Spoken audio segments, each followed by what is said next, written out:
Chapter 79. 3 of the 7 spirits had already been condensed. In the next 3 months, as long as he condensed another spirit, Li Mu would be able to avoid the danger to his life. After thinking for a long time, Li Mu still decided to condense the 4th spirit, the seizing thief. The first spirit of the seizing thief was related to the immune system. A person who lost this spirit would fall sick very easily. Li Mu had the exorcism talisman. It could replace the seizing thief and prevent illness, but it was a temporary solution. If he didn't condense the seizing thief for too long, the exorcism talisman's effect would be minimal. The seizing thief was born from fear. Li Mu had absorbed quite a bit of fear from the demonic ghosts he had encountered before, but he was still far from condensing the spirit. He had also tried to use the method of telling ghost stories to induce fear in the tea house guests. However, the final result was the same as when he tried to induce grief in the audience. He couldn't induce fear in the guests. The reason was naturally that the fear was only directed at the scenes in their minds, and not at Li Mu. If he wanted to condense the seizing thief, he had to find another method. When Li Mu arrived at the county yamen, he realized that Li Qing wasn't there. Zhang Shan and one of Hanja's constables were gambling. Old Wang was watching from the side. Li Mu patted Zhang Shan's shoulder from behind. Zhang Shan jumped up. When he turned around and saw that it was Li Mu, he patted his chest and heaved a sigh of relief. "It's you, Li Mu. I thought it was the boss. You scared me to death." Naturally, Li Mu didn't waste all his effort in inducing Zhang Shan's fear. The attraction of emotions had to be like this, face to face, and it had to be directed at Li Mu.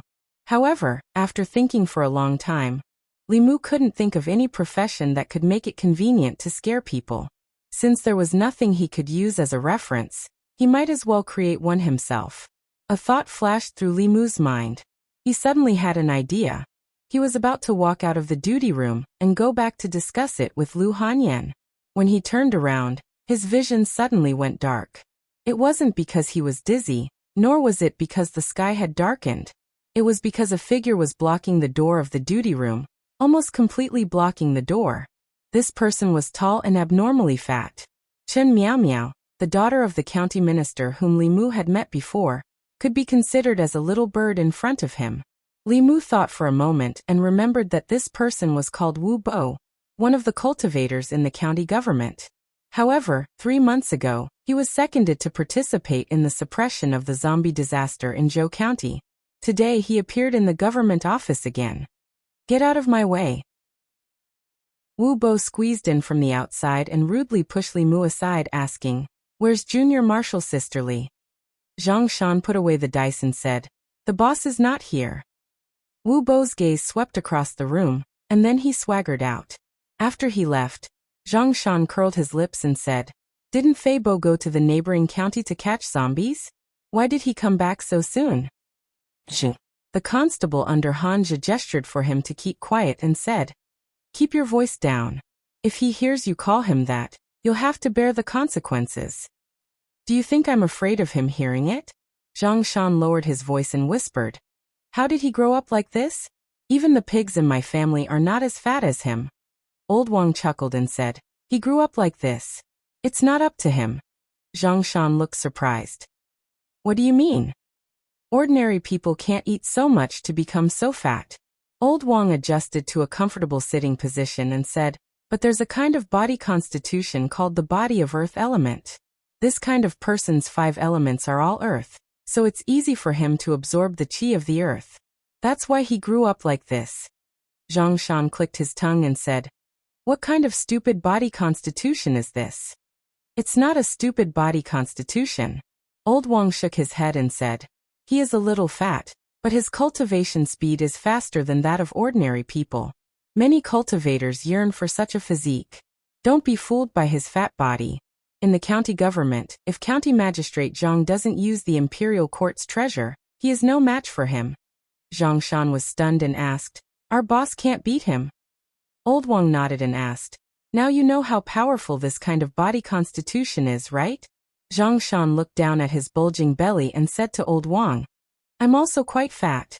Do you think I have a powerful body constitution? Can I cultivate?" Old Wang smiled. "Go to bed early tonight. Everything is possible in your dream. Li Mu listened at the door. According to Old Wang, Chen Miao Miao should also have the body of earth element, which might be the reason why she was fat.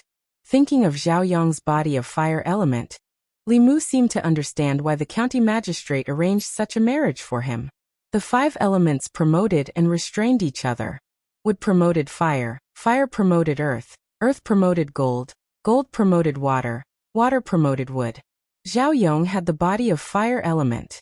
If he married Chen Miao Miao, who had the body of earth element, it would be very beneficial for her. Only considering the body constitution and nothing else, they were indeed a match made in heaven. Just like Li Mu and Lu Hanyan. The difference was that if the body of fire element and the body of earth element were together, it would only benefit the latter. If Li Mu and Lu Hanyan were to cultivate together, it would be the true combination of yin and yang. It would be very beneficial for both of them. From Li Mu's experience in the past few months, although the body of 5 elements was rare, it was not to the extent of being scarce. First there was Zhao Yong, Rin Yuan, and then there was Wu Bo. The 3 of them had the same body constitution, but their fates were completely different. Rare body constitutions like theirs were very popular in Taoism.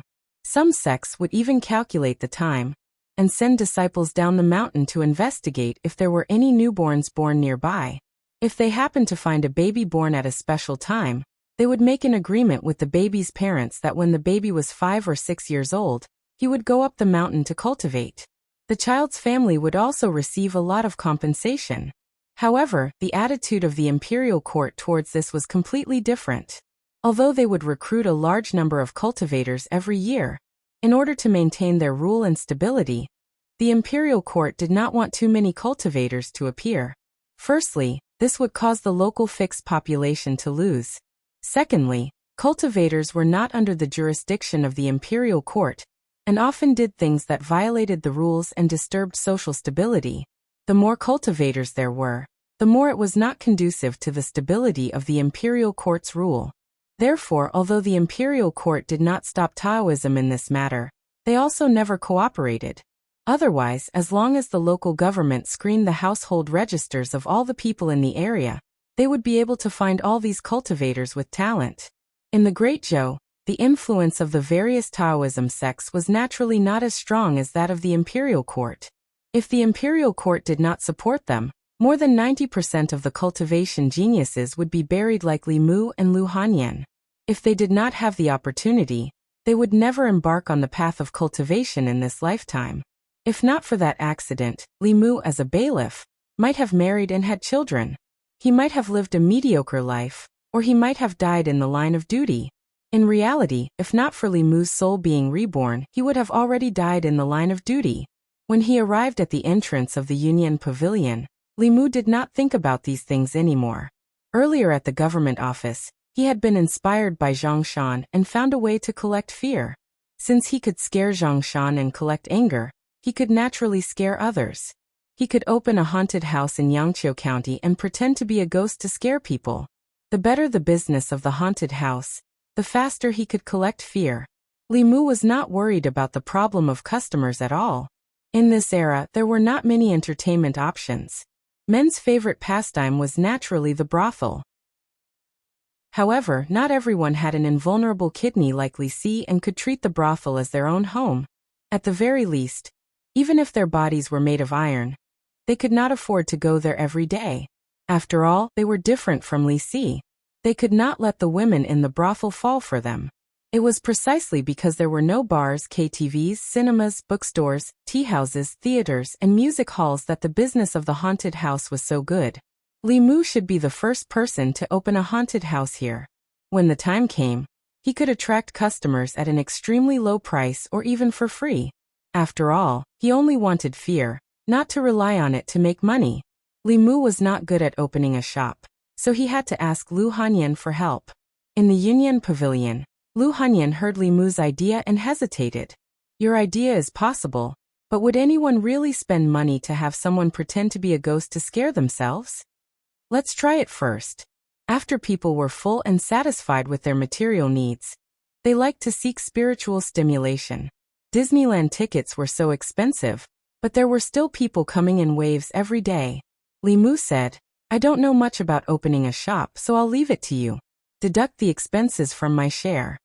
Lu Hanyan nodded and said, Shopkeeper Run of the Four Seas bookstore sold the bookstore to us today. The location is not bad. If we open a shop there, business should be better. After Li Mu left, shopkeeper Huang walked up and said, Miss, didn't you just say that you want to make the Four Seas bookstore a branch of the Yunyan Pavilion? We'll talk about it later, this is more important. Lu Hanyan sighed and muttered, Wan, this is for your future happiness. Chapter 80. From the construction of the haunted house to the renovation, to the layout, it would take at least half a month. However, only half of the half-year had passed, so Li Mu was not in a hurry. Leaving this matter to Lu Hanyan, Li Mu put more effort into his cultivation. In the soul-refining realm, he was like a child holding a large blade. Although the weapon in his hand was sharp, the child's strength was too weak. No matter how sharp the blade was, it would be a waste in his hands. His Fali was too weak and his cultivation was too low. These were Li Mu's biggest shortcomings.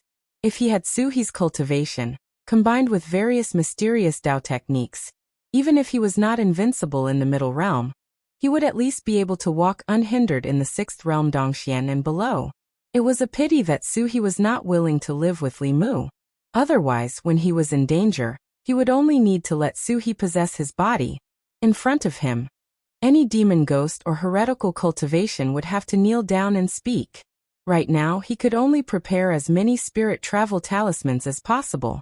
If the situation was bad, he would run to Clearwater Bay. It had to be said that among the Dao sects, Fulu school was the most special one. In terms of alchemy, they could not compare to the Pill Cauldron sect. In terms of array formations, they were not as proficient as the Spirit Array sect. In terms of Dao techniques, they were not as good as the Southern sect, Northern sect, or Xuanzong. Fulu school's biggest advantage was that if one's cultivation was not enough, Fulu could make up for it. No one knew how many types of Fulu school had. No one knew how strong their Fulu was. When fighting with the Fulu school's disciples, it was difficult to judge their strength from the surface. A soul-refining realm cultivator holding a heaven-grade Fulu could easily kill a middle realm expert.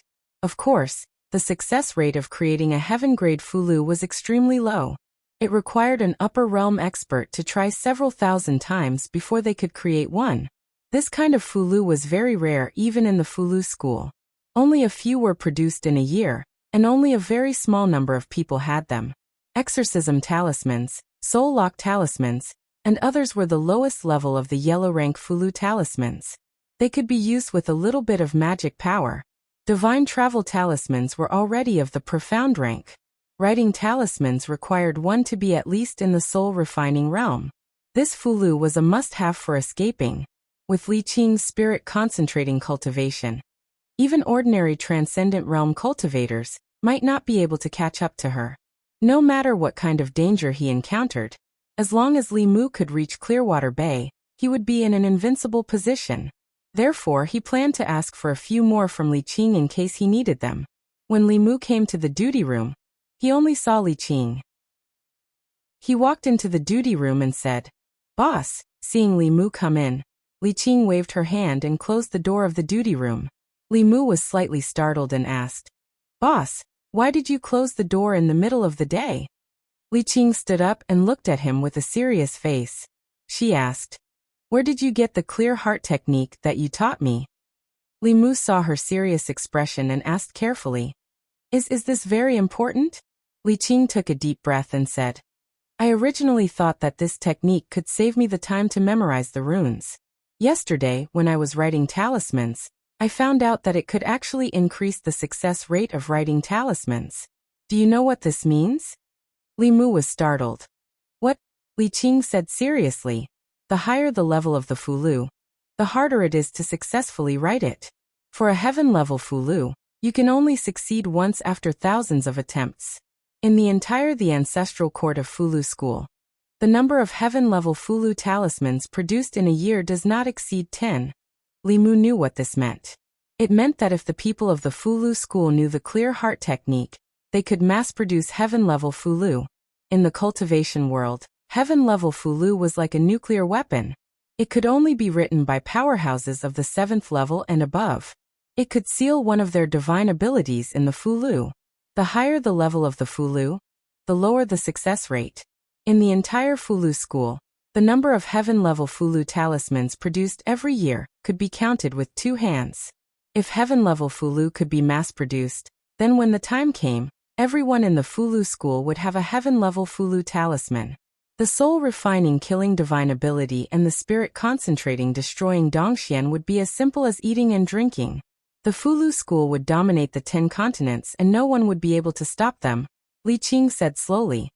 If this matter were to spread, it would bring a catastrophe to the Dao school. At that time, neither you nor I would be able to escape. You haven't told anyone about the clear heart technique yet?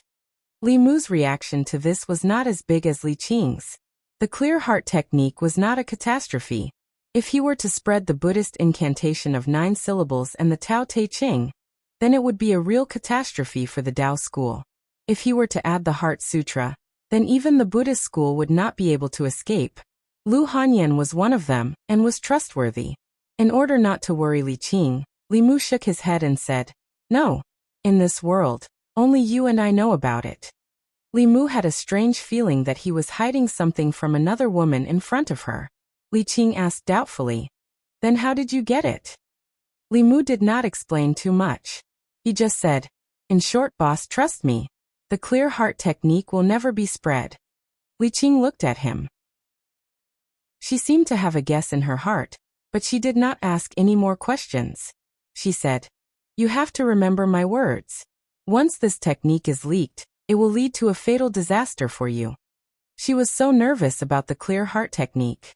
If he taught her the Buddhist incantation of 9 syllables, her reaction would be even bigger. Li Mu put aside his original idea for the time being and said, "Boss, can you draw a few talismans for me?" For Li Qing, the spirit-traveling talisman and the soul-searching talisman were not difficult at all. She directly drew a stack of talismans for Li Mu. Li Mu put away the soul-searching talisman and carried the spirit-traveling talisman with him. Li Mu could only write these 2 Fulu talismans when he reached the soul-condensing realm. He and Li Qing walked out of the duty room and met a mountain of meat. Seeing Li Qing, Wu Bo's huge face revealed a smile. "Junior sister Li, long time no see," Li Qing said lightly. "Senior brother Wu, long time no see."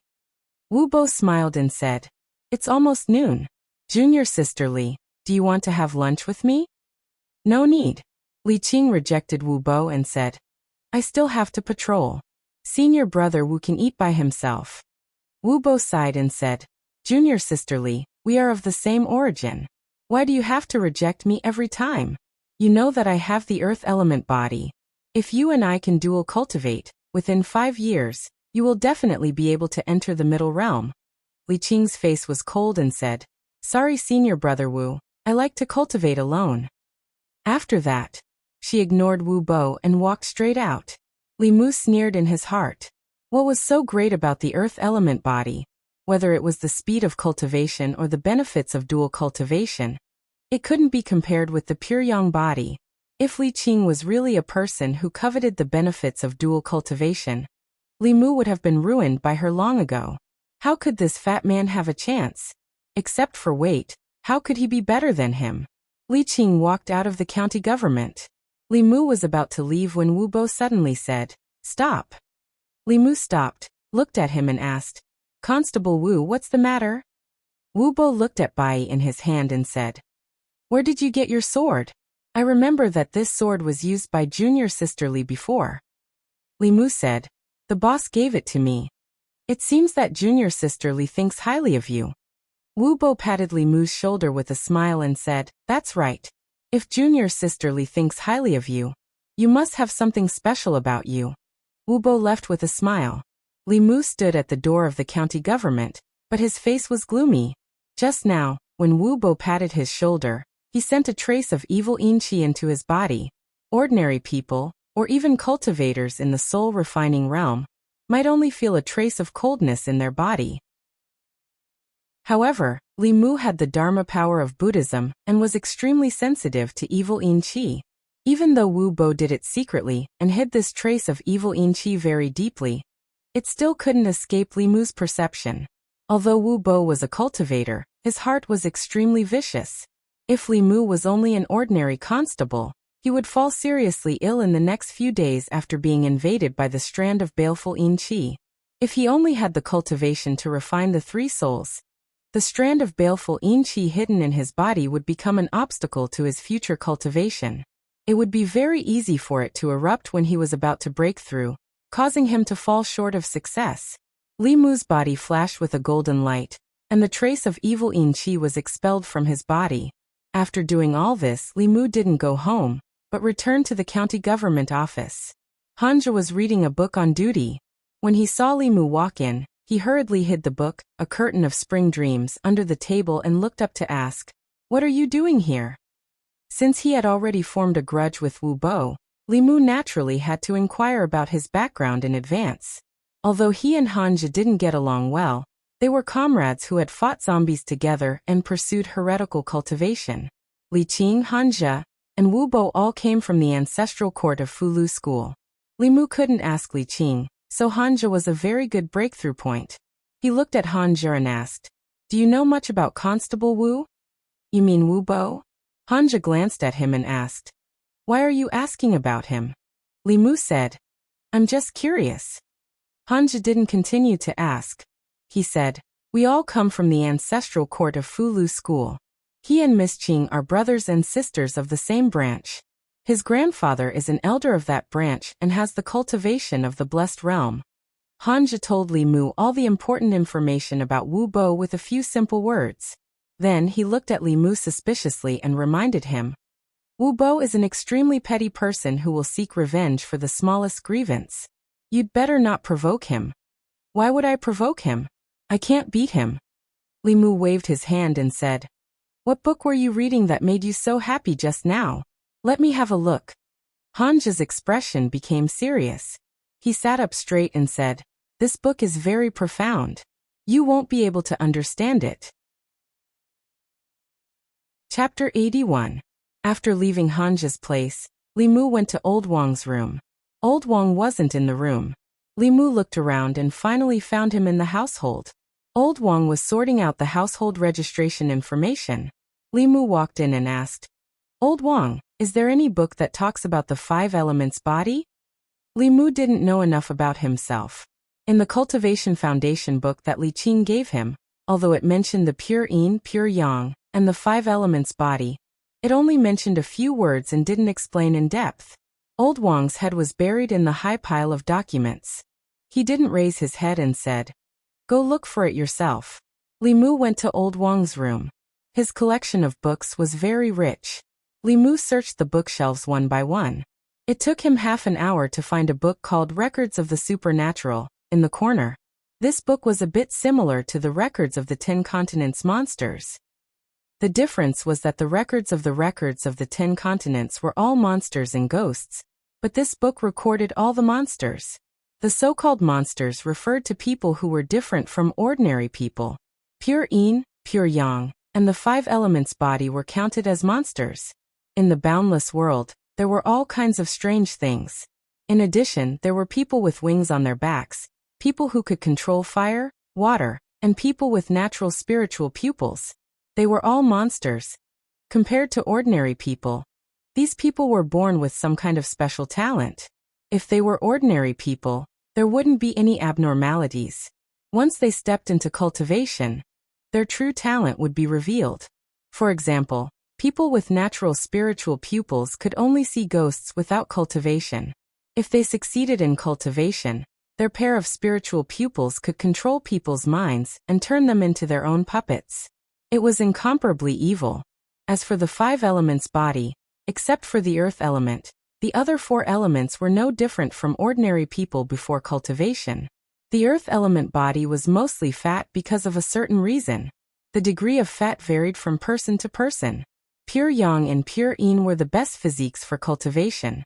Their advantages were mainly reflected in the speed at which they absorbed the spiritual qi of heaven and earth. They were also the best furnaces for dual cultivation. Dual cultivation with a person of pure yin and pure yang would bring great benefits to one's cultivation. Of course, if a man with a pure yang body and a woman with a pure yin body were to cultivate together, the benefits would be unimaginable. The description in the book even made Li Mu feel a sense of guilt. It seemed that if he did not dual cultivate with Lu Hanyan, it would be an extreme waste of resources bestowed by the heavens. After all, they had the right physique, the right gender, the right age, and they happened to be neighbors. This kind of coincidence might only happen once since the beginning of time. It was better not to bring this book back, in case Lu Hanyan accidentally saw it, and thought that it was some kind of hint from Li Mu. According to the description in the supernatural records, Li Mu had a better understanding of how precious these special physiques were. Wanwan's innate spiritual eyes and some other people who were born with innate magical powers belonged to mutations, and were the rarest. Pure yin and pure yang bodies were 1 in 10,000. Yangqiu County had a population of more than 100,000, but there might only be a few people with pure yin and pure yang bodies, and they would never know. Although the 5 elements body was not as rare as the first 2, there was usually only 1 in hundreds or thousands of newborns. Those who were truly discovered by the various Taoist sects and accepted into the sect were even rarer. In this way, he might meet 1 or 2 5 elements bodies when he patrolled the streets every day. It was just that even they themselves did not know. Li Mu read with great interest. When he flipped to a page, he found that it did not connect to the next page. Before he finished talking about pure yin, pure yang, and the 5 elements body, he stopped abruptly and changed to talk about another type of physique. Li Mu picked up the book, and found that one of the pages in the middle had been torn out. The person who read the book before did not cherish the book at all. Li Mu shook his head, and put the book back to its original place. He flipped through old Wang's bookshelf and accidentally found a small practical spell in one of the books.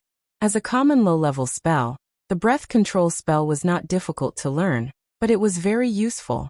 It could effectively hide the mana fluctuations on the body of a cultivator. As long as the cultivator's level was not too much higher than his own, even if they opened the third eye, they would not be able to see through him. After spending another hour to learn the breath control spell, Li Mu left the county office and went to the Union Pavilion. He planned to discuss the construction of the haunted house with Lu Hanyan in depth. Lu Hanyan had no concept of this new type of entertainment, but Li Mu had been there a few times in his previous life, so he had a rough idea of the structure. The sooner the two of them decided on the plan, the sooner they could start construction and condense the spirit. By the time he finished discussing the details with Lu Hanyan, it was already afternoon. Li Mu changed his clothes and talked about books in the tea house for 2 hours. On one hand, he had promised Lu Hanyan that he would keep the customers for the tea house. On the other hand, there was no harm in absorbing more anger. Bai Suzhen violated the laws of heaven. After giving birth to the child, she was taken into the bowl by Fa Hai and suppressed under Leifeng Pagoda. Today, Li Mu was talking about the legend of the white snake. He changed the names of the places and changed the Jinshan temple to other temples, so that he would not have a hard time explaining it to Xuandu the next time he met him. Li Mu had been talking about the legend of the white snake for half a month, but he did not finish it. When the story reached a critical point, he habitually stopped and slipped out from the backstage. Going out from the back door of the tea house, there was a deserted alley. Li Mu planned to sneak out to the front of the street when he suddenly heard a voice. What happened to Bai Suzhen and Su Xian? Li Mu raised his head and looked in the direction of the voice. He saw a 15 or 16-year-old girl in white sitting on the wall, swinging her legs and looking at him with her head tilted. Li Mu said, "Today's story is finished. If you still want to hear it, please come earlier next time." The girl shook her head and looked at Li Mu with dissatisfaction. "No, I want to hear it now." As she spoke, her clear and bright eyes suddenly turned into a pair of green vertical pupils. A shape-shifting monster. Li Mu's heart tightened. He immediately used Heaven's Eye and saw through the girl's body. The white-clothed girl sitting on the wall was a snake demon. Li Mu was definitely not a match for a shape-shifting monster. He was silent for a moment. After weighing the pros and cons in his heart, he said, "Since you want to hear it, I'll tell you." The girl said, "Start from the beginning." "I didn't listen to the beginning." Li Mu did not expect that there would be a day when he would be caught on the spot by an audience for cutting off a chapter. However, he was not a match for this snake demon. He could only clear his throat and slowly speak. Bai Suzhen was a snake demon that cultivated for 1,000 years. In order to repay the scholar Su Xian for saving her life in her previous life, she turned into a human and married Su Xian. Fahai told Su Xian that Bai Suzhen was a snake demon. Su Xian was skeptical. Later, Su Xian followed Fahai's method and made Bai Suzhen drink realgar wine during the Dragon Boat Festival. Bai Suzhen had no choice but to turn into her original form. However, Su Xian was scared to death. Bai Suzhen stole the immortal herb Lingji from the heavenly court and saved Su Xian. Fahai tricked Su Xian into the temple and put him under house arrest. Bai Suzhen and Xiaoqing fought Fahai together. The water flooded the mountain temple, but because of this, other living beings were harmed. Bai Suzhen violated the laws of heaven. After giving birth to a child, Fahai took her into his bowl and suppressed her under Leifeng Pagoda. Su Shilin passed the exam and was conferred the title of a high official. She slowly walked out of the alley and came to the main street. A snake demon in human form. Who knew what kind of trouble it would cause in the county? He had to report it as soon as possible. Li Mu followed her to the main street. In the distance, he saw a moving mountain of flesh on the street. Suddenly, he had an idea. He said, "That's our county's constable. You can ask him. Maybe he'll know. P.S. I've started writing for more than a month. I haven't had much interaction with the readers. Today, I want to have a simple chat with everyone. I'm not a content author. From history to fantasy to xianxia, I want to write about everything. I want to try everything. I had the idea for Immortal Official of the Great Zhou 2 years ago. The final implementation was in the last half a year. The world of this book is taken from records of the 10 continents within the sea and natural history. The background is a fictitious fantasy setting of strange stories from a strange tale, and Confucius does not speak. I want to write some interesting stories and some interesting people in this kind of setting. A greedy and gambler bailiff who is loyal to justice. The most lecherous and affectionate prodigal son. A cowardly and timid county magistrate who is awe-inspiring and righteous. A monk Zuan who likes to transcend souls physically.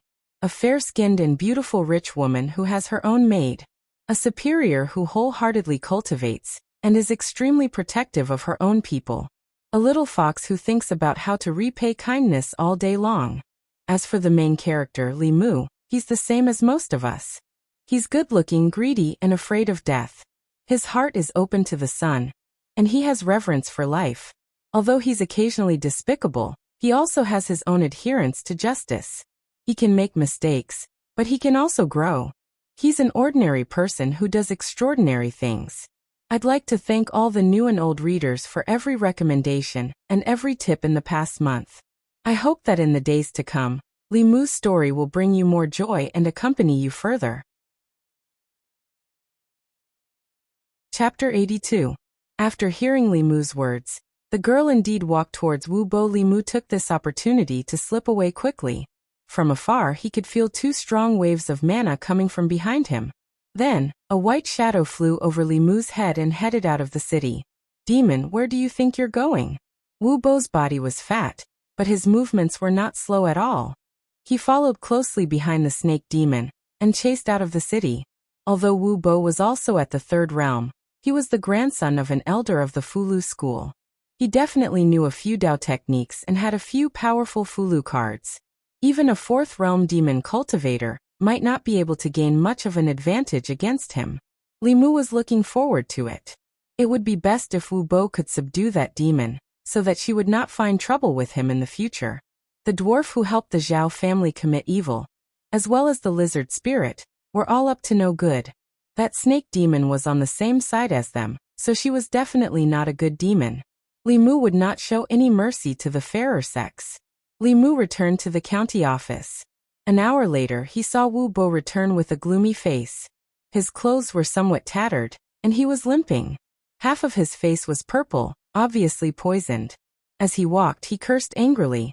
Damned snake demon, don't let me see you again. Otherwise I'll skin you and take your meat to make soup. A gentleman takes his revenge from morning till night. Seeing Wu Bo's miserable state, Li Mu felt much better. This damned fatty dared to use underhanded means against him, and even dared to snatch from him. Li Mu coughed and hurriedly threw those thoughts to the back of his mind. Constable Zhou walked out of his room. When he saw Wu Bo, he was shocked and asked, "What happened? How did you end up in such a sorry state?" Wu Bo's face was gloomy as he said, "I met a transformed snake demon. I chased her out of the city and fought with her for a long time. In the end, I still let her escape." Constable Zhou was aware of Wu Bo's strength and could not help but ask in surprise, "What's so formidable about that snake demon, to actually be able to escape from your hands?" "Let's not talk about this for now." Wu Bo looked at Constable Zhou and said, "The snake demon's venom is extraordinary. Even I can't resist it directly. There are no pills in the yamen that can dispel poison and heal wounds. The snake demon has been severely injured by me and can't run far. It must be hiding somewhere to heal its wounds. After I dispel the snake venom in my body, I'll go look for it. When I find it, I'll personally extract its soul and refine it." The fact that the snake demon was able to escape from Wu Bo's grasp was somewhat out of Li Mu's expectations. He returned to the duty room and carefully analyzed the possibility that the snake demon had found out about him. Although only Suhi knew that he had killed the lizard demon, if the lizard demon was able to find out about him through the Zhao family's matter, the snake demon might be able to do the same. Li Mu did not have Wu Bo's ability. Without Suhi by his side, he was no match for the transformed snake demon. As the saying goes, take her life when she's sick. The snake demon had been injured by Wu Bo and was at its weakest. If Li Mu could find her, he could not only get rid of the scourge for the people, but also get rid of the hidden danger for himself. He could also take her spirit to cultivate. It was simply killing 3 birds with 1 stone. When Wu Bo fought, Li Mu would take advantage of the situation. This was to prevent him from benefiting when Wu Bo's injuries were healed. Li Mu was naturally no match for the snake demon in its peak condition. However, the same could not be said for a severely injured snake demon. Even if he could not defeat it, Li Mu could still run away. After checking his inventory of spirit travel talismans, Li Mu slipped out of the yamen. He followed the direction that the snake demon had fled and chased it out of the county. The demon hunting talisman in his hand emitted a faint light and guided Li Mu to a forest outside the city. The forest was a mess. There were fallen trees everywhere. There were countless large pits on the ground, with wisps of black smoke still rising from them. It was obvious that a fierce battle had taken place here not long ago. The demon hunting talisman was useless here. If he continued forward, he would be deep in the mountains that stretched for hundreds of miles. There were countless low-level demons in the mountains. An ordinary demon hunting talisman could not accurately find the injured snake demon. Li Mu searched the ground and finally found a white scale. The scale was very small. Li Mu wrapped the snake scale in the demon hunting talisman. He folded the fulu into the shape of a paper crane and threw it into the air. The paper crane slowly flapped its wings and flew in a certain direction in the mountains. Without the snake demon scale, the demon hunting talisman would lose its effect in a place where there were many low-level demons. However, with the snake demon scale, it could lock onto the snake demon's aura and find her location. Li Mu followed the demon hunting talisman and traveled through the mountains. As long as he did not go too deep, he did not have to worry about encountering powerful demons. According to Wu Bo, the snake demon had been severely injured by him and could not have run far. If not for Wu Bo being poisoned and not daring to delay, Li Mu would not have had the chance to pick up the loot today. The demon hunting talisman flew for only 15 minutes before it stopped somewhere in the mountains. Li Mu stopped in his tracks. He was on high alert and secretly stuck 2 spirit travel talismans on his legs. He stood on a tree and looked down. After looking around a few times, he finally found a white figure in the grass. Li Mu walked over carefully and saw the girl he had seen just now lying in the grass, motionless. He held the bai sword tightly and walked over step by step. The girl in the grass was still motionless. Li Mu raised his sword but did not bring it down for a long time. Although he knew that the other party was a snake demon, what he saw was a girl about the same age as Wan Wan. Li Mu could not bring his sword down no matter how hard he tried. A human's life was a life, and a demon's life was also a life. As a bailiff, Li Mu could not treat a human's life like grass, and similarly, he could not treat a demon's life like grass. He decided to make things clear first. If she really was an evil demon who had done all kinds of evil, it would not be too late to get rid of her then. Li Mu picked up the branch again and poked the girls but saying, "Wake up." The girl frowned and slowly opened her eyes. When she saw Li Mu, her expression became angry and she shouted, "So it was you. You lied to me." She used her hands to support her body and struggled to sit up, but she fell back into the grass.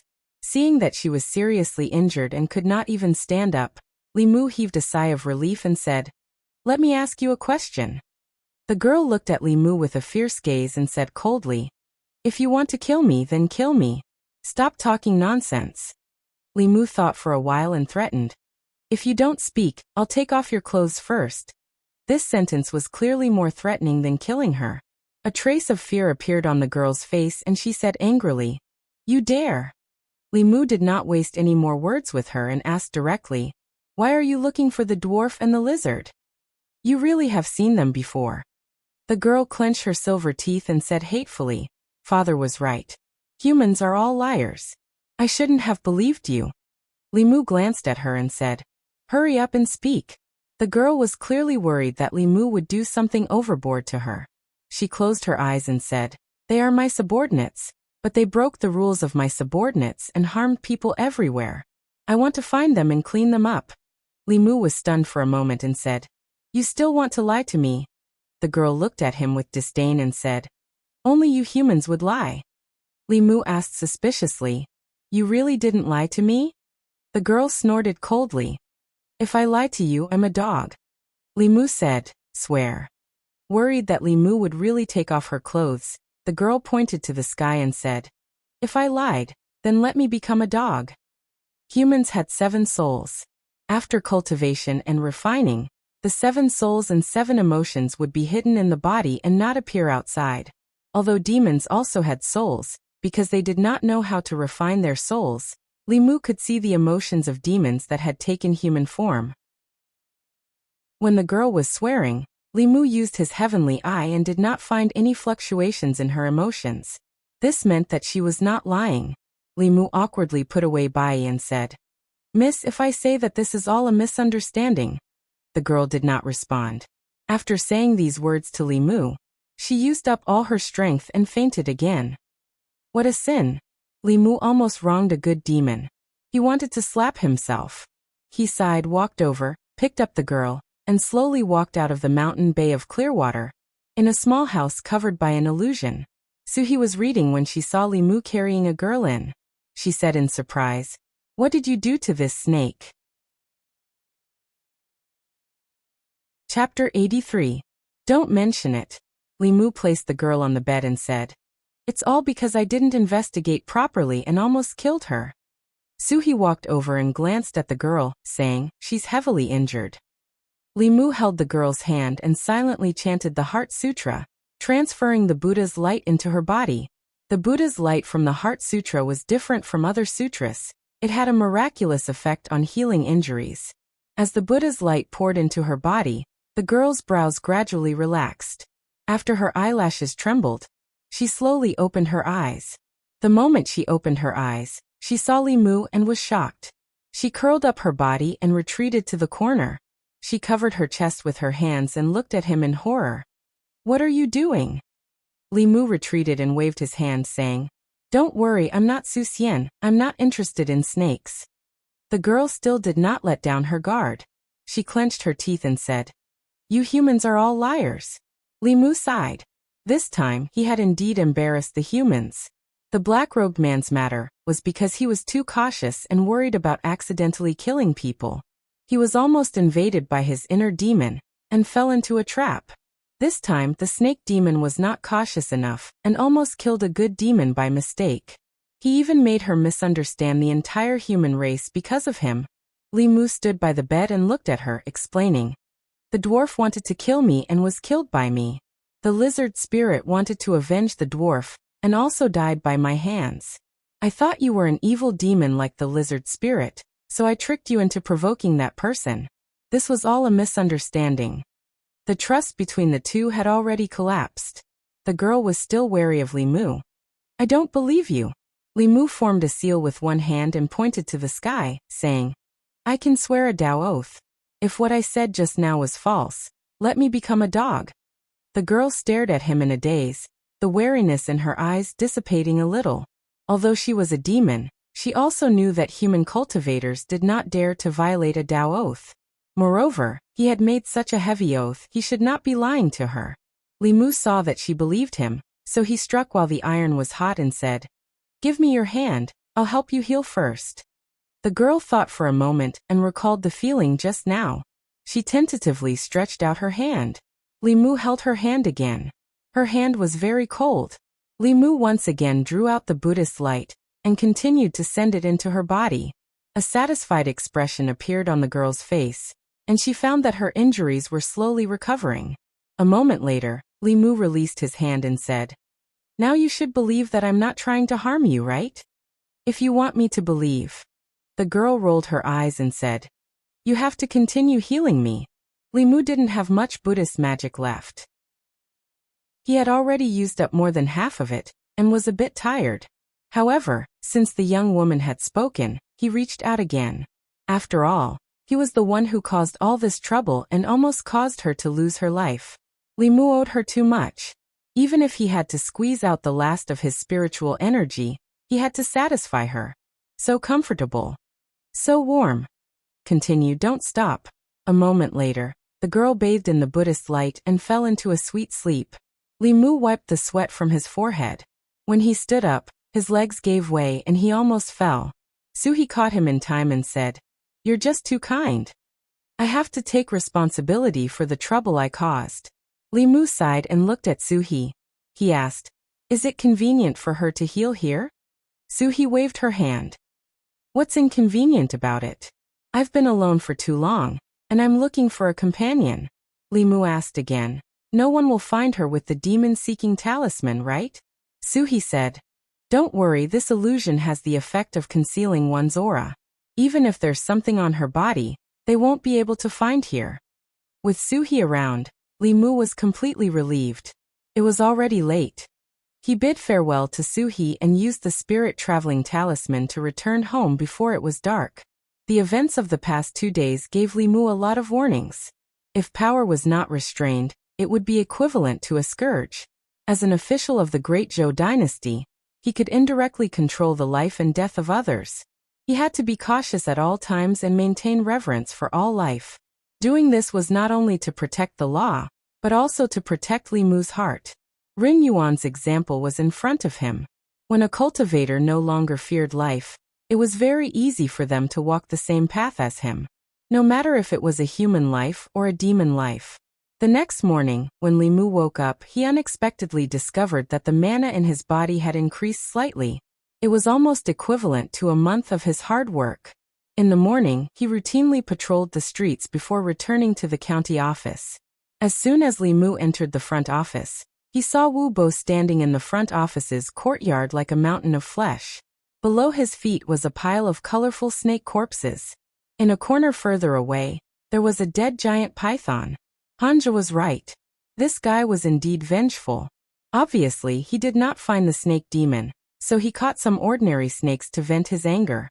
He picked up a snake, took out its gallbladder and threw it into his mouth. He cursed, Damn it, that snake demon was heavily injured by me. It couldn't have escaped. Did someone take advantage of me? Li Mu silently returned to the duty room. There was no one there. He strolled around and came to Lao Wang's place. Lao Wang's erudition told Li Mu that there was no harm in reading more. There was a large collection of books in his duty room.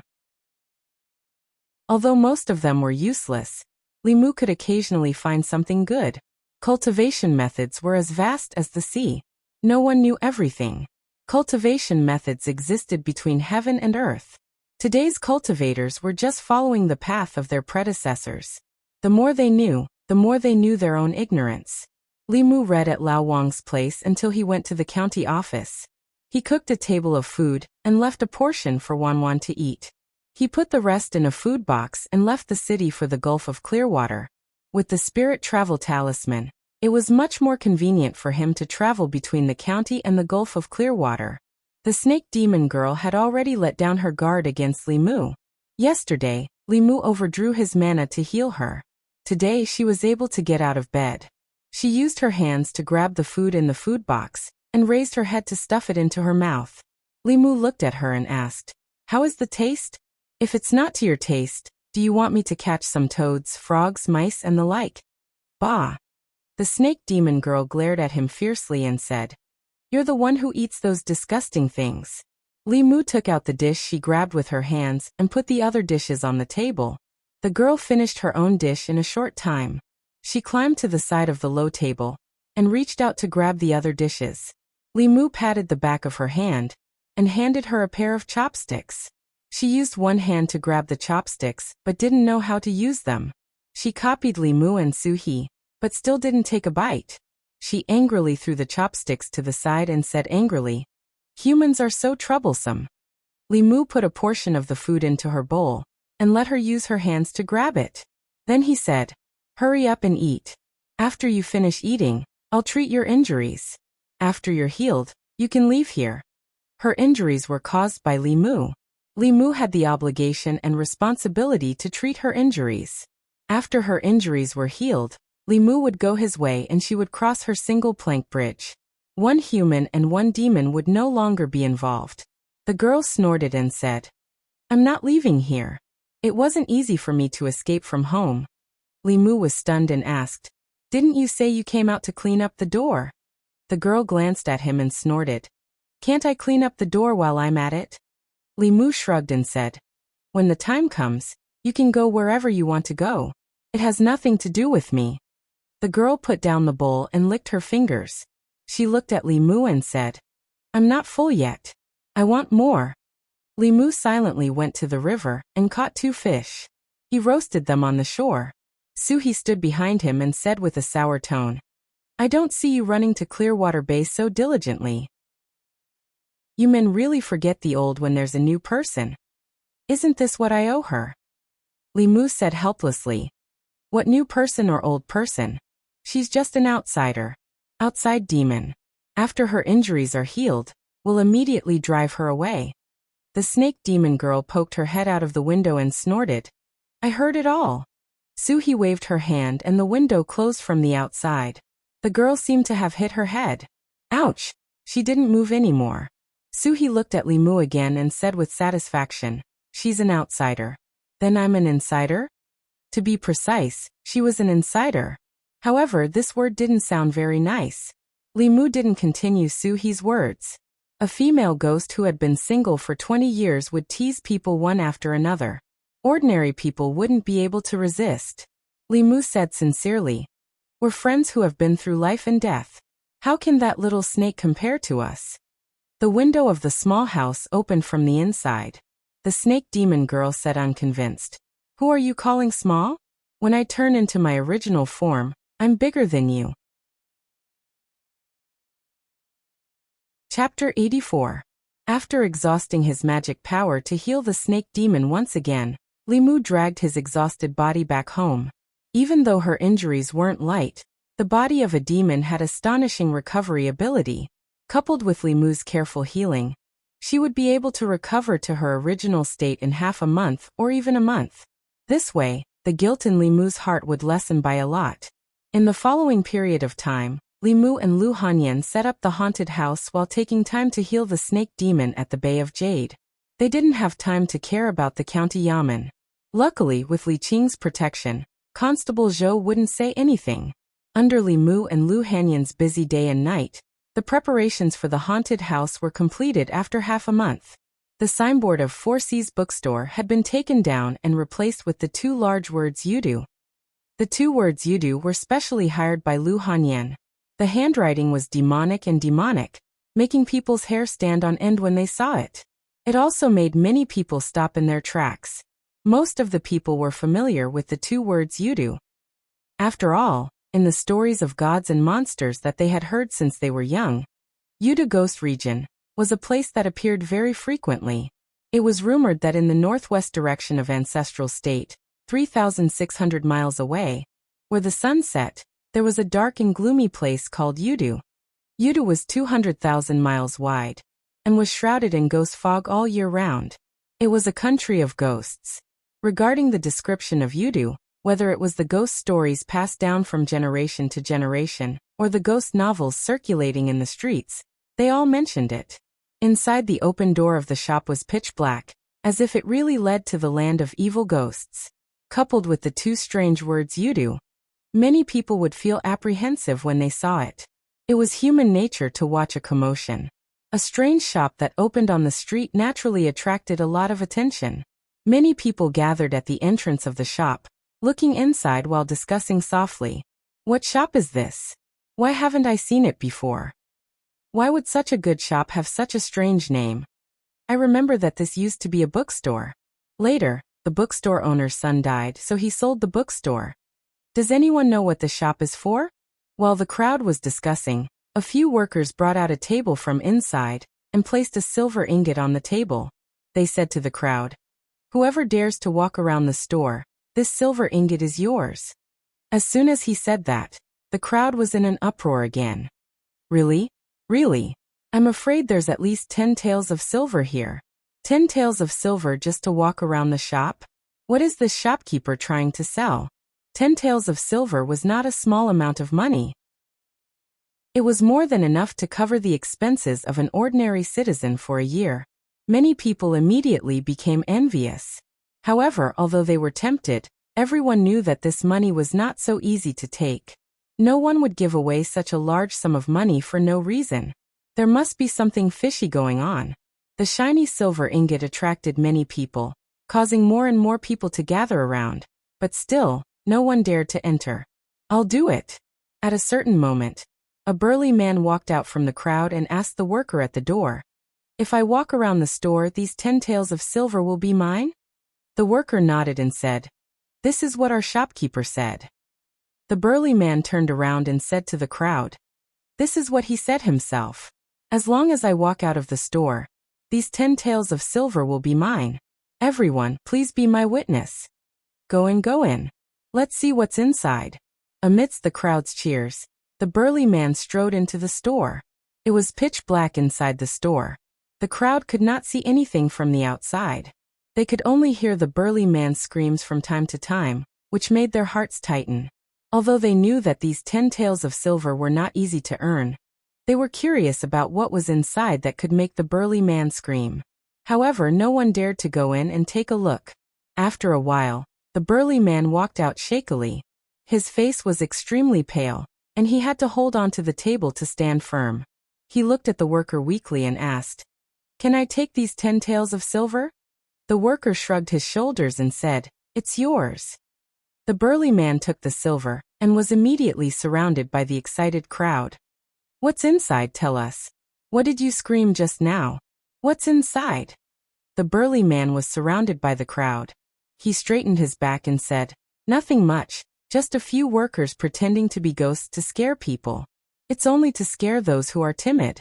Someone asked in disbelief, "Is there really nothing to scare people?" The burly man shook his head and said, "No. If there's nothing, then why are your legs shaking?" The burly man took the silver and squeezed out of the crowd. When he walked to the pavilion of smoke, he looked around. Seeing that no one was paying attention, he immediately dashed in. At the entrance of Yudu, the crowd stayed in the same spot and sized up the store.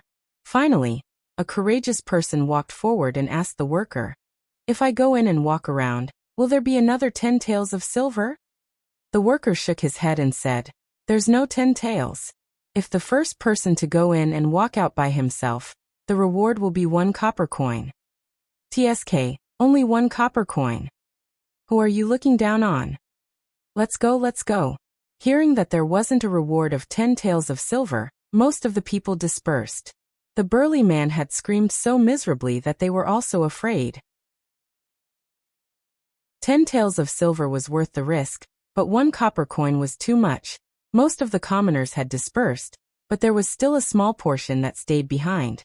It wasn't that they were greedy for the copper coin, it was purely out of curiosity. Usually, other than watching plays and listening to songs, they didn't have much entertainment. Who knew what this shop called Yudu was up to, but it gave people a sense of novelty. Finally, someone couldn't resist the curiosity in his heart and walked into the shop. The windows of the shop had long been sealed. Even though it was daytime, the shop was still pitch black. Only the candlesticks that were placed every few steps away from the shop emitted a faint light. A person walked 2 steps with a curious heart when a ghost face suddenly appeared in front of his eyes. That ghost had a green face and sharp fangs, looking sinister and terrifying. Its tongue stretched out 3 inches and almost scared the soul out of the person. In his panic, he immediately threw a punch over and smashed it on the face of that green-faced ghost. The ghost cried out in pain and hugged its face while howling nonstop.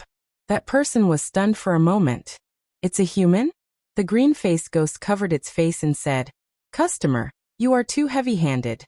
Only then did that person remember what the burly man had said and came to a realization. So it's a ghost in disguise. After understanding that the store was filled with fake ghosts, his guts immediately grew and he swaggered forward. Not long later, he met hanged ghosts, drowned ghosts, headless ghosts, and even zombies with sharp fangs sticking out of their mouths. Even though he was mentally prepared, when these ghosts jumped out from the darkness, he was still shocked. When he walked out of the store, his legs were already weak. A worker stood at the door and asked with a smile, "Customer, how do you feel? Is it exciting?" That person wiped away the cold sweat on his forehead and said, "It's really King exciting." Even though he had been frightened by the ghosts and monsters inside many times, he had to admit that walking around this Yudu had indeed given him a thrill that he couldn't experience in brothels and other places. In the past, when they heard about ghosts and demons, who wouldn't tremble in fear? They usually kept a respectful distance from demons and ghosts, so this was the first time they had come into contact with them at such a close distance. Even though they knew those were all fake, the instant they were frightened, they still felt a fresh sense of excitement. Within Yudu, Limu was dressed in white and had disheveled hair. After scaring a customer into running away and losing his shoes, a smile appeared on his pale ghost face. Quite a bit of fear had already gathered in his body, which meant that using the method of scaring people by pretending to be a ghost to absorb the fear was feasible.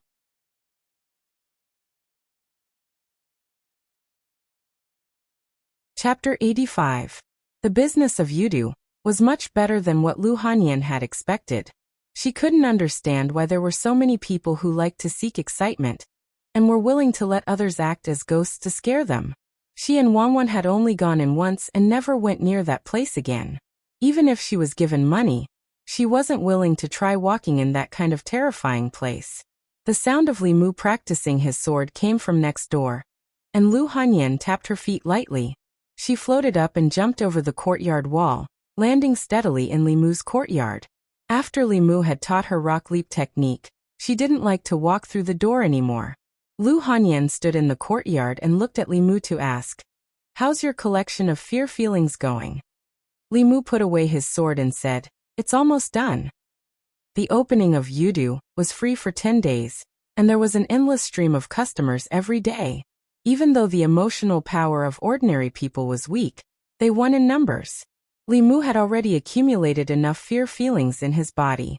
If it wasn't for the fact that the courage Hanja had given him wasn't enough to refine the fear feelings he had collected, he would have been able to condense the 4th spirit right now. In that case, can I collect money now?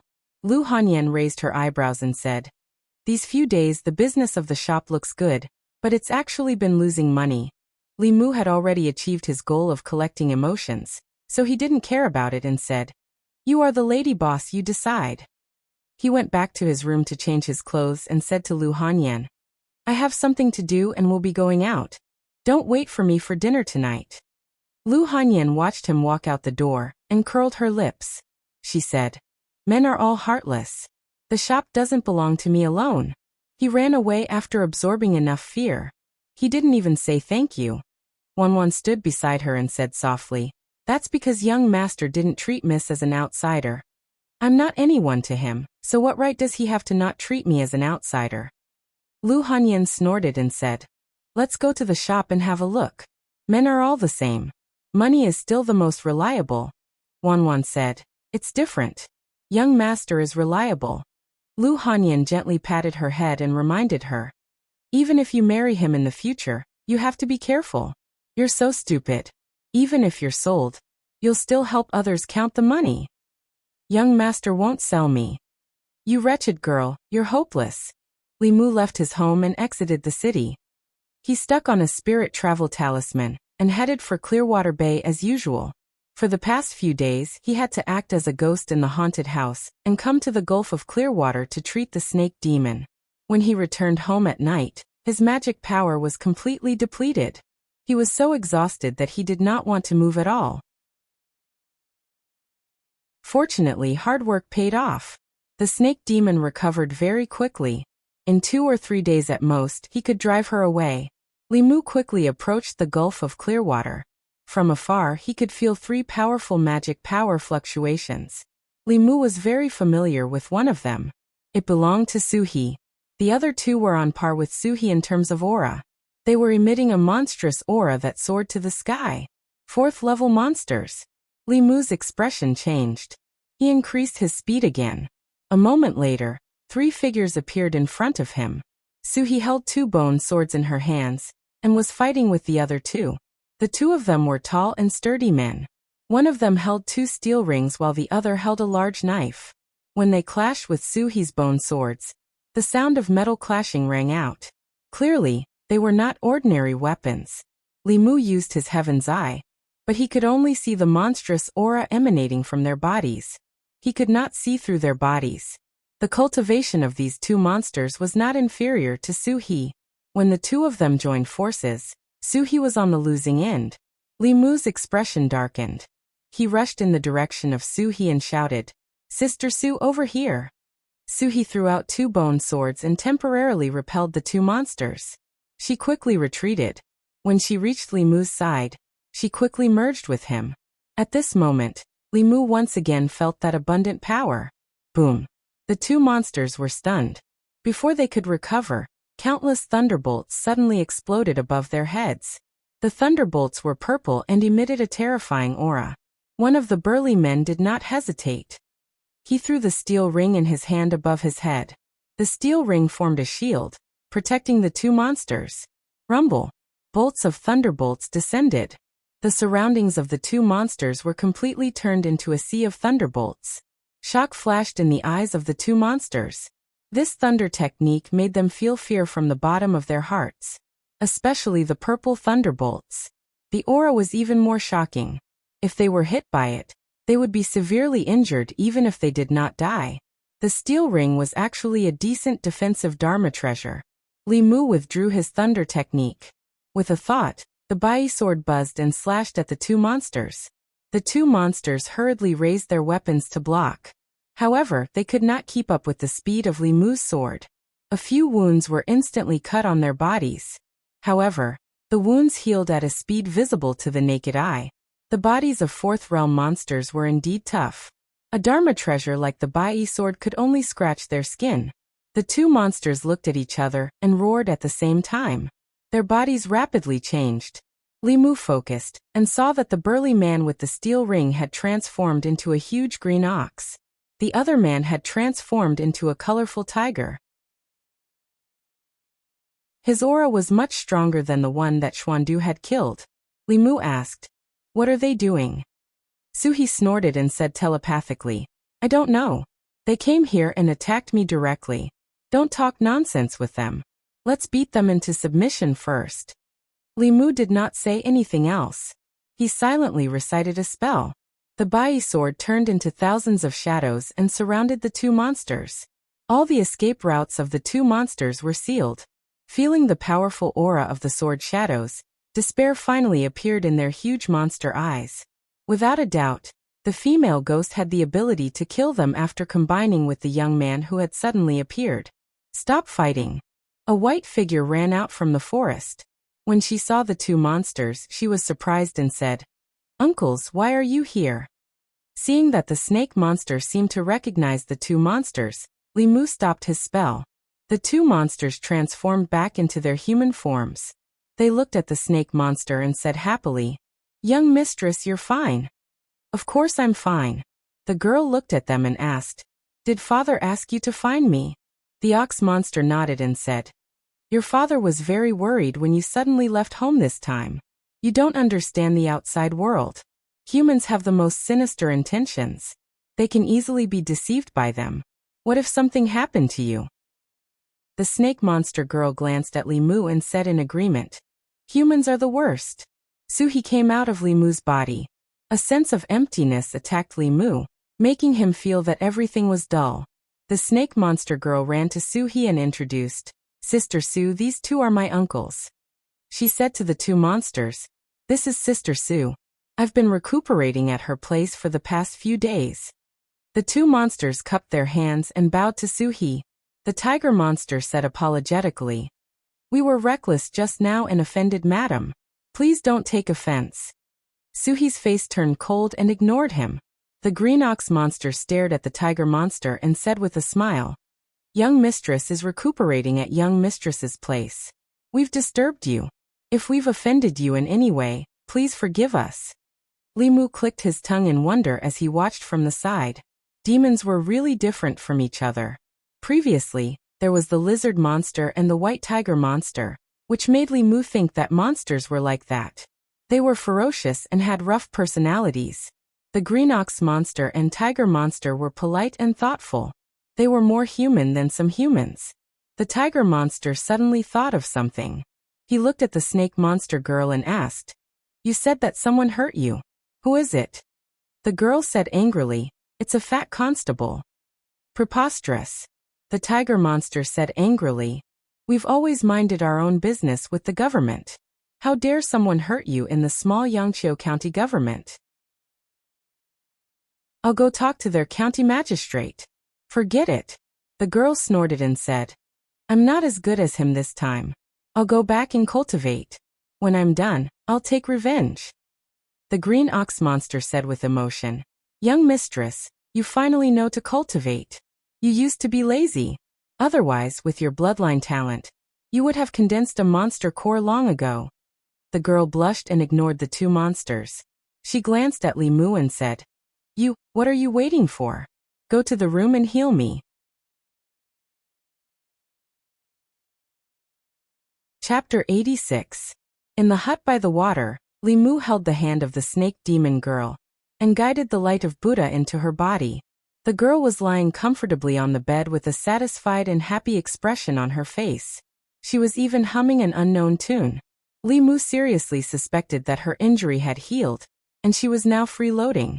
The light of Buddha triggered by the Heart Sutra seemed to be good for the demons and ghosts.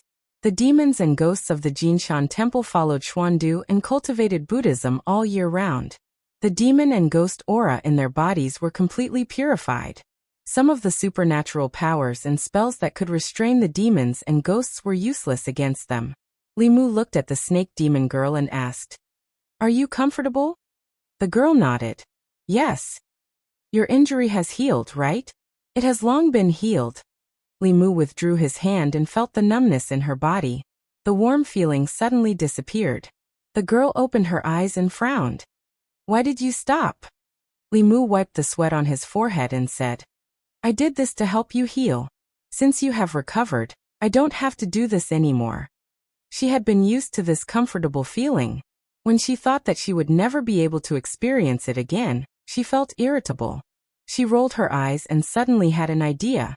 She suddenly said, "Why don't you be my husband, just like Su Xian and Bai Suzhen? Then you can help me every day." After more than 10 days of getting along, Li Mu already knew her very well.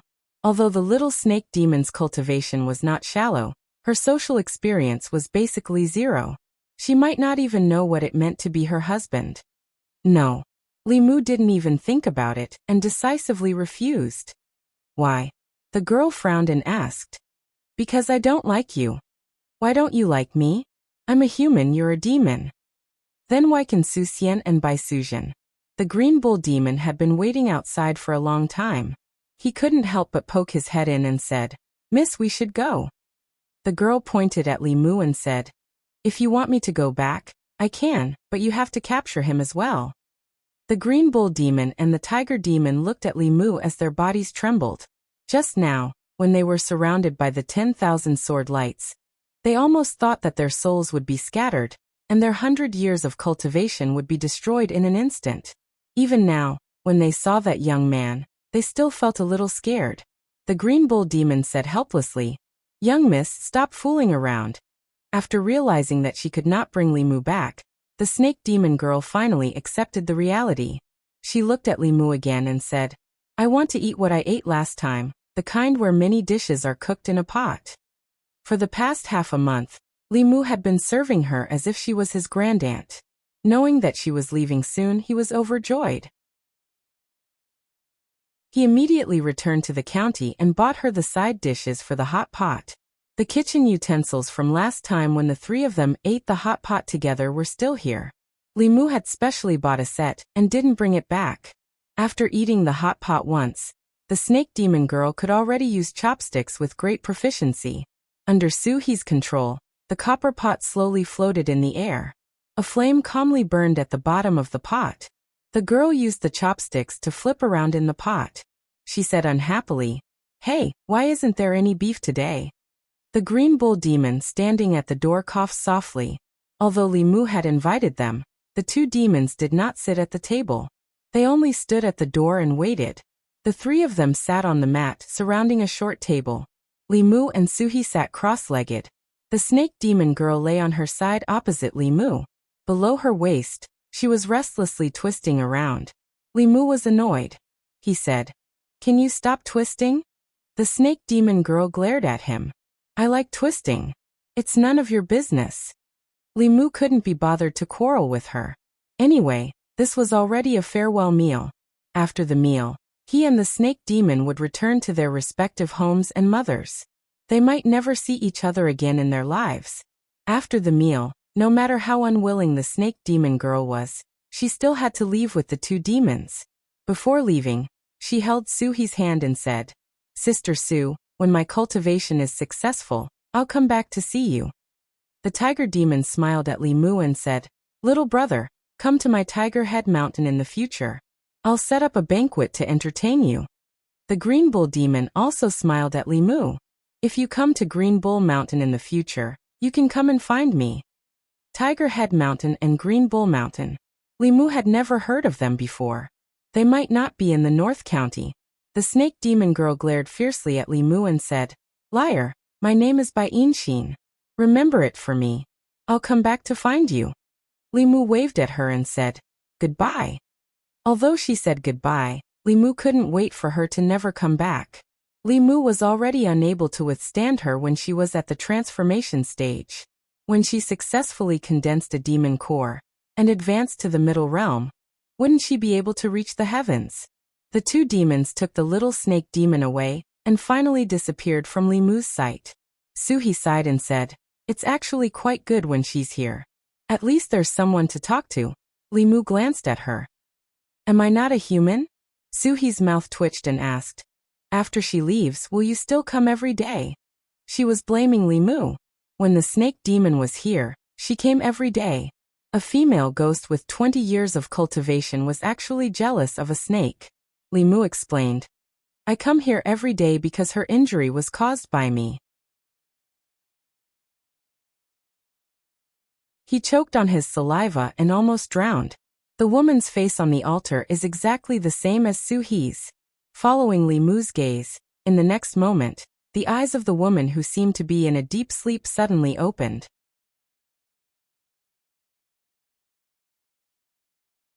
Chapter 87. On the underwater altar, the woman with the same face as Su-hee suddenly opened her eyes. She looked at Li Mu and gently sniffed. Li Mu's mind was in chaos. He felt that his blood, his soul, and the three spirits that he had just condensed were about to be sucked out of his body. In the next moment, a suction force came from above. His body quickly rose up. The moment he rushed out of the water, Li Mu saw the woman on the altar slowly close her eyes again. Li Mu landed on the ground in a sorry state. He looked at Su-hee and said in disbelief, "It's me." Su-hee glanced at the water and said indifferently, "To be exact, it's my physical body. The one standing in front of you now is my soul." Li Mu thought that Su-hee was only left with her soul. He did not expect that her physical body was still there. Moreover, it had strangely appeared on the underwater altar. That terrifying gaze just now seemed to have sucked away all of his blood essence and soul. Li Mu still had lingering fears when he thought about it. He could not help but recall the records of zombies in the monster records of the 10 continents. Jumping zombies could suck a person's blood essence and soul by biting them. Once a jumping zombie evolved into a flying stiff, it would be able to suck a person's blood essence and soul from a distance. The Suhi under the water was definitely a mature flying zombie. After a person died, their soul would dissipate. Under a certain probability, the corpse would become a zombie. Low-level zombies did not have intelligence. However, when they evolved into a flying stiff, they could develop their own intelligence. Zombies that developed intelligence were no longer related to their original bodies. They were independent entities. For example, although Suhi and the female corpse under the water came from the same source, one had inherited Suhi's spirit and will, as well as all of her memories and emotions. The other had only inherited her physical body. Of course, according to common belief, the one standing in front of Li Mu was the real Suhi.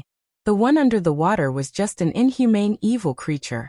He looked at Suhi and asked, "Has she already gained sentience?" Suhi nodded her head and said, 20 years ago, when I died, my body sank into the river and was attracted by that strange stone platform. My soul was lucky enough to escape, but since then, I couldn't go too far from the Bay of Clear Water. My body, in these 20 years, was constantly nourished by the spiritual energy contained within the stone platform, and gradually gained sentience. If it wasn't for the fact that she couldn't leave the stone platform, I would have already been devoured by her. Li Mu wrinkled his brows. The reason why Suhi couldn't go too far away from the Clearwater Bay should be because of this stone platform. He looked at Suhi and asked, "Do you still remember the grooves on the stone platform?" Suhi nodded. "I'll draw it for you." When Li Mu left the Bay of Clearwater, it was already very late. He planned to ask Old Wang when he went to the Yamen tomorrow. Perhaps he would know the mysteries of this altar. If he couldn't resolve internal matters, he would ask Li Si. If he couldn't resolve external matters, he would ask Old Wang. This was the experience that Li Mu had after getting familiar with them. When it came to matters of the heart, Li Si always had a unique view, and Old Wang was very knowledgeable. Whether it was the postpartum care of a sow, or the problems that one needed to pay attention to in the process of cultivation, he could talk tirelessly about them. Thinking about Suhi's matter, Li Mu went to the Yamen early the next morning to find Old Wang. Old Wang was in the middle of organizing the household register. Li Mu handed him a piece of paper with all kinds of crisscrossing talisman characters. He asked, "Old Wang, can you tell what this is?" Old Wang put down the household register and took the piece of paper. He looked it up and down, left and right. After a long time, he looked at Li Mu and asked, "Where did you get this?" "You don't have to worry about that." Li Mu stood by his side and said, "Can you tell what it is?" Old Wang placed the piece of paper on the table and said, "This is a formation, an extremely complex formation. 5 different formations are nested together to form a great formation with many functions. The person who came up with this formation is extremely brilliant."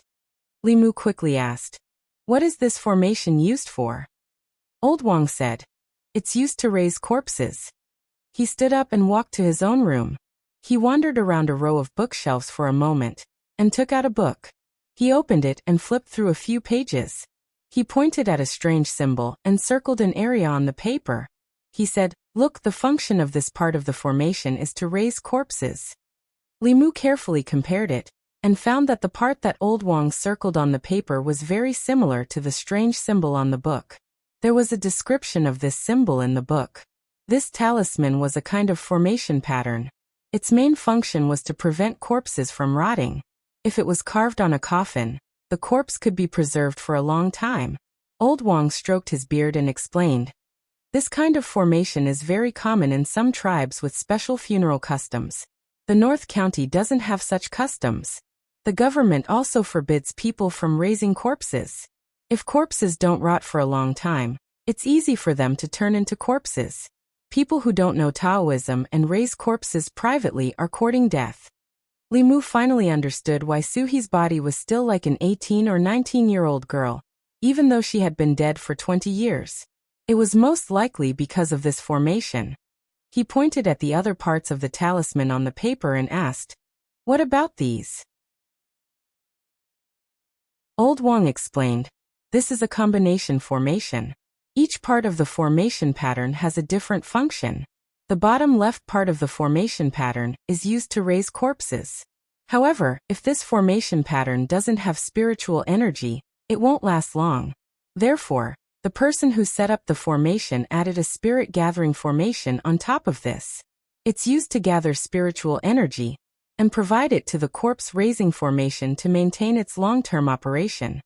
When Li Mu recalled the spiritual energy flowing on the altar, it was as if it had materialized. He was full of admiration for Lao Wang. He couldn't help but ask, "What about the two on the right?" "The one on the top right is a seal to prevent the raised corpse from escaping. As for the one on the bottom right..." Old Wang stroked his beard again and said, "If I'm not wrong, this formation should be set up at the bottom of the water." Li Mu was shocked, but his face didn't change. He asked why. Lao Wang said, he was probably worried that others would destroy this formation, so he set up an additional defensive formation. This formation needs to cut off a water vein. If you want to destroy this formation, you have to destroy this water vein or wait for the corpses in the formation to be strong enough to break out of the formation on their own. Li Mu was puzzled. This array formation had trapped Suhi's physical body, so why would it affect her soul as well? He thought about it and asked, "What if the corpse's soul is still here? Then she definitely can't go too far from this formation." Lao Wang pointed at the piece of paper and said, "Do you see the rune in the middle? This rune has combined with the rune at the bottom left corner to form a very powerful seal. Although it's mainly used to trap corpses, the soul and the physical body are of the same origin. Similarly, it can't leave the formation too far, or it will directly dissipate." Old Wang's eyes were filled with admiration.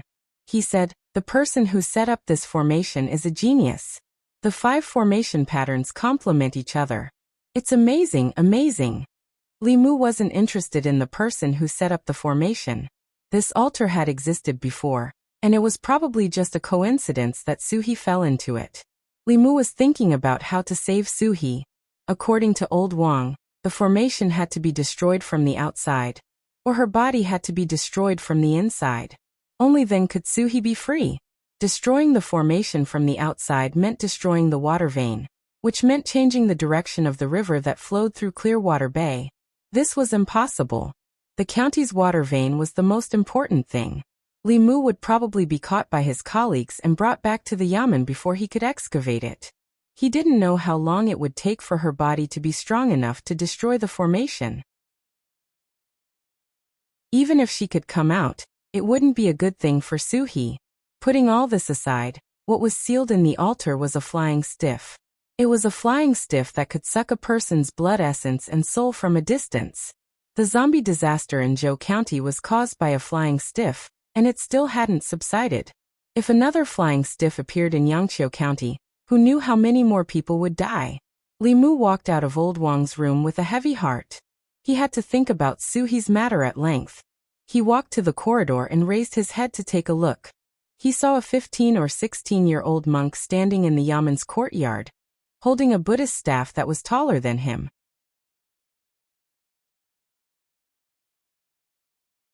Chapter 88. Li Mu thought for a moment and remembered the little monk's identity. Before Li Mu's cultivation, there were 4 other cultivators in the Yangqiu County government, apart from Zhang County magistrates and Constable Zhou. Among the 4, Li Qing, Han Jia, and Wu Bo were Taoist disciples from the ancestral court of Fulu School. The last one was from the heart sect of the 4 Buddhist sects. Both Buddhism and Taoism cooperated with the imperial court. The 2 sects would send their young disciples to be stationed in local government offices. Firstly, it was for the disciples to gain experience. Secondly, it was to help the imperial court govern the local government.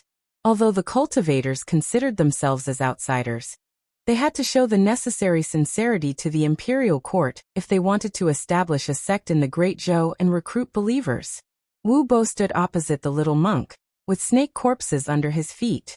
Hanja was not exaggerating when he said that this person would seek revenge for the smallest grievance. Ever since the fat man suffered a loss at the hands of the snake demon, he had been angry. These days, no less than hundreds of snakes had died at his hands. The little monk looked at the snake corpses on the ground and frowned. He said to Wu Bo, "Constable Wu, why did you kill so many creatures?" Wu Bo said disdainfully, "They were just a few unenlightened snakes. So what if I killed them? You don't care if others kill chickens or ducks. Why do you care about me?" Ba. The little monk chanted the name of Buddha and said with pity, "Chickens and ducks are domestic animals. When people kill chickens and ducks for food, they will accumulate evil karma. You killed the snakes for the evil in your heart. You will suffer the evil karma in the future." Wu Bo sneered and said, "How do you know that I didn't kill the snakes for food? Snake meat tastes good. I will eat snake soup today. Do you want to have a bowl?" The little monk was so angry that his face turned green. He chanted the name of Buddha a few times before he calmed down. He said slowly, "Constable Wu, the sea of bitterness is boundless. Repent and be saved. I hope you won't continue to be wrong." Wu Bo said with disdain, "Sorry, I'm a cultivator. I don't believe in your boundless sea of bitterness." Constable Zhou came out from inside. Seeing the two of them at daggers drawn, he felt a headache and hurriedly said, "Don't quarrel, you two. The county magistrate has summoned you for something important. He's waiting for you. Come in quickly."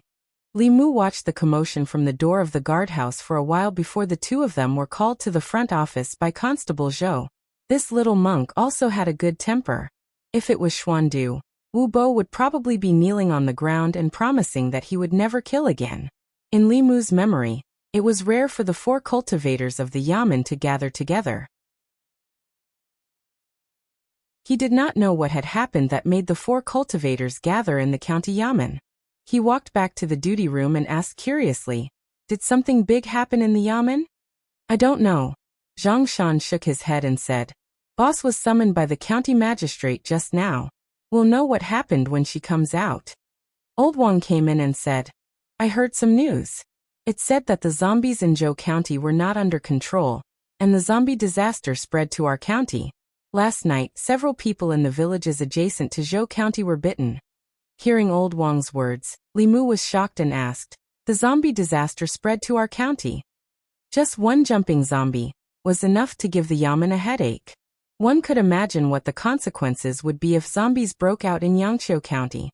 The zombie disaster in Zhou County had already killed hundreds and thousands of people. 3 months ago, the county magistrate came out in person and gathered countless masters, but he still could not control the situation. If Yangqiu County fell, the situation would probably be completely out of control. After all, zombies were different from ordinary monsters and ghosts. Without the intervention of the imperial court or cultivators, they could continuously turn ordinary people into their own kind. After a corpse was bitten by a jumping zombie, ordinary constables would no longer be able to subdue it. Flying zombies could create an unlimited number of jumping zombies. There was a record in the records of the monsters of the 10 prefectures that hundreds of years ago, the most serious zombie disaster was caused by a spirit corpse. This spiritual zombie directly turned a small country into a country of zombies. The flying stiff was just a general term. The strength of a zombie at this level was roughly equivalent to that of a cultivator in the middle 3 realms. The strength of a spiritual zombie was even above the flying stiff, and was close to the upper 3 realms of cultivation. This type of zombie could be called a corpse cultivator. Their intelligence was not inferior to that of ordinary people. They knew spells and could use supernatural powers. Their bodies were made of copper and iron. Lightning could not penetrate them and magic treasures could not hurt them. They could compete with cultivators in the 7th realm. Back then, the spirit corpse had caused a huge commotion. In the end, the spirit array sect had to send out several elders to cover the entire small country with formations. Then they had to send out countless high-level cultivators to quell the disaster. If the zombie disaster in North County was too big, the Imperial Court would probably use a similar method and give up on North County to solve the overall crisis. Our county is also plagued by zombies? When Zhang Shan heard this, his face turned pale. After the Zhang family village case, his fear of zombies still hadn't dissipated. Old Wang chuckled and said, "Don't worry. North County is where the ancestral court of Flu School is located. Now that things have gotten to this point, they won't ignore it. If Flu School is serious, let alone one or two flying stiff, even if a spiritual zombie comes, it won't be able to do anything." After a while, Li Qing walked in from outside. Seeing that everyone was there, she said, "There's an important matter that I need to inform you all of." She said with a serious expression, "The zombie disaster in Zhou County is spreading to Yangqiu County. The county magistrate ordered us to inform all the villages in the county and tell them not to go out at night. You also need to inform the people in your jurisdiction to be more vigilant." Li Mu's jurisdiction was in the county. If zombies appeared here, then the entire Yangqiu County would fall. Li Mu went door to door to inform the people on Weiyang Street. The threat of zombies was huge. After a day, a small number of shops along the street closed their doors. There were also fewer people on the street. The Union Pavilion, which had a lot of customers, was also deserted. Lu Hanyan decided to close the shop. Under Li Mu's reminder, she stocked up on glutinous rice and stayed at home with Wan Wan. They didn't leave the house and didn't take a step out. Although the possibility of zombies appearing in the county was very small, one of them had a purine body, and the other had natural spiritual eyes. They were the kind of people that zombies would be picky about. It was better to be prepared just in case. While eating, Lu Hanyan looked at Li Mu and asked, "When will those zombies be eliminated? The shop is losing money every day. It can't go on like this." Li Mu shook his head and said, "I don't know. Don't open the shop for now. I'll let you know when it's ready." Lu Hanyan glanced at him and said, "You're not the shopkeeper. Of course you're not in a hurry. If there are no customers for a month, who knows how many shops will close down? If the Union Pavilion closes down, will you feed Wan Wan and me?" Li Mu shook his head and said, "My monthly salary is only 500 coins. I can't afford it." Wan Wan immediately looked at Li Mu and said, "I'm very easy to feed. I can only eat one bowl of rice every time. Miss is even easier to feed. She only eats a little bit every day." Lu Hanyan looked at Wan Wan helplessly and said to Li Mu, "Fortunately, the haunted house was built long ago. Otherwise, I'm afraid it would delay your business." Li Mu smiled and said, "Don't worry. Those zombies won't be able to jump around for long." The ancestral court of the Flu School was in the North County. They didn't do anything before because they believed that the North County government could solve this matter. Now that the situation had spread, the government was having a hard time dealing with it. The Flu School would not stand by and do nothing. In the past 2 days, many students of the Flu School had gone down the mountain to participate in quelling the zombie disaster. This time, Li Mu had to take some risks. Fear was a rebellious emotion. It was difficult to refine and required a lot of courage. Li Mu originally planned to go to Zhou County to obtain the courage he needed from the zombies. After this disaster was quelled, he could directly condense his soul. Obtaining courage from zombies was different from extracting courage from monsters. Li Mu planned to go to Old Wang's place first to find a way to obtain courage from zombies. Chapter 89. Old Wang was in the duty room. He took out a book from the bookshelf and threw it to Li Mu, asking, "How many spirits have you refined?" Li Mu memorized the formula for extracting zombie spirit and said, "I've reached the 4th spirit." Old Wang shook his head and said, "With the cultivation of the 4th spirit, you can deal with white and black zombies, but it's too difficult to deal with jumping zombies. You should be careful. It's best to let Miss Qing help you extract the spirit. She just came to ask me how to extract zombie spirit." Li Mu was stunned for a moment and asked, "Boss came here?" Old Wang clicked his tongue and said, "Miss Qing is really good to you.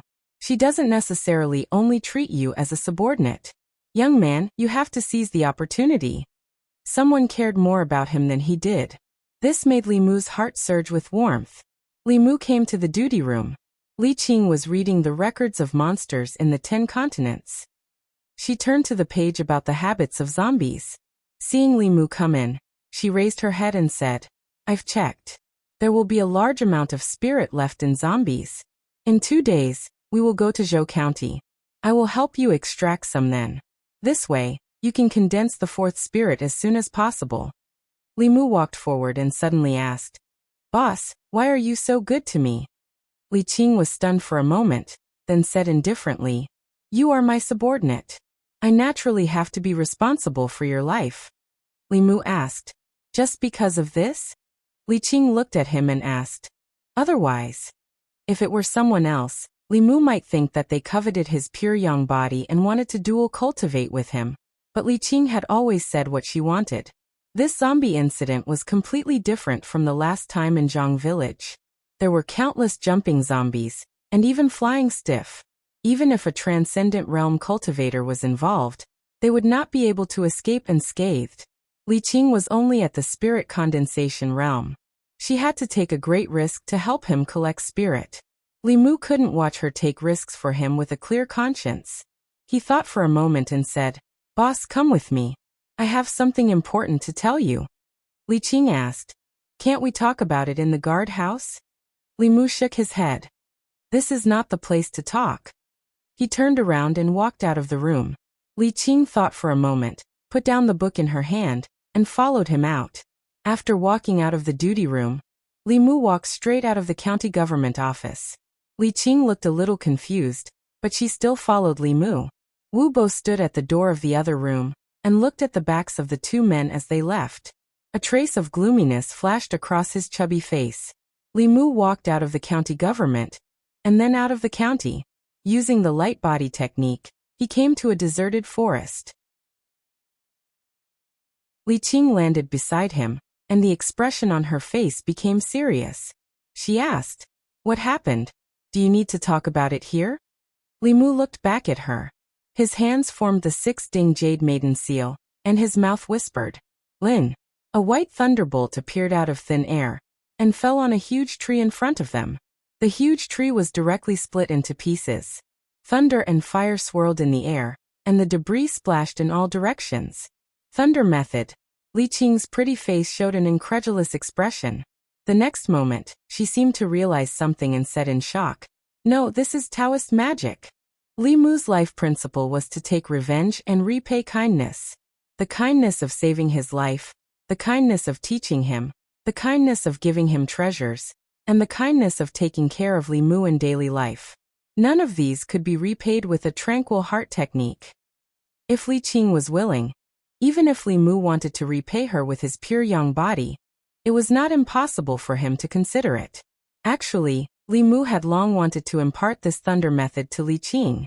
However, he had never thought of a good reason. He could not always say that he obtained it by accident. Otherwise, everyone would be suspicious. This time he had to quell the zombie disaster and collect courage for himself. It was abnormally dangerous and his life could be in danger at any moment. Li Mu did not have the luxury of time to think. He looked at Li Qing, who was rooted to the spot, and said, Boss, the 6-ding jade maiden seal and the true word Lin is this thunder method Dao technique. You have to familiarize yourself with it as soon as possible. Even if you meet with the flying stiff, you'll be able to counter it. With his soul-refining realm cultivation, Li Mu could use this true word to instantly kill third-realm demon cultivators and ghosts. Although the fourth realm was already fundamentally different from the third realm, Li Qing's dermic powers were much thicker than Li Mu's. With the help of this Dao technique, it was not difficult for her to kill enemies one level above her. Although the flying stiff was neither a demon nor a ghost, it was still an evil being and was countered by thunder method. If Li Qing encountered it, even if she could not kill it, she could still protect herself. Li Qing looked into Li Mu's eyes and finally understood why he had brought her here. The power of thunder method was immense. Among all the dermic methods, it was also one of the best. Thunder method Dao techniques were extremely rare. The rarity of a thunder method Dao technique that only had one true word was evident. 4 Dao techniques and abhijanas. The shorter the true word, the better. The shorter the true word, the faster the dermic method technique could be cast. This played a crucial role in battle. Li Mu looked at her and said, Boss, you try it first. Li Qing did not say anything else. She shifted her gaze and formed the 6-ding jade maiden seal with her hands. She said silently, "Lin." Another bolt of lightning appeared in front of them, blasting a charred hole in the ground. Unlike Li Mu's white lightning, the lightning that Li Qing released was purple. When he was possessed by Su He the previous 2 times, Li Mu also summoned purple lightning. Without a doubt, the power of the purple lightning was greater than that of the white lightning. Li Qing chanted the Lin word silently again. Dozens of white lightning bolts appeared in the sky, raising a small hill with a radius of around 10 feet to the ground. It was very obvious that the purple lightning was more powerful and consumed more dermic powers. Compared to the purple lightning, the white lightning required less dermic powers and could cause an area of effect attack. Li Qing took a deep breath and said, "I will practice this Dao technique more." Li Mu had already thought of an excuse, but he did not expect that Li Qing did not even ask him. He was stunned for a moment. Looking at Li Qing, he asked, "Boss, why don't you ask me where this Dao technique came from?" Li Qing said calmly, "Everyone has their own secrets. You have your own opportunities and secrets. Why do I need to get to the bottom of everything?" Her temperament was indeed indifferent. Lu Hanyan was different. Her curiosity was heavier than a cat's. She wanted to get to the bottom of everything. Whenever Li Mu returned late, she would beat around the bush to find out where Li Mu went. In other words, this was also a display of Li Qing's trust in him. Li Qing did not ask him, and Li Mu did not need to explain. The 2 of them looked at each other and did not say anything. When they returned to the county, it was already noon. Li Mu knew that Li Qing usually ate alone. She liked to eat noodles and often visited a roadside noodle stall. The noodle stall was opened by a widowed woman. Li Mu and Zhongshan had eaten there a few times. The taste was really good. "Boss, do you want to eat at my house?" There was one at home. Li Mu had to go home to cook. When the 2 of them were about to leave, he asked politely. Li Qing stopped in her tracks. After thinking for a moment, she nodded and said, "Okay." Li Mu was slightly stunned. He did not expect her to really agree. She had always been a loner. Hanja and Wu Bo had invited her to eat with them many times, but she had directly rejected them. Li Mu was also stunned for a moment. He nodded and said, "Boss, what do you want to eat? I'll make it for you." Li Qing, "Whatever." When other women said whatever, there might be countless interpretations. If Li Qing said whatever, then it was really whatever. Li Mu thought for a moment. Considering Li Qing's preferences, he still made his best Yangchun noodles. Wanwan also liked to eat it very much. She could eat at least 3 bowls every time. If she ate more than usual, 5 bowls would not be a problem. At a noodle stall on Weiyang Street, Zhang Shan slurped a mouthful of noodles and almost scalded his mouth. He quickly took a few breaths and inadvertently looked at the street in front of him. He said, "Isn't that the boss? Li Mu is also here." Li Si slowly ate his noodles. When he raised his head and saw Li Qing walk into Li Mu's house, his hand movements also paused. Zhang Shan put down his chopsticks and said in surprise, "The boss and Li Mu went home. Why did they even close the door?" Li Si glanced at him and said, "Don't make a fuss. Eat your food." Somewhere on the street, a very fat figure sat by the window on the 2nd floor of a restaurant. He looked at the 2 figures walking on the street below.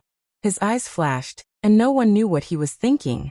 After returning home, Li Mu took Li Qing to the study and said, "Boss, take a seat first. I'll go and cook." After Li Mu left, Li Qing did not sit down. She stopped in front of a row of bookshelves. There were not many books on this bookshelf. Most of them were basic books on Taoism cultivation, as well as some miscellaneous books, such as records of supernatural beings and records of monsters in the 10 continents. There was a stack of papers on the desk, and the words "Strange Stories from a Chinese Studio" were at the top of the page. This "Strange Stories from a Chinese Studio" had been popular in Yangqiu County for a month. Li Qing had heard of it, but she did not read these books usually. She only knew that this book was selling well in the bookstore, but she did not know the specific content.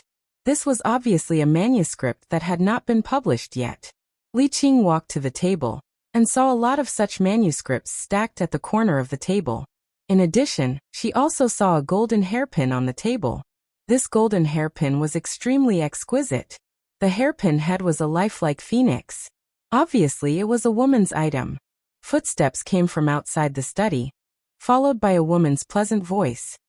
Have you finished the 5th volume of Strange Stories from a Chinese Studio?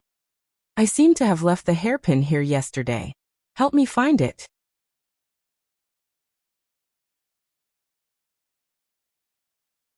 Chapter 90. Lu Hanyan stepped into the study but did not see Li Mu. Instead, she saw an unfamiliar woman. The woman's appearance was outstanding. She was tall and wore an official uniform similar to Li Mu's. She had a trace of masculinity. Lu Hanyan's eyes lit up at first sight. She was stunned for a moment, then asked, "You're here to see Li Mu?" Li Qing could tell at a glance that the woman in front of her was also a cultivator, but her cultivation was not high. She seemed to have only refined 2 souls. She looked at Lu Hanyan and nodded. "I'm Li Mu's colleague."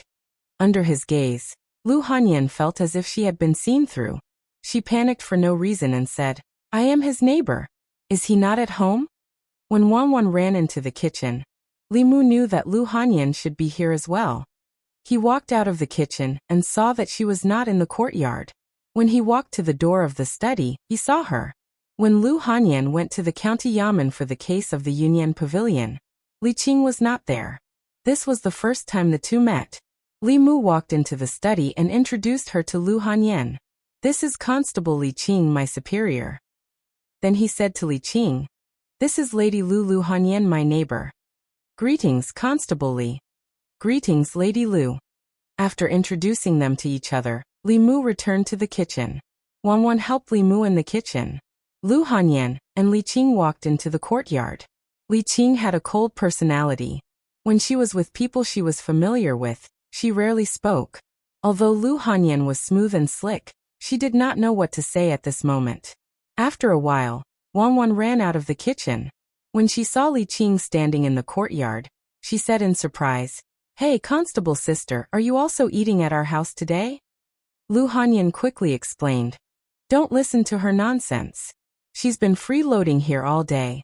She already thinks of this place as her own home." Li Qing smiled faintly and did not say anything. She looked at Lu Hanyan and said, "Lady Lu is also a cultivator." "I'm not a cultivator." Lu Hanyan smiled and said, "I just learned a few things from Li Mu." Li Qing smiled and said, "Lady Lu's talent for cultivation is very good. She was able to condense her soul in such a short time. Her future achievements are limitless." Lu Hanyan still remembered Li Mu's warning not to mention her pure yin body and talent for cultivation to anyone. She did not continue this topic.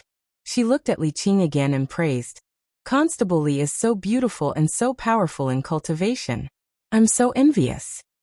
Lady Lu is also very beautiful." When Li Mu came out with 2 bowls of noodles, he heard Lu Hanyan and Li Qing flattering each other. Before the meal, they seemed to be chatting well. But during the meal, they did not say anything. The atmosphere was a bit cold. One was a constable of the county government, and the other was a shopkeeper. They did not have much in common. Li Mu wanted to liven up the atmosphere, but he did not know what to say. After thinking, he asked Li Qing, "Boss, are the cultivators from the county government going to Zhou County this time?" Li Qing nodded and said, "The county governor has ordered all the cultivators from the 13 counties in the North County to come to Zhou County within 3 days, and help Zhou County quell the chaos this time." Li Mu thought for a moment and asked, "Should I go?" Li Qing said, "You haven't condensed your soul yet. You can stay in the county government." Usually when the 3 of them ate together, it was very lively. Today there was one more person, so it was a bit cold. Li Qing left after the meal. When there were outsiders, Wanwan was embarrassed to eat too much. She only ate 2 bowls. Now she was eating her 3rd bowl. Lu Hanyan helped Li Mu clean up the dishes and asked, "What's Constable Li's realm?" Li Mu said, "The 3rd realm, spirit condensation." Lu Hanyan had just refined the 2nd soul. Hearing this, she said in surprise, "So high." Li Mu nodded and said, "They have been cultivating since they were young. We have only cultivated for a few days. Of course, we can't compare." In terms of talent, Li Mu and Lu Hanyan were better than Li Qing. However, Li Qing had been cultivating in Fulu School since she was a child. After more than 10 years of hard work, Li Mu and Lu Hanyan, who had just started cultivating, could not catch up with her. Lu Hanyan said with envy, "God really favors Constable Li. She is so beautiful and her cultivation realm is so high. When can I be as powerful as her?" Li Mu glanced at her and said, "Others can say this, but what right do you have to say it? If one were to say that the heavens would take care of some people, then he would definitely take care of Lu Hanyan much more than Li Qing. Not only was she outstanding in appearance, her figure was impressive, her cultivation talent was high, and she had a 1 in a million pure Im body. She was also so rich." Thinking about it, even Li Mu began to envy her. Lu Hanyan understood the meaning behind Li Mu's words. She was a little proud and said, "Constable Li seems to be very good to you. This is the first time you have brought someone back for dinner." Li Mu nodded and said, "In this world, she is the person who treats me the best." Li Mu was alone in his previous life. After coming here he was still alone. Because very few people were good to him, Li Mu kept in mind all the good things that others did to him. Li Qing introduced him to cultivation, gave him bai, and helped him draw talismans. In front of her, Li Mu almost fulfilled all of her requests. Lu Hanyan was not related to him. Just because they were neighbors, she stayed up for 3 days in a row to help him change the script of transforming into butterflies. In order to help Li Mu collect fear, she gave up the planned branch of the Union Pavilion. She loved money the most, but she would rather give up the profits of the bookstore to help him prepare a haunted house. Li Mu remembered all of these. He put down the bowl and said, "The courage in the zombies is helpful for soul condensation. I will go to Zhou County this time to help you collect some. With your talent, you will soon reach the soul condensation realm. You don't have to envy anyone." After careful consideration, Li Mu still decided to go to Zhou County in person. Firstly, he was worried about Li Qing. Secondly, Li Mu also wanted to train himself through actual combat. A cultivator who only knew how to guide cultivation was no different from a flower in a greenhouse. When it came to fighting with people, it was just a show. Although Zhou County was dangerous, it was also a rare opportunity to train. To deal with evil creatures like zombies, Li Mu might not be able to beat them, but he could definitely run away from them. The last reason was that Li Mu also wanted to collect some courage for Lu Hanyan and Wan Wan. In terms of cultivation, besides Li Qing, he could also ask Old Wang for advice. Lu Hanyan and Wan Wan only had Li Mu behind them. Shopkeeper Lu was so nice to her, and Wan Wan was so obedient.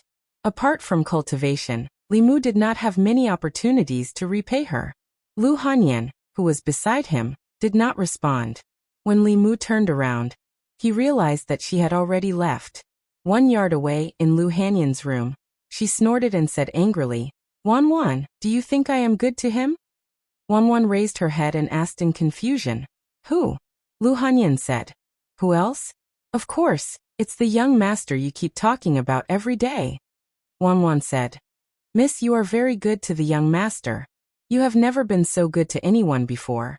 Lu Hanyan turned her head and snorted, "I'm not as good to him as Constable Li." Wan Wan pulled her sleeve and whispered, "Miss, don't be angry." "I'm not angry." Lu Hanyan waved her hand and said, "Why would I be angry because of a man? Men are all pig trotters." Pig trotters. Wan Wan's throat moved. She murmured, "Miss, let the young master stew pig trotters for us tonight." Lu Hanyan reached out and tapped her forehead. She said angrily, "Eat, eat, eat. You only know how to eat. You don't even know when your husband will be taken away." Wan Wan was shocked.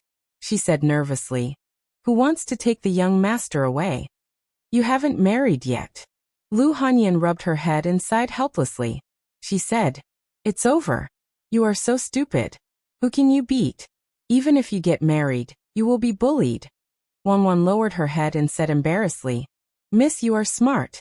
I will follow you," Lu Hanyan said. "You are following me now. Can you follow me for a lifetime?" Wan Wan said, "Yes."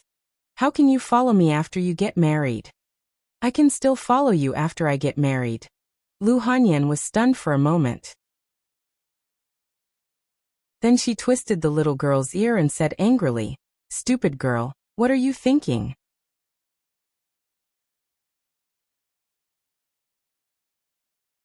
Chapter 91. After dinner, Li Mu returned to the county yamen and told Li Qing his idea. Li Qing said in surprise, "You want to go to Zhou County?" Li Mu nodded and said, "I've already condensed the 3 spirits and can deal with ordinary zombies. Even if I can't beat them, I can protect myself. I can take advantage of this opportunity to train myself." Li Qing thought of Li Mu's Thunder Taoist magic and the Buddha's light that could restrain evil beings. After pondering for a moment, she nodded and said, "That's good too. When the time comes, you can just stay by my side." She looked at Li Mu and suddenly asked, "The book Strange Stories from a Strange Story is very popular on the market. Did you write it?" Li Mu said embarrassedly, "The salary is too little. It's all for living. I don't think I violated the Yamen's rules, right?" "No." Li Qing shook her head and said, "But there's something I hope you can tell me truthfully."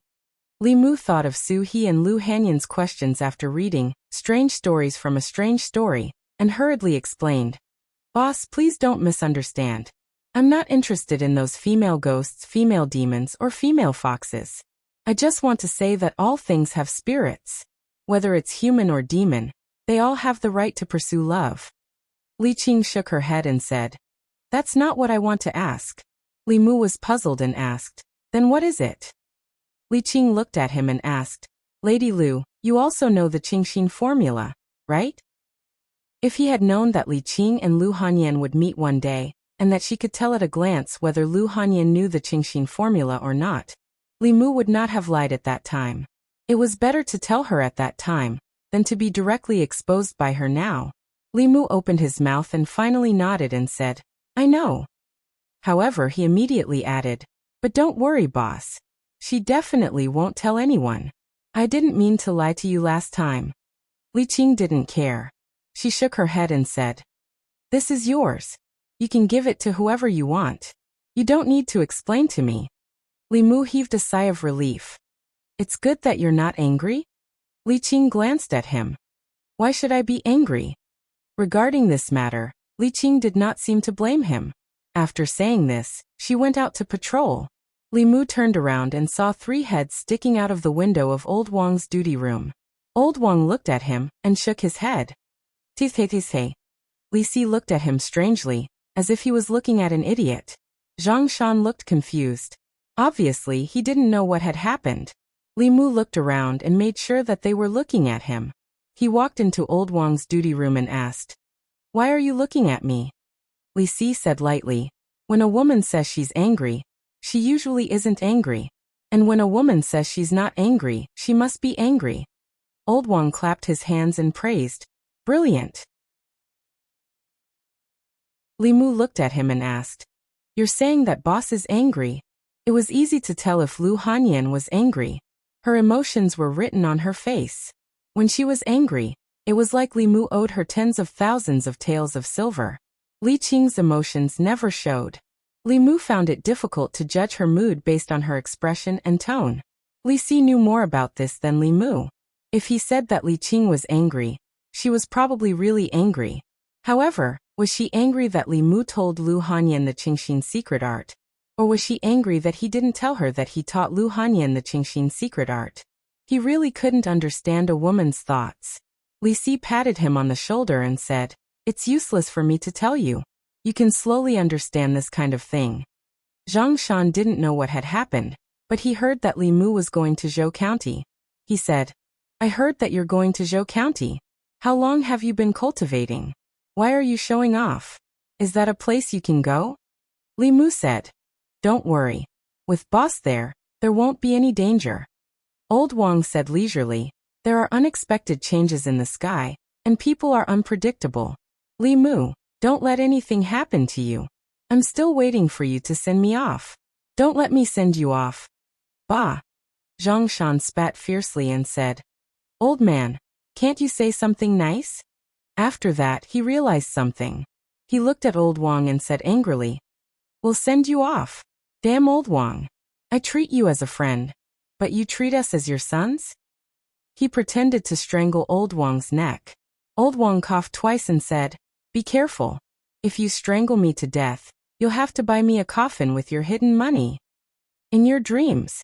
Zhang Shan let go of his hand and glanced at him. He said, "At most I'll roll up 2 straw mats. I'll dig a hole for you in the mass grave and fill it with some soil." Old Wang shook his head in disappointment and said, "If you say so, all the money I've saved over the years will be given to Li Mu and Li Si." "You've saved money?" When Zhang Shan heard this, he immediately went up and said, "Do you like pine or fir wood for the coffin? Leave it to me. I promise that after you die, I'll arrange it properly for you." Old Wang thought for a moment and said, "Phoebe Jinan, if you really can't, sandalwood is also fine." Zhang Shan scolded angrily. "Bullsh *T. I can't afford that kind of wood even if I sell myself. You'd better dream. You have everything in your dreams." Li Mu walked out of Old Wang's room and saw Wu Bo carrying a huge snake corpse in from outside. The little monk Huiyuan followed behind him and said angrily, "Constable Wu, this snake has already developed intelligence and is 1 step away from forming a fetus.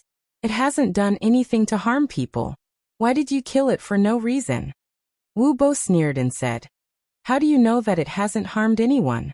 Snakes don't eat grass. This snake has grown to such a large size, and who knows how many creatures have lost their lives in its mouth. Killing it is also an act of justice on behalf of the heavens." The little monk said angrily, "You're twisting words and forcing logic." Wu Bo mocked, "Am I wrong?" "Ba." Huiyuan took a deep breath and said, "The heavens are watching what people do. Those who are unjust are doomed to destruction. Constable Wu, you're on your own." Zhang Shan looked over and whispered, "This guy surnamed Wu even dares to bully a monk. He'll suffer retribution sooner or later." "There's no such thing as retribution in this world." Old Wang sat in the room and shook his head. "Only good people have short lives and evil people live for 1,000 years. Those who kill and burn, eat and drink well, and those who build bridges and pave roads, don't even have skeletons left." Zhang Shan shook his head and said, "Wu Bo ate so many snakes. Maybe one day he'll be eaten by a more powerful snake demon." Old Wang opened a book and said with a smile, "Look at what's written in the book. There's no such thing as a demon eating a human. It's all about humans eating humans. If you don't want to be eaten, you can only eat others." Since the last meal, Li Mu hadn't seen Lu Hanyan for 2 days. Only Wanwan came twice. However, she was usually busy. She had to arrange music and rehearse. It wasn't uncommon for her to rest in the shop for several days in a row. Li Mu was about to leave for Zhou County in a while, so he didn't have time to say goodbye to her. He wrote a note and stuffed it through the crack in the door. When he returned home, he took the teleport talisman and evil punishment talisman with him and packed some clothes. When he walked out of the door, the courtyard next door was still closed. Li Mu shook his head and turned to leave. Not long after, a bouncing figure ran from afar. Wanwan came to Li Mu's door with 2 pig trotters in her hand. She was about to knock on the door when she saw that it was locked. She turned around and said, "Miss, the young master isn't here. If he's not here, then he's not here. As if I want to see him." Lu Hanyan pursed her lips and opened the courtyard door. Just as she was about to step in, her eyes inadvertently glanced. She suddenly bent down and picked up a piece of paper from the ground. There were only 2 short lines on the paper. "I'm going to Zhou County. You and Wanwan should be careful at home. Close the doors and windows at night. Remember to bring Fulu with you." Lu Hanyan's expression changed. She asked, "Aren't there a lot of zombies in Zhou County? Why is he going there?" Wanwan raised her head and said, "Yesterday the young master said that there's something in the zombies' bodies that can help us cultivate. Who wants his help?" Lu Hanyan's face turned pale. She clenched the paper tightly and gritted her teeth. "That idiot."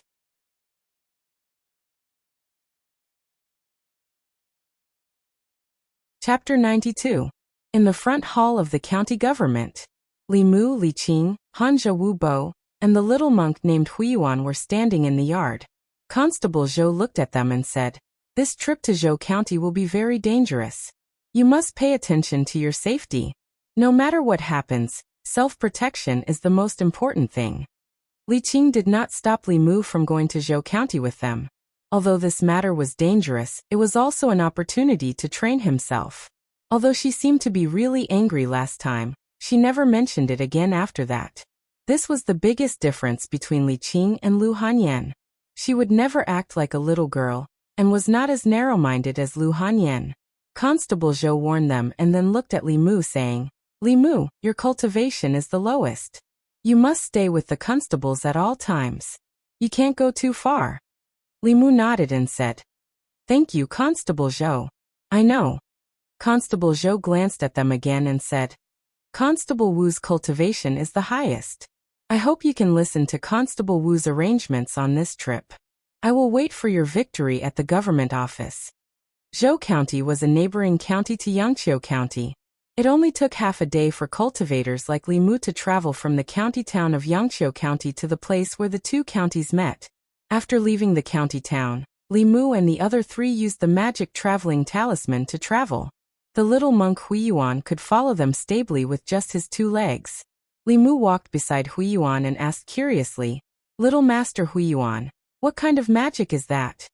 Huiyuan smiled and explained, "This is called the shadow-following leg.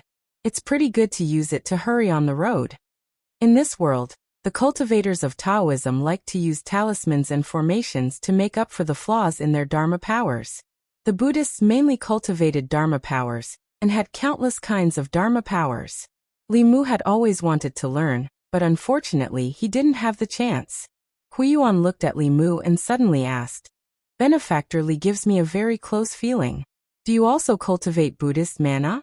Li Mu nodded and said, "Master Xuandu once gave me a Dharma Sutra." "So it's Uncle Xuandu." Huiyuan smiled and said, "Benefactor Li must have a deep Buddhist affinity to be favored by Uncle Xuandu." Li Mu said modestly, "You're too kind. I just read it casually when I have nothing to do." Traveling was boring and Li Qing did not like to chat. Li Mu, Wu Bo and Hanja had nothing to talk about. After getting closer to Huiyuan, they quickly started chatting. Although Li Mu had been chanting the Heart Sutra to cultivate, he did not have a deep understanding of Buddhist cultivation. Old Wang's bookshelf was filled with Taoist books. None of them were about Buddhism. In the conversation with Huiyuan, Li Mu found out a lot of information that he did not know before. For example, the first 3 realms of Buddhist cultivation were enlightenment, clairvoyance, and karma. The corresponding realms of Taoism were soul refining, soul concentrating, and spirit concentrating. In the lower 3 realms of cultivation, Taoism refined the 7 souls and Buddhism cultivated the 6 roots. They were actually somewhat similar. Huiyuan's current realm was the second realm, clairvoyance. Li Mu could barely be considered to have just entered the enlightenment realm. Other than revealing a few Buddhist auras, he did not know any other Buddhist superpowers. The two of them chatted along the way. Before the sun set, they finally arrived at Zhou County. There was a small village adjacent to Zhou County and Yangqiu County. Many people gathered there. Most of these people were people in ragged clothes and looked haggard. There was also a portion of them who were cultivators. Their cultivation was not very high. Most of the people in the small village were injured. From the wounds on their bodies, it was obvious that they had been poisoned. Li Mu saw a cultivator grab a handful of glutinous rice from the cloth bag he carried with him and apply it to the wound on his arm. Black smoke immediately rose from the wound. The cultivator clenched his teeth and his expression was ferocious. He fainted from the pain. Amitabha. Huiyuan looked away and could not help but recite the name of Buddha. As soon as they entered the village, they were welcomed in by an old official. As the old official walked, he asked, "Are you colleagues from Yangqiu County?" Hanja nodded and asked, "How's the situation in Zhou County?" "Much better." A smile appeared on the old man's face as he said, "Reinforcements from the various counties have arrived. Many immortal masters from the Talisman sect also came down and killed a flying zombie. The few towns in front are no longer in danger. Those who are here now are those who were injured earlier." From the old official's words, Li Mu and the others understood the general situation in Zhou County. A few days ago, the zombie disaster in Zhou County was on the verge of going out of control and spreading to the surrounding counties. The county governor had no choice but to gather the forces of the entire North County to suppress the zombies in Zhou County. He also asked for help from Fulu School. In just a few days, the situation was under control. There were countless experts in Fulu School. As soon as they arrived in Zhou County, they killed a flying stiff. If it were not for the birth of a few more flying stiff in the zombie horde in the past 3 months, the zombie disaster this time would have been mostly resolved. However, with this unprecedented power, it was only a matter of time before this disaster was resolved. Li Mu and the others were at the back of the county. Some injured cultivators and commoners were settled here. Further ahead were the villages that were most seriously affected by the disaster. The commoners gathered in villages. Those who lived outside were also asked to move to the nearest village. The zombies that wreaked havoc in Zhou County were not naturally formed white zombies and black zombies. After being bitten by flying zombies and jumping zombies, the people who turned into zombies were more dangerous than white zombies and black zombies. They hid in dark places during the day and came out to cause harm at night. Zhou County's geology was strange. There were many underground karst caves. In the past, they were rare sights. This time, they became the hiding places of the zombies. Daytime was the best time to exterminate these zombies. However, the underground karst caves were very complicated. Even if the cultivators found the entrance, they would not dare to go deep. They could only wait for the zombies to come out at night. The old official took them to a yard and said, "It's dangerous at night. I'll have to trouble you to rest here for the night. If you want to continue, you'd better wait until tomorrow morning." When zombies moved in groups at night, even cultivators in the realm of assembled spirit would find it difficult to resist. The cultivators in Zhou County usually moved in groups. The yard was very shabby. There were only 3 rooms. Li Qing was the only woman, so she naturally took one room. Wu Bo and Hanja stayed in one room, while Li Mu and the little monk Huiyuan stayed in the other room. Li Mu and Li Mu's room only had a wooden bed. After he put down the luggage, he found that Huiyuan was not in the room. Li Mu went outside and saw Huiyuan squatting beside an injured commoner. His hands were glowing with Buddha's light, which was slowly flowing into the man's wound. As the golden Buddha's light flowed into the man's wound, wisps of black qi came out. That was the corpse qi in his body. If the corpse qi was not removed, it would spread throughout the body and eventually make them lose their intelligence, turning them into zombies. This was also the trouble of zombies. As long as someone was scratched or bitten by them, even if they did not die at the time, they would eventually become one of them if the corpse poison was not removed in time. Although glutinous rice was effective in removing the corpse poison, the process was too painful. On the other hand, Buddha's manna had a miraculous effect on healing and removing poison. Li Mu walked to Huiyuan's side and squatted down. He stretched out his hand, and a golden Buddha's light appeared in his palm. He channeled the Buddha's light into the other person's body. After a wisp of black qi came out of the man's chest, his face immediately became ruddy. Huiyuan looked at the golden Buddha's light in Li Mu's palm and smiled. Benefactor Li is indeed born with wisdom. You've only cultivated for a few months, and you already have such abilities. If you can convert to Buddhism, there will definitely be an eminent monk in the future. Li Mu waved his hand. Let's talk about this in the future. Whether it was the old monk or the young monk, they all wanted him to become a monk. However, Li Mu was a layman. Although cultivating Taoism and Buddhism were all cultivation, after becoming a monk he could not marry a wife. The Buddha could not help him solve his personal problems. Cultivating Taoism did not exist. He could marry as many wives as he wanted. It was much more tempting than being a monk. Taking a step back, cultivating Buddhist abhijna did not necessarily require one to become a monk. Wasn't it good to be like this? Li Mu called the old official over, and called out the people and cultivators who were injured by the zombies. Together with Huiyuan, they helped them remove the corpse poison. After the corpse poison was removed, their bodies immediately felt much better. Everyone thanked them profusely. "Thank you, little master." "Thank you, master." Because he could use the light of Buddha, Li Mu was also mistaken for a monk who cultivated with hair.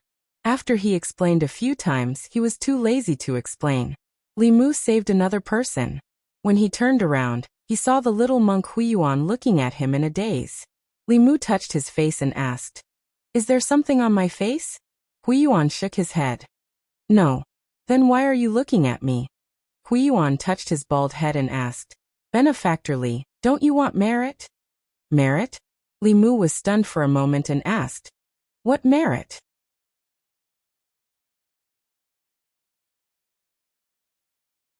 Chapter 93. Huiyuan put his palms together and said, "It is said in the Buddhist scriptures that one can break through life and death, achieve nirvana, and save all living beings. It is called merit. This merit is the virtue of doing good deeds, so it is called merit." Li Mu looked at him and said, "Can you say something that normal people can understand?" Huiyuan scratched his head and said, "Doing good deeds such as giving alms, repairing temples, creating statues, setting people free, and saving people from suffering can get merit. Merit is helpful for our cultivation. Doesn't benefactorly know?" Li Mu's understanding of Buddhist cultivation was very limited.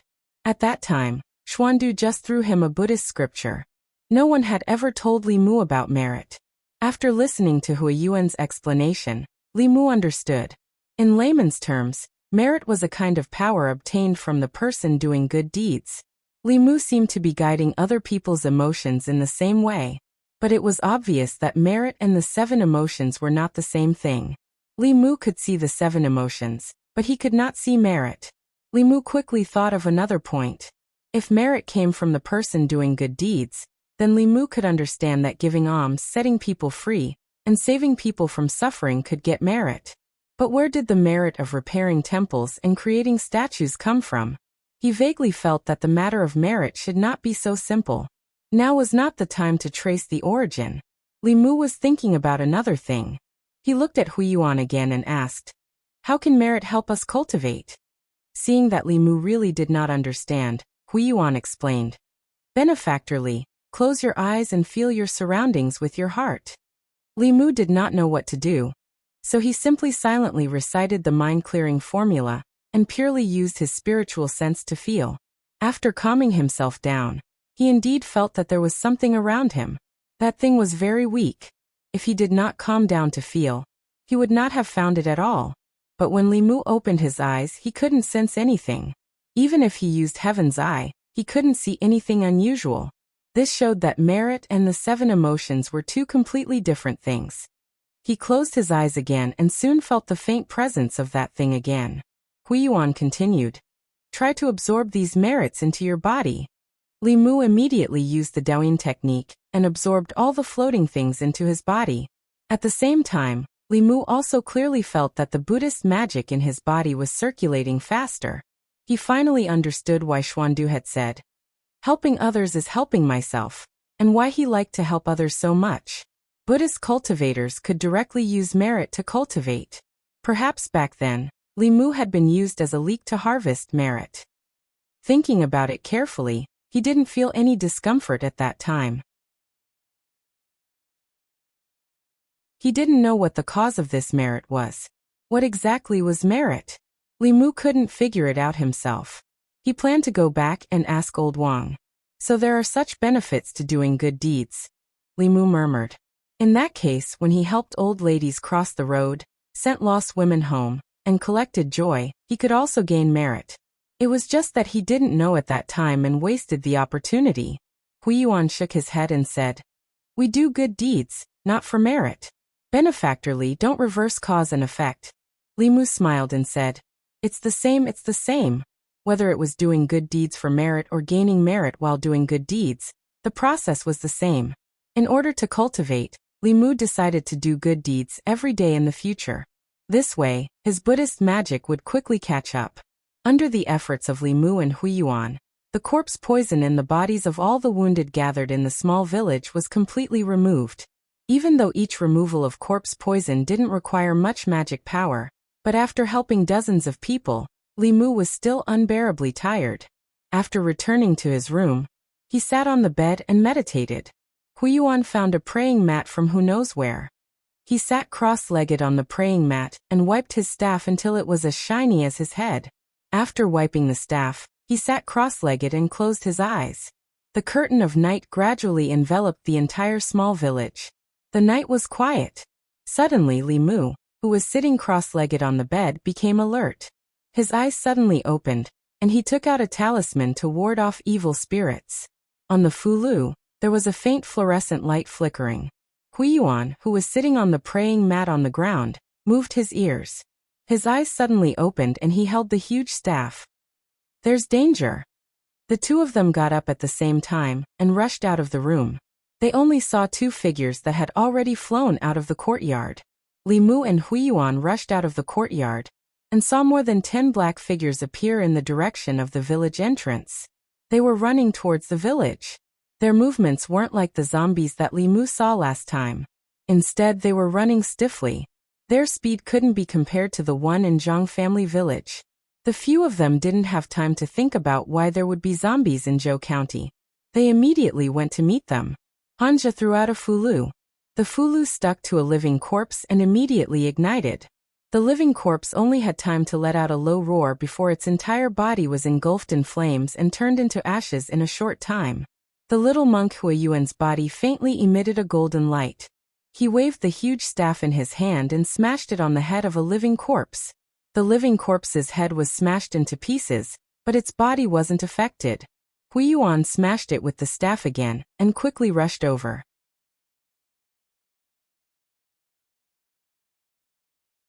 With a few strikes of the staff, the living corpse was smashed into the ground and didn't move anymore. Hanja threw out another fulu. Li Mu's eyes blazed with flames once again. In a short time, 5 to 6 living corpses were turned into ashes by their hands. Li Mu's eyelids twitched.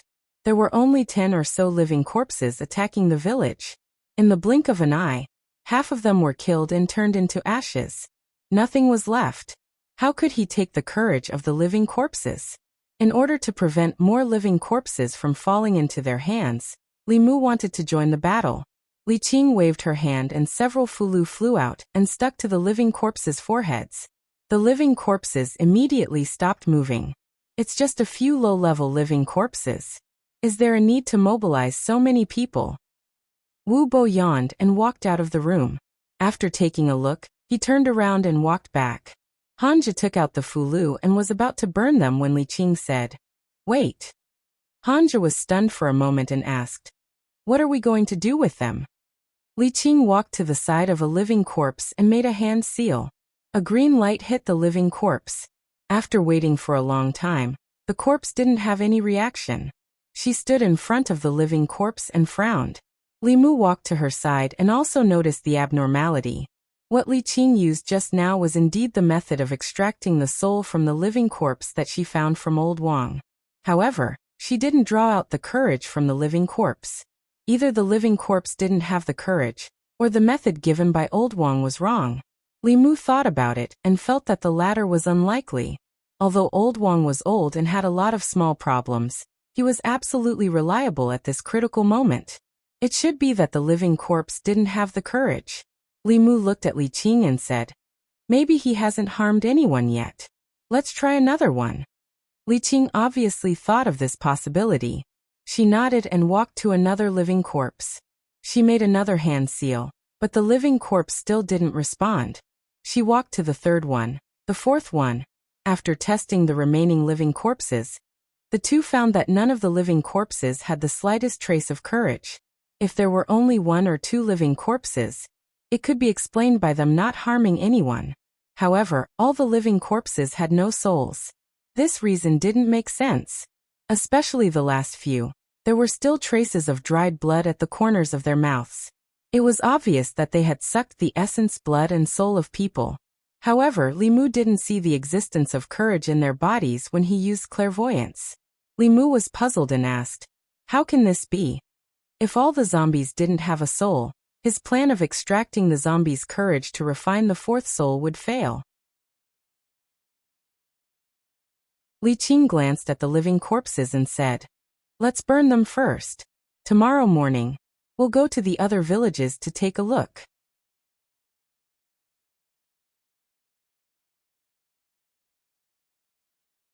Chapter 94.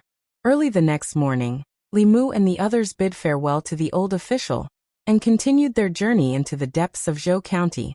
The living corpses that appeared last night weren't much of a threat. Even if Han Zhe and the others didn't make a move, the cultivators gathered in the small village could easily deal with them. The real danger of Zhou County was still ahead of them. In the areas where the zombie disaster was the most serious, the zombies that moved in groups weren't low-level living corpses, but jumping zombies.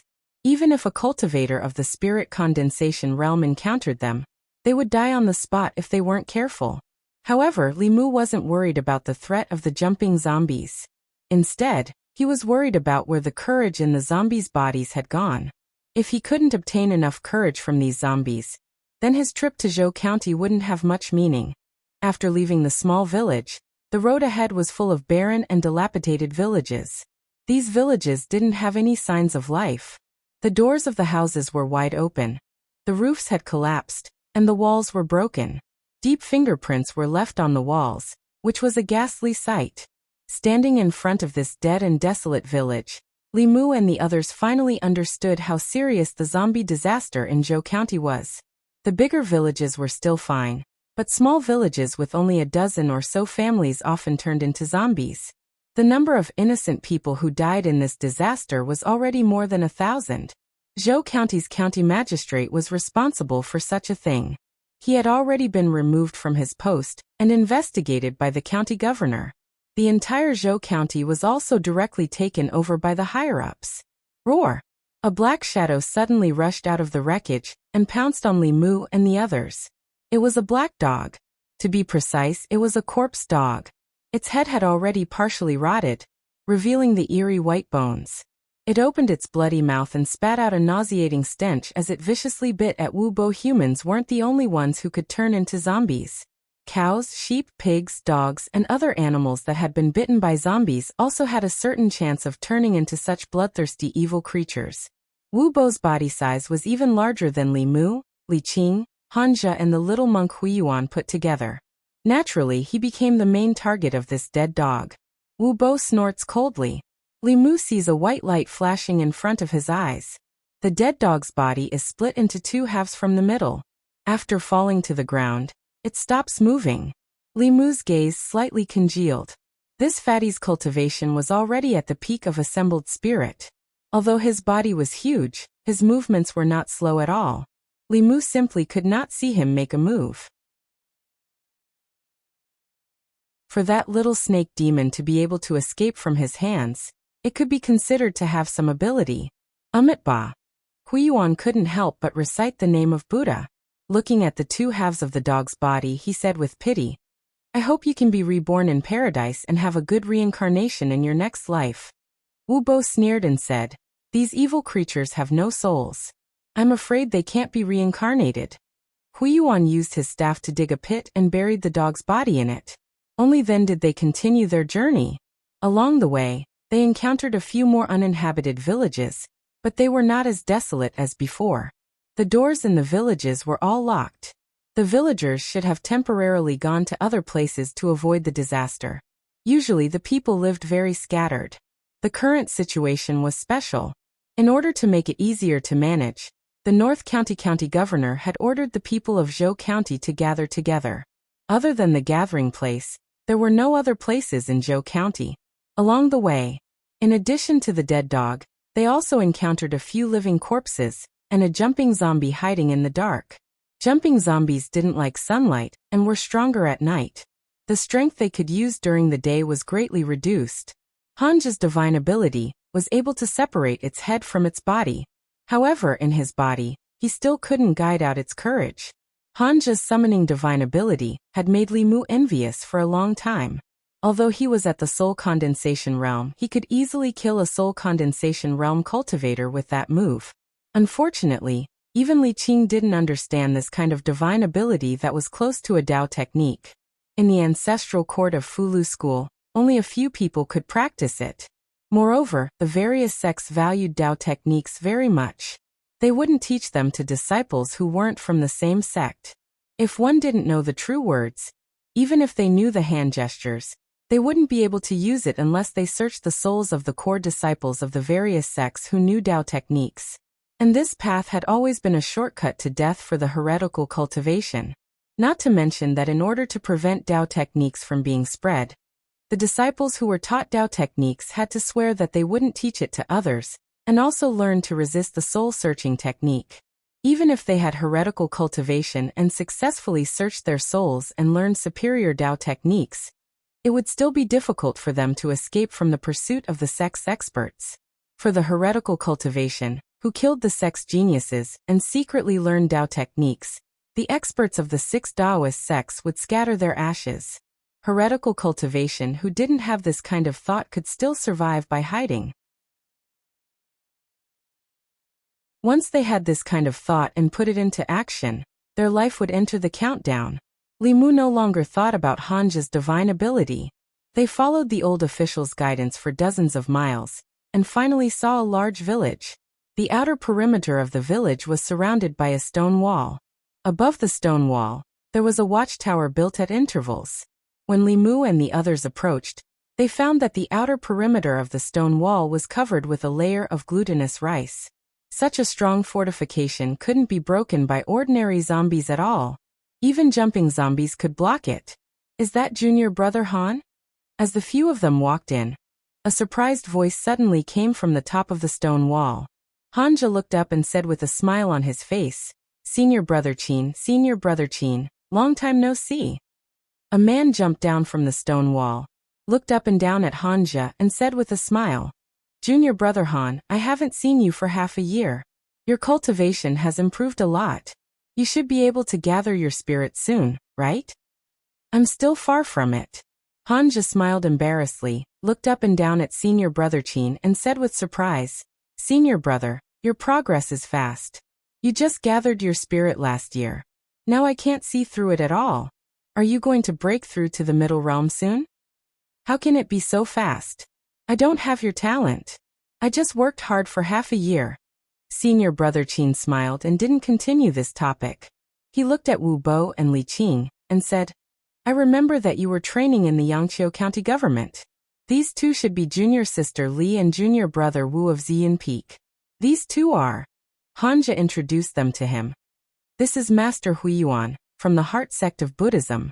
This is Li Mu, my colleague in the county government. The ancestral court of the Talisman Puppet sect had a total of 7 branches. This time, they had sent many disciples down the mountain to quell the chaos.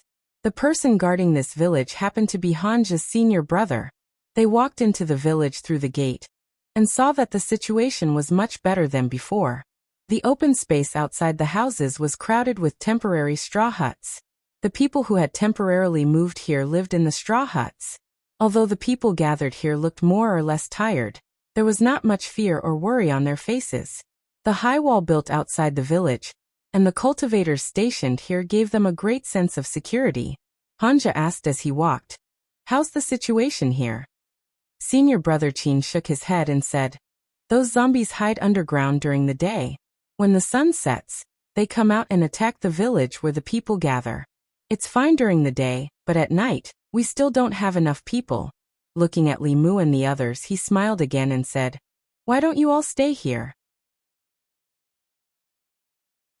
With you all here, there's nothing to be afraid of. In the nearby zombie hordes, other than a few powerful jumping zombies, there's nothing to be afraid of. The situation in Zhou County was that the closer one was to the county town, the denser the zombie hordes and the stronger the zombies.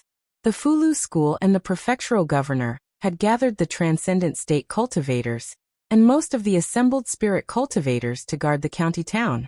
In the outskirts of the county town, where the zombie disaster was not too serious, one assembled spirit cultivator was enough to guard it. Wu Bo's cultivation was the highest. In theory, they had to listen to Wu Bo's arrangements. Along the way, he did not exercise this authority. He also did not raise any objections to senior brother Qin's idea. However, the quieter he was, the more uncomfortable Li Mu felt. Especially when he glanced at Li Mu. It made Li Mu feel like he was being watched by a poisonous snake. Although Li Mu did not offend him in any way, Wu Bo was narrow-minded and had a violent personality. He could not be judged by ordinary people. Being watched by an assembled spirit cultivator was not a good thing. Li Mu had already raised his guard against him, Senior brother Qin led them into a courtyard and said, "I'll have to trouble you all to rest here first." Wu Bo walked into his room and looked back at the others. He said, "If there's nothing else, don't disturb me." Hanja looked at Wu Bo's back with dissatisfaction. He said to senior brother Qin, "Wu Bo is always like this. Senior brother, don't mind him. Just ignore him." Senior brother Qin smiled and said, "How can that be? Junior brother Wu is talented and is elder Wu's grandson. It's understandable that he's a little more arrogant than us ordinary disciples." Recommended a book by a friend. The Surprising Son-in-Law. I just want to be a good son-in-law.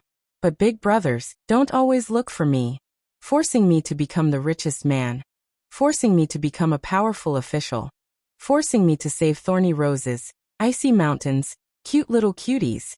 This was a book about being forced to become a king. There were all kinds of schemes and tricks.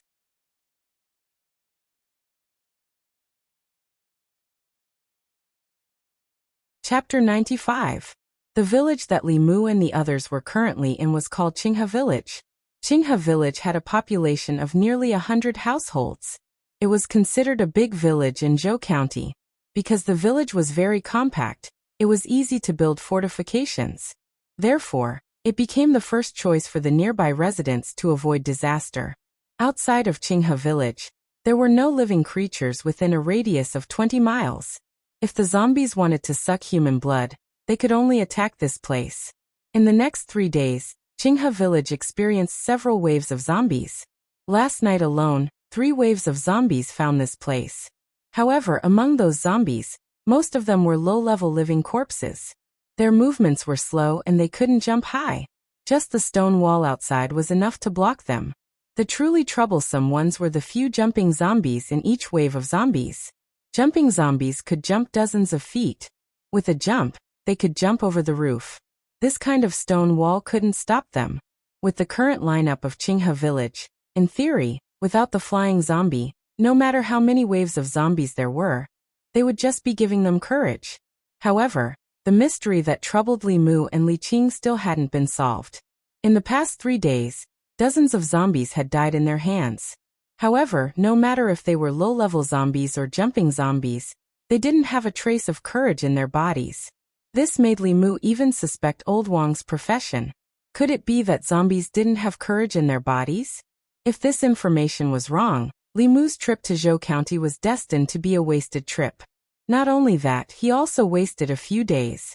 It would be better for him to stay in the county office and obediently refine his fear. Hanja's senior brother made a suggestion after the 3 waves of zombies last night. Instead of passively defending every day, it would be better to take the initiative to attack during the day when the zombies were asleep and couldn't move. They could eliminate them in one fell swoop and solve the problem once and for all. Hanja and Wu Bo discussed and agreed with senior brother Qin's idea. Including senior brother Qin, there were 3 divine realm cultivators here. Huiyuan and Hanja were also in the soul condensing realm and had supernatural powers. With such a combination, even if they encountered the flying zombie, they still had the strength to fight head-on.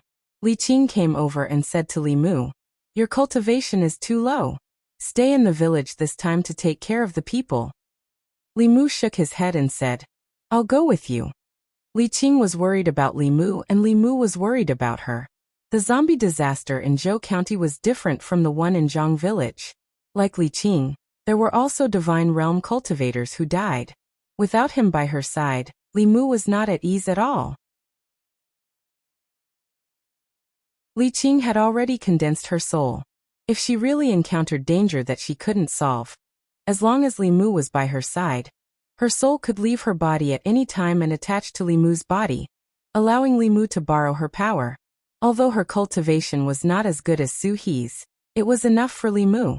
With the help of Dao techniques, he could exert power above the divine realm for a short period of time. Moreover, according to Li Mu's experience, it was usually safer to go out than to stay in this kind of situation. Li Qing didn't agree and said, "We're going to go underground and look for the zombie cave. It's too dangerous there. You should stay here." Li Mu made a gesture of the 6-ding jade maiden seal and smiled. "Don't worry, I know what I'm doing." Seeing his insistence, Li Qing's lips moved, but in the end, She nodded in agreement. Lightning was the nemesis of demons and ghosts. With his current cultivation, he could instantly summon lightning. Whether it was zombies or jumping zombies, they would all turn into ashes under the lightning. Although it was dangerous to go out as a cultivator, he would have to face more demons and ghosts in the future. To him, it was not a bad thing to experience more danger. Senior brother Qin thought and said, "Although we'll be back before dark, it's best to have one more person stay in the village just in case something happens." He looked at Hanja and said, "Junior brother Han, why don't you stay?" Hanja thought and nodded.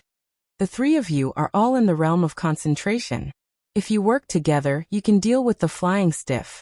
Little Master Huiyuan is stronger than me and is more useful. I'll stay." Although there were still some cultivators in Qinghe village, they were all ordinary cultivators in the refining soul and condensing soul. Hanja hadn't reached the realm of concentration yet, but he had a supernatural power that was comparable to the realm of concentration. With him guarding the village, it was enough to ensure that the village would be safe. Senior brother Qin nodded and looked at Li Mu in surprise, asking, "Constable Li Mu, are you going too?" Li Mu smiled and said, "Don't worry, I won't be a burden to you. I also have some secret skills to deal with zombies." Since Li Mu said so, senior brother Qin couldn't say anything more. He looked at the sun above his head and said, "This matter shouldn't be delayed. The yang qi is strong now, so the time is right. Let's set off as soon as possible." Hanja stayed in Qinghe village. Li Qing, Wu Bo, senior brother Qin, Li Mu, and the little monk Huiyuan took on the responsibility of getting rid of the zombies. White zombies, black zombies, jumping zombies, and zombies that were bitten by zombies were all low-level zombies. Sunlight couldn't kill them, but it could make them afraid and greatly reduce their strength. Therefore, during the day, they would hide in caves, tombs, and other dark corners. After sunset, they would come out to harm people. The caves, tombs, and villages in Zhou County that could hide zombies had been explored by cultivators. The zombies hiding in these places had been eliminated long ago. Only the underground karst caves were difficult to explore because of the complicated terrain and the lack of sunlight all year round. Even cultivators in the spirit-gathering state didn't dare to go too deep. On a mountainside more than 10 miles away from Qinghe village, Li Mu and the others stood on the mountainside, facing a huge cave. Senior brother Qin took out a map and said, "This is the only underground karst cave near Qinghe village. Those zombies are very likely to be hiding here. This is the topographic map drawn by the villagers. Everyone, remember it well. If there are any changes, retreat immediately." Li Qing memorized the map and turned to Li Mu. "Stay with me later. Don't go too far." Senior brother Qin took out a few fulu and said, "These fulu can conceal our qi. We won't be easily discovered by them. Keep it well, and carry it with you. They're just a few animals without intelligence. Do we need to be so timid?" Wu Bo said lightly. His fat body led the way into the karst cave. Huiyuan placed his Buddhist staff outside the cave. He only held an alms bowl in his hand. The terrain in the karst cave was complicated. His Buddhist staff was too big. It couldn't be used in many places. Instead, it would become a burden. Li Mu didn't know how to fight without an alms bowl. They couldn't just use it as a brick. But when he thought about Xuandu, he felt that it was not impossible. They walked into the karst cave silently. Darkness gradually fell in front of them. After 2 turns and dozens of steps, they couldn't see any light anymore. Cultivators in the spirit-gathering state could sense with their primordial spirit. Darkness couldn't affect them. Huiyuan's eyes flashed with a faint golden light. He seemed to be unaffected by the darkness. Li Mu used his heavenly eye and saw the situation in the karst cave. They were walking in a narrow passage. This passage was very cramped. It could only allow a few people to pass. Wu Bo alone could block the entire passage. On both sides of the passage, there were marks that looked like they were cut by knives and axes. If one looked carefully, they would find that the marks were 5 neat lines. They looked more like they were scratched with fingernails. The deeper they went, the more slippery the ground became. Everyone's footsteps were very light. The sound of water dripping on the walls could be heard clearly. After walking for a while, Wu Bo stopped. He said lightly, "There's corpse energy." It's really here, Senior Brother Chin said with a serious expression. The zombie horde should be in front of us. Right now, the yang energy is the strongest. They should all be sleeping.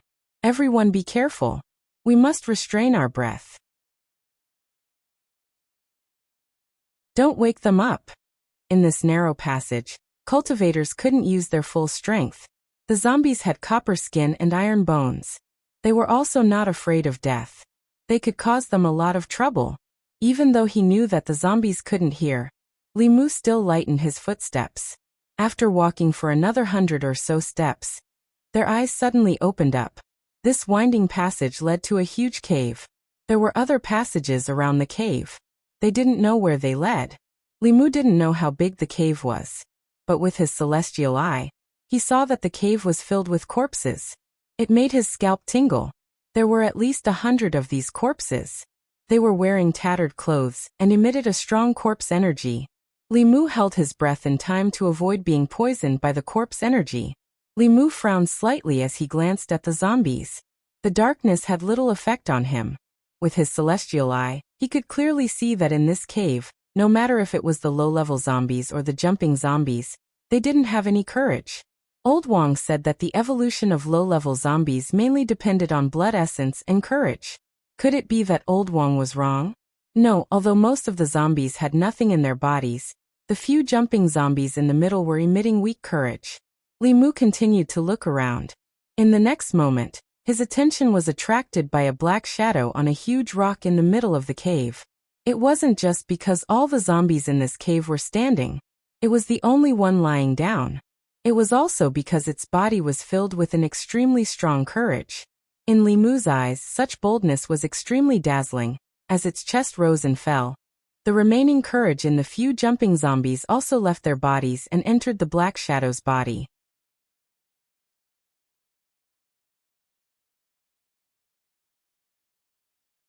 Chapter 96. Li Mu finally understood why there was no charisma in the bodies of the zombies. It was because the charisma in their bodies had been sucked dry by the zombie on the boulder. Even though the zombie was in a deep slumber, the pressure it gave Li Mu was much greater than the pressure it gave the older landlord Zhang. Senior Brother Chin looked at the boulder in the center of the cave, and his expression changed slightly. He said in a low voice, "This is not good. Even if this zombie is not as strong as the flying stiff, it's very close. Everyone, hold your breath and don't wake it up. Under normal circumstances, it won't wake up easily until the sun sets." He took out a stack of fulu that he had prepared beforehand and said, "This is the corpse-fixing talisman. We'll fix the other zombies first, and then work together to deal with the one on the boulder. Once the situation changes, we'll retreat immediately. If we make a move here, it's very disadvantageous for us." Li Mu was also given a dozen fulu. There was a complicated rune on the top of the fulu and the words, "Here comes the great general," were written below. Zombies' habit was to hide during the day and come out at night. Taking advantage of the fact that they were in a deep slumber, they would first fix the group of zombies silently, and then work together to deal with the zombie on the boulder. This was to prevent it from waking up the group of zombies and surrounding them. Although the zombies in the group of zombies were not very strong, there were too many of them. After they woke up, they would bring a lot of trouble to them. Li Qing, Wu Bo, and Senior Brother Chin only needed to raise their hands, and the fulu would accurately stick it on the zombies' foreheads. This move actually involved the ability to summon objects, which Li Mu did not know yet. He wandered around the edge of the group of zombies and stuck the fulu onto the zombies one by one. However, his attention was always on the zombie in the middle. That zombie had absorbed the charisma of all the other zombies here. If he could extract its charisma, he would be able to condense the fourth charisma in one fell swoop. There might even be some leftovers that he could share with Lu Hanyan and Wan Wan. Li Mu held his breath and focused his attention on the fulu. Looking at the zombies in front of him, he couldn't help but sigh. A few months ago, these zombies were also living people in Zhou County. They could live a peaceful life for the rest of their lives. But now, they had become evil creatures without consciousness. They looked like monsters and ghosts, but they were not. This was the first time Li Mu had seen the cruelty of this ghost-ridden world. Although his heart was moved, now was not the time to feel pity. Li Mu shook his head and picked up the last piece of fulu. Just as he was about to place it on a zombie's forehead, the zombie's tightly shut eyes suddenly opened. Two dark green lights appeared in the darkness in front of him. Almost at the same time, Li Mu felt a strong sense of danger all around him. Not good. Li Mu had been restraining his aura. For some reason, the sleeping zombies around him suddenly woke up. He only had one corpse-securing talisman left in his hand. No matter which one he secured, he would be attacked by the others. Li Mu didn't have time to think. He directly placed the last corpse-securing talisman on his forehead. The claws of the zombies around him suddenly stopped in midair. They instinctively felt that there was something in front of them that they didn't like and were afraid of. At this time, only half of the zombies in the crowd were secured. After the zombies around Li Mu were awakened, dozens of pairs of dark green eyes suddenly appeared in the huge underground cave. The zombies that weren't secured woke up at the same time under the influence of the aura of these zombies. The aura of the sleeping shadow on the huge rock in the middle of the cave also became very unstable. It seemed that it would wake up at any time. A dozen jumping zombies were the first to wake up. In this cave, they seemed to be able to sense the presence of the group, and immediately rushed toward the 5 people. The rest of the living corpses also formed a circle around the group. Although the cave was wide, it was dark underground and full of corpse aura. Fighting here was extremely disadvantageous for them, but it didn't affect the zombies at all. Suddenly, Senior Brother Chin's expression changed greatly. He immediately said, "This is not the place to fight. Everyone retreat first." After saying that, he took the lead and rushed to the entrance of the cave. The little monk Huiyuan followed closely behind him. The teleport talisman on Li Mu's legs flashed. His body turned into an afterimage and quickly approached the entrance of the cave. Li Qing looked back. Although Li Mu was far from the entrance of the cave, with the speed of the teleport talisman, he could safely escape before the zombies surrounded them. She forced back 2 jumping zombies with her sword and flashed into the tunnel from which she came. She turned back and said, "Go quickly." Li Mu sped up again, and arrived at the entrance of the cave in an instant. However, just as he was about to enter the tunnel, his vision suddenly turned dark. A huge figure had entered before him. Wu Bo rushed into the entrance of the cave first. His figure paused for a moment. This pause was very short. It was so short that it could be ignored under normal circumstances. However, at this critical moment, Li Mu's figure had to pause for a moment. This short pause was enough for several jumping zombies to catch up. The road ahead was blocked by Wu Bo. Li Mu had already smelled the thick corpse aura gushing from behind. If he continued to stay in the same place, he would be courting death. He could only roll to one side and avoid the attacks of the jumping zombies. After pausing for a moment, Wu Bo's figure flashed into the tunnel with a cold smile on his face. Li Mu didn't manage to escape.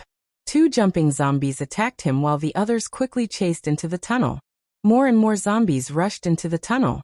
If he rushed in now, he would definitely die under the pincer attack. He quickly formed a seal with his hands. A blinding white lightning lit up the entire cave. However, it didn't hit any of the jumping zombies. With Li Mu's current strength, it was already very rare for him to be able to release the lightning technique. The jumping zombies were agile. Li Mu couldn't accurately hit them. Although they didn't hit, they still instinctively took a few steps back and stopped attacking Li Mu. Instead, they urged the surrounding zombies to rush forward. Under the urging of the jumping zombies, the fulu on Li Mu's forehead was no longer intimidating to the zombies. Li Mu cursed in his heart. Who said that zombies were brainless? These jumping zombies were obviously trying to exhaust Li Mu's magic power. In a situation where zombies were all around, if his magic power was exhausted, Li Qing would probably only be able to see him at night when the zombies attacked Qinghe village. He didn't waste any more magic power. With Bai in his hand, he chopped down the zombies that approached him one by one in the tunnel. Li Qing's expression was cold. She looked at Wu Bo and said coldly, "Get out of the way." Wu Bo shook his head and said regretfully, "Junior Li, he didn't chase after us. There's nothing we can do.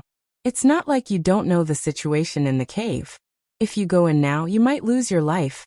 Get out of the way." Wu Bo stood still and said firmly, I'm your senior. I can't let you take the risk. Boom. A purple lightning suddenly appeared in this narrow tunnel and struck Wu Bo's feet. Li Qing said coldly, Get out of the way or die. Wu Bo took a step back. His scalp was numb and his back was drenched in cold sweat. Just now he really smelled the scent of death. Dao technique. He instantly moved to the side and made a path. His expression was terrified and he said with a trembling voice, Where did you learn this Dao technique? Li Qing didn't pay any attention to her and rushed into the cave. Hui Yuan came back with the alms bowl and said coldly, Constable Wu, don't think that I don't know. You were the one who awakened the zombie just now. You didn't care about everyone's safety and deliberately framed your colleagues. When I go back, I'll report it to my superiors. After saying that, he chased after Li Qing. Wu Bo didn't expect his little trick to be seen through. His face was gloomy. He looked back and said coldly, If that's the case, all of you can go to hell. He snorted and rushed out of the tunnel without looking back. Senior brother Qin ran at the front. He looked back and said in surprise, Where are they? Wu Bo said with a sullen face, They want to die. They can't blame others. In the underground cave, Li Mu was chopping the living corpses when a rumbling thunder suddenly sounded in his ears. Several bolts of lightning descended from the sky, and the few living corpses around him were directly blasted into ashes. Li Mu looked back and his eyes lit up. He said in surprise, Boss. Li Qing flew over and landed beside Li Mu. She grabbed his wrist and said, Let's go. At the entrance of the cave, Hui Yuan's body emitted a faint golden light. Wherever he went, the corpses retreated. He slowly walked to the two and said, The tunnel has been blocked by the corpses. It's too narrow. I'm afraid we can't leave easily. Roar. When his voice fell, the three of them suddenly heard an angry roar. In the middle of the cave, the zombie on the huge rock finally woke up completely. However, it only glanced at Li Mu and the other two before jumping down the huge rock and disappearing into the cave. Li Mu was shocked and said in a low voice, It has intelligence. Not long after, Li Mu heard a few angry roars coming from the tunnel. Two sorry figures flew out of the cave and appeared in front of them again. The zombie slowly walked out of the tunnel. It turned its eyes and scanned Li Mu and the others. Li Mu thought that the zombie was going to let the three of them go. He didn't expect that it wanted to catch them all in one fell swoop. Wu Bo and senior brother Qin, who had already left, were forced back by it. Senior brother Qin retreated to the side of the three. With a serious expression, he reminded, It's about to evolve into a flying stiff. It's the king of these zombies. Everyone be careful. With the return of the zombie king, the zombies in the cave became restless and began to attack everyone recklessly. Boom. Li Qing formed a seal with both hands and a few more bolts of lightning descended, striking a few jumping zombies. However, the jumping zombies were not turned into ashes. Black smoke rose from their bodies as they continued to charge forward fearlessly. Li Mu could clearly feel that these bolts of lightning were much weaker than the previous ones. Under normal circumstances, these jumping zombies would definitely die under the lightning technique. Li Qing's expression turned serious as she said, This cave is filled with corpse aura and is isolated from the outside world. Spiritual qi cannot be replenished. We can't use lightning techniques anymore. Otherwise, the spiritual qi here will be exhausted, and we won't be able to use any other divine abilities. She drew her azure rainbow sword. With a flash of sword light, a zombie that was close to them was beheaded. Hui Yuan retracted the golden light on his body. He held the alms bowl with one hand and smashed it on the head of a zombie. Bang! The zombie's head was directly smashed apart. It fell to the ground and twitched a few times before becoming motionless. Li Mu took out a few fulu from his bosom and threw them at a zombie that was pouncing at him. The fulu spontaneously combusted in the air. After coming into contact with the zombie, the latter immediately turned into a raging flame, illuminating the entire underground cave. Senior brother Qin held a stack of fulu in his hand. After a few waves of his hand, several zombies turned into fireballs. Wu Bo wanted to escape from the tunnel he came from several times, but he was forced back by the zombie king. It did not fight with Wu Bo. It only controlled the other zombies in the cave to besiege them. Roar! The zombie king roared angrily again. In the cave, a cold wind suddenly blew, and the corpse securing talismans on the foreheads of half of the living corpses that had been frozen by Li Mu and the others dropped one by one. With another wave of living corpses, the pressure on Li Mu instantly increased. Not only that, under the summons of the zombie king, new zombies continuously surged in from the many tunnels around the cave. Although these zombies were not strong, there were a lot of them. If this continued, the few of them would be trapped here alive. This zombie king had clearly developed basic intelligence. It did not make a move itself. It had been using these low-level zombies to consume their Fulu and Fa Li. Senior brother Qin's face turned pale. He said, "This can't go on. Our Fa Li will be exhausted sooner or later." Amit Ba. Huiyuan suddenly chanted a Buddhist chant. Around his body, golden light shone brightly, forming a light barrier. When the zombies around him touched the golden light, they emitted white smoke and immediately retreated in fear. Even the jumping zombies stopped attacking and stood outside the golden light hesitantly.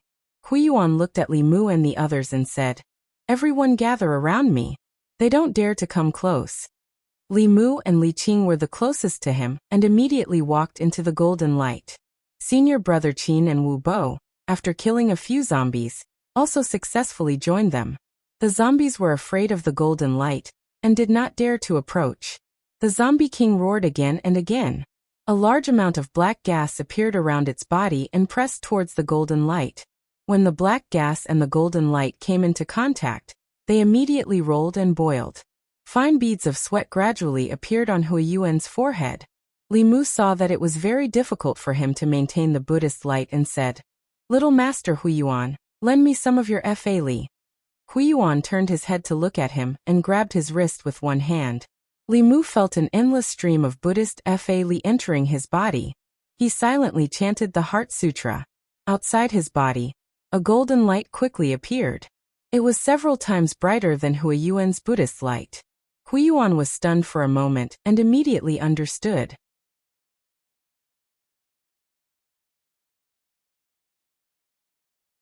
Although Li Mu's cultivation was not as good as his, the sutra he cultivated was definitely extraordinary.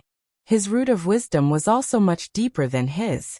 He might as well withdraw his divine ability and wholeheartedly transfer the Fa Li in his body into Li Mu's body. The golden light outside Li Mu's body became even brighter, but it did not spread outwards. Instead, it contracted inwards.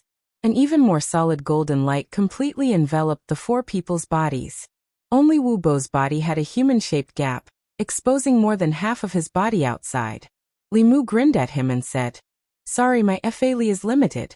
Constable Wu, it would be better if you were a little thinner." Li Qing glanced at Li Mu and did not say anything. Huiyuan held back his laughter and continued to transfer Fa Li. More than half of Wu Bo's body was exposed outside the golden light, and immediately became the target of the zombies' attacks. A few jumping zombies pounced over, their inch-long purple nails piercing straight into his body. The human-shaped gap on the golden light was clearly targeted at him. Wu Bo's face instantly darkened. He looked at Li Mu with a venomous gaze and took the initiative to leave the light. He threw a Fulu at those jumping zombies. When the Fulu was thrown out, it formed a lightning net that covered the sky and wrapped those jumping zombies inside. Lightning flashed, and those jumping zombies were wrapped in the lightning net. Their bodies trembled a few times, and then stopped moving. The heavenly thunder contained in the lightning talisman was obviously not as good as the real lightning technique, but it was still able to completely restrain these jumping zombies. Li Mu looked at Wu Bo indifferently from within the light barrier. The little monk Huiyuan had already told him the reason why those zombies suddenly woke up. Wu Bo was extremely vicious. When he first met Li Mu, he had already done something to him. Just now, he deliberately woke up the zombies and blocked Li Mu's escape route at the crucial moment. Obviously, he wanted Li Mu to die here. Li Mu had no grievances with him in the past, nor did he have any enmity with him. However, he was so ruthless to Li Mu. If he did not take revenge, Li Mu would not be able to forgive himself. He was even more hateful than that black-robed man. If he wanted Li Mu to die, then he would not be able to live well either. Wu Bo was worthy of being a assembled spirit cultivator. He was also the descendant of the Fulu school's elder. As a core disciple, he had much more resources in the Fulu school than Li Qing. He did not need to move at all. He only needed to take out all kinds of Fulu from his body. The zombies that had almost filled the cave were unable to get close to him. After throwing out countless Fulu, Wu Bo reached into his clothes and searched. He could no longer feel any Fulu. The other Fulu on him were either not suitable for this kind of situation, or were too precious. He was unwilling to use them. Wu Bo once again looked fiercely in the direction of Li Mu and the others. He shouted, "What are you doing hiding there? Come and help." Li Qing coldly looked at him and ignored him. Hui Yuan curled his lips and said, "Serves you right." Senior brother Qin smiled bitterly and shook his head. He walked out of the light barrier and said, "I'll go help him." He raised his sword and chopped down a few zombies. He quickly came to Wu Bo's side and faced the zombies around him together. In the cave, zombies continuously surged over.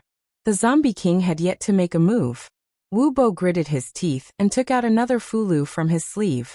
He said to senior brother Qin, "Protect me." Wu Bo made a hand seal towards the Fulu. Li Mu felt a powerful fluctuation of spirit energy from the Fulu. "It's an earth stage Fulu." Senior brother Qin's face was filled with joy. He said, "Junior brother Wu actually has an earth stage Fulu. I'll protect you. Quickly activate it and kill these evil beings in one fell swoop." The earth stage Fulu was extremely powerful and required a period of time to activate. Wu Bo turned his back to senior brother Qin. His hands changed seals and activated the talisman with all his strength. Puff, after a soft sound, his hands stopped moving. Wu Bo slowly lowered his head and saw a bloody hand stretching out from his chest. In the palm of the hand, there was a beating heart. The bloody hand clenched hard, and the heart was crushed.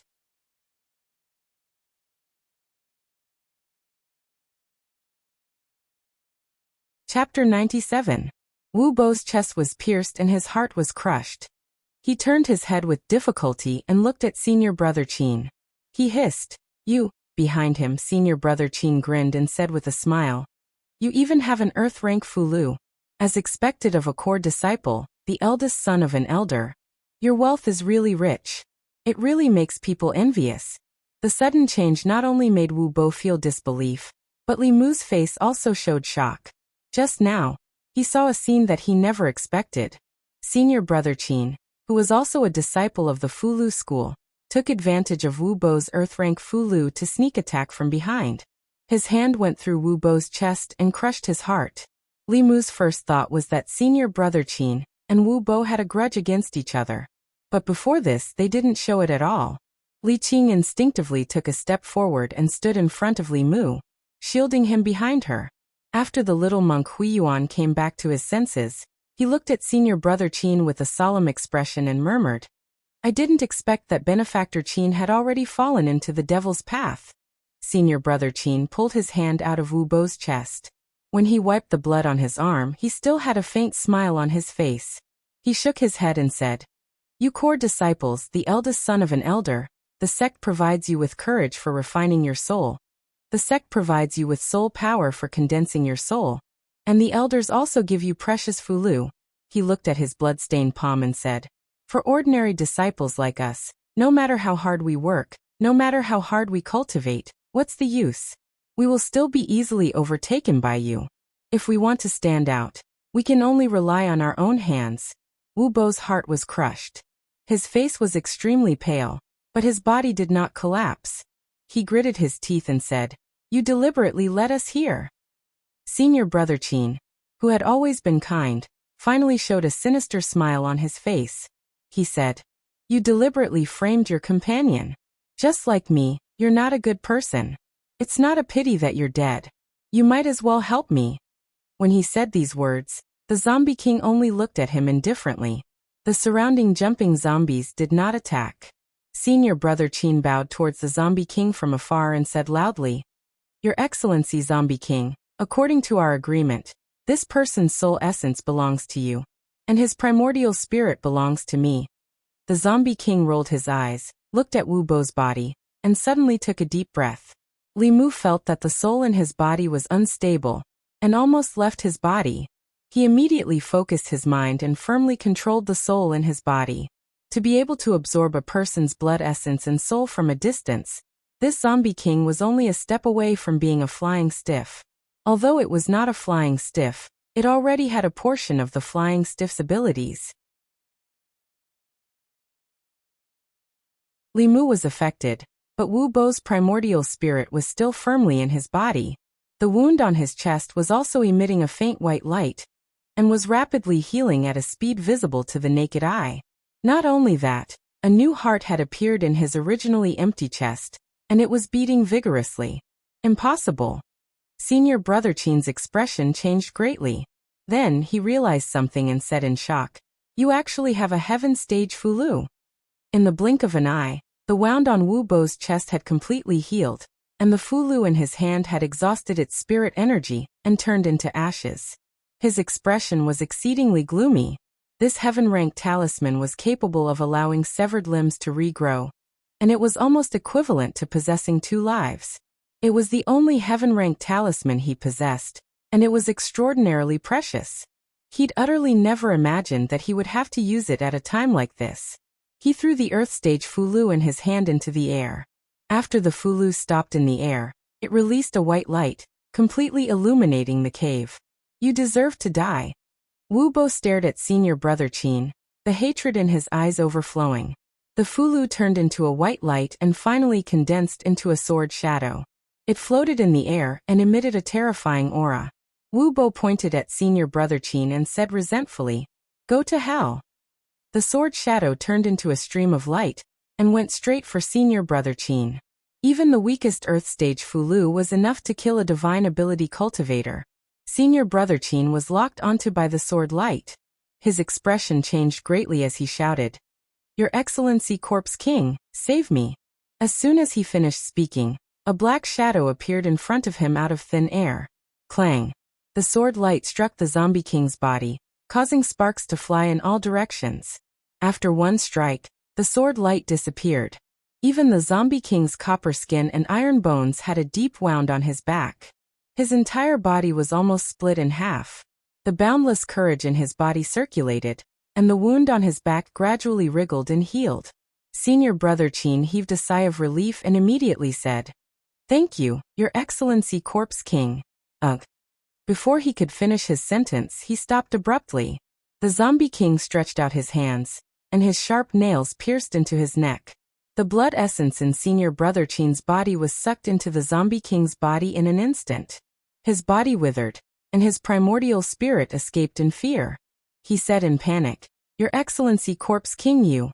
Hiss! The zombie king sucked in a breath of air at his primordial spirit. Senior Brother Qin's primordial spirit directly collapsed, turning into specks of light that were sucked into the zombie king's body. Cultivators of the assembled god realm, who had just condensed their primordial spirit, could also use most divine abilities, and their strength would not be weakened by too much. However, this zombie king originally cultivated by sucking blood and souls, which just happened to restrain the soul and primordial spirit.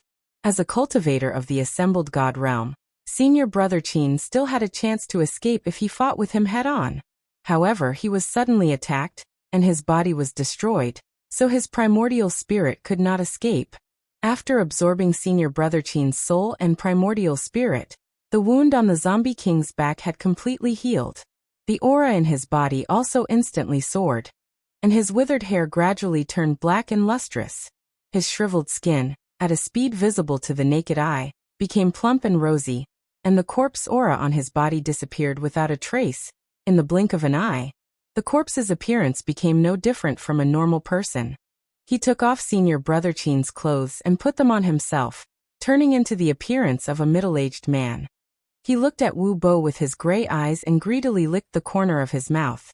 Flying stiff, Li Qing held the cyan rainbow sword tightly and said in a low voice, "Be careful, it has already evolved into a flying stiff." A zombie that had just evolved into a flying stiff had the strength of a fourth realm cultivator. After Wu Bo's body regained its vitality, his aura was much more sluggish than before. He instantly moved to the side of Li Qing and the others and said loudly, "It has already evolved into a flying stiff. It's not easy to deal with. Everyone attack together." The sword light in Li Qing's hand shone even brighter, and Huiyuan also raised the alms bowl again. In front of a great enemy, it was not the time to be calculative about the grudges from before. Wu Bo flashed behind the two, but suddenly took out a fulu with spirit energy circulating on its surface, and stuck it on his forehead. The surface of the fulu flashed with spirit energy, and his body directly burrowed into the ground, disappearing from the cave. Huiyuan looked back and found that Wu Bo had already disappeared and said angrily, "It's the earth escape technique." Constable Wu ran away by himself. The 5 elements escape technique was a technique that could only be cultivated by those who had reached the transcendent realm. Wu Bo was indeed a core disciple of the Fulu school. He had an endless supply of Fulu. After he ran away, Li Mu and the others had to face the zombie king that had just evolved into a flying stiff. Li Mu cursed in his heart, and used all his strength to activate the Buddha's light in his body. Li Qing's hands formed a seal, and the spirit energy in the cave surged. The zombie king seemed to have sensed danger, and instinctively took a step back. Its ash-white eyes kept moving, as if it was thinking. In the next moment, it abandoned Li Mu and the others, and flew into a tunnel. In front of that tunnel, there was an aura that was quickly escaping. Wu Bo used the earth escape technique to leave the ground. When he saw the sunlight, he let out a long sigh of relief. Never had he imagined that his trip underground this time would actually be so dangerous. Not only had he encountered a zombie king that had evolved into a flying zombie, he'd even encountered a traitor from the Talisman sect, and it almost caused him to lose his life here. If it weren't for the few life-saving Fulu that his grandfather had given him, he would probably have died down there. After this battle, although he had saved his life, the Fulu on him had been used up. He didn't want to take the risk of fighting the flying stiff, so he abandoned his colleagues and used the Earth Escape Talisman to escape. After doing such a thing, he couldn't stay in Zhou County and Yangqiu County anymore. He could only return to the ancestral court and ask for his grandfather's protection. His mind raced, and just as he was about to escape, a black shadow suddenly descended from the sky.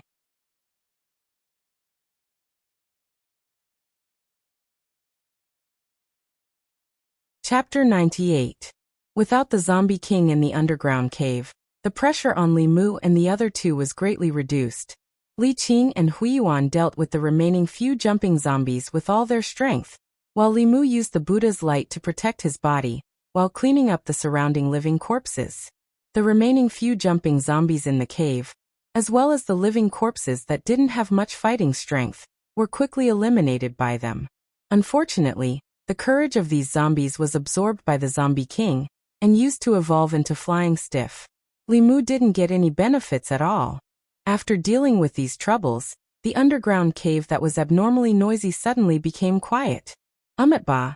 Huiyuan walked to senior brother Qin's corpse, sighed and said, "On the path of cultivation, benefactor Qin couldn't resist the temptation." Li Mu also didn't expect senior brother Qin's change. Although he didn't know him for long, Li Mu's impression of him was very good.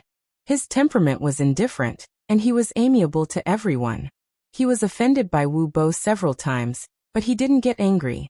Li Mu didn't expect that he actually colluded with this zombie king that gave birth to intelligence, and secretly harmed the cultivators who came here to remove corpses. A dignified disciple of Fulu school was actually reduced to heretical cultivation. It made people sigh and feel pity. The cruelty of the cultivation world was once again vividly displayed in front of Li Mu's eyes. Li Qing cultivated bitterly for several years to reach the spirit realm. Ren Yuan could shorten this time to half a month, or even 10 days by taking people's souls for cultivation. This kind of temptation wasn't something that everyone could withstand. Li Mu felt more and more that Old Wang was right. The essence of cultivation was the law of the jungle. Li Mu himself didn't have to harm others, but he couldn't guarantee that others wouldn't harm him. Senior brother Qin had given him a great warning. When encountering cultivators, even if the other party had no ill intentions, he still had to be careful and vigilant. He could not easily trust others. While Li Mu was lost in thought, there was a sudden movement in one of the passages. Li Mu's expression changed slightly, and the golden light on his body became even brighter. In the blink of an eye, a figure appeared at the entrance of the passage. Xuandu's bald head was particularly conspicuous under the illumination of the Buddha's light. He glanced around the cave, and when he saw Li Mu, he was stunned at first, and then his face showed great joy. He murmured, "Benefactor Li's root of wisdom is so deep. I was wrong last time." Seeing Xuandu, Li Mu quickly retracted his Buddha's aura to avoid being discovered.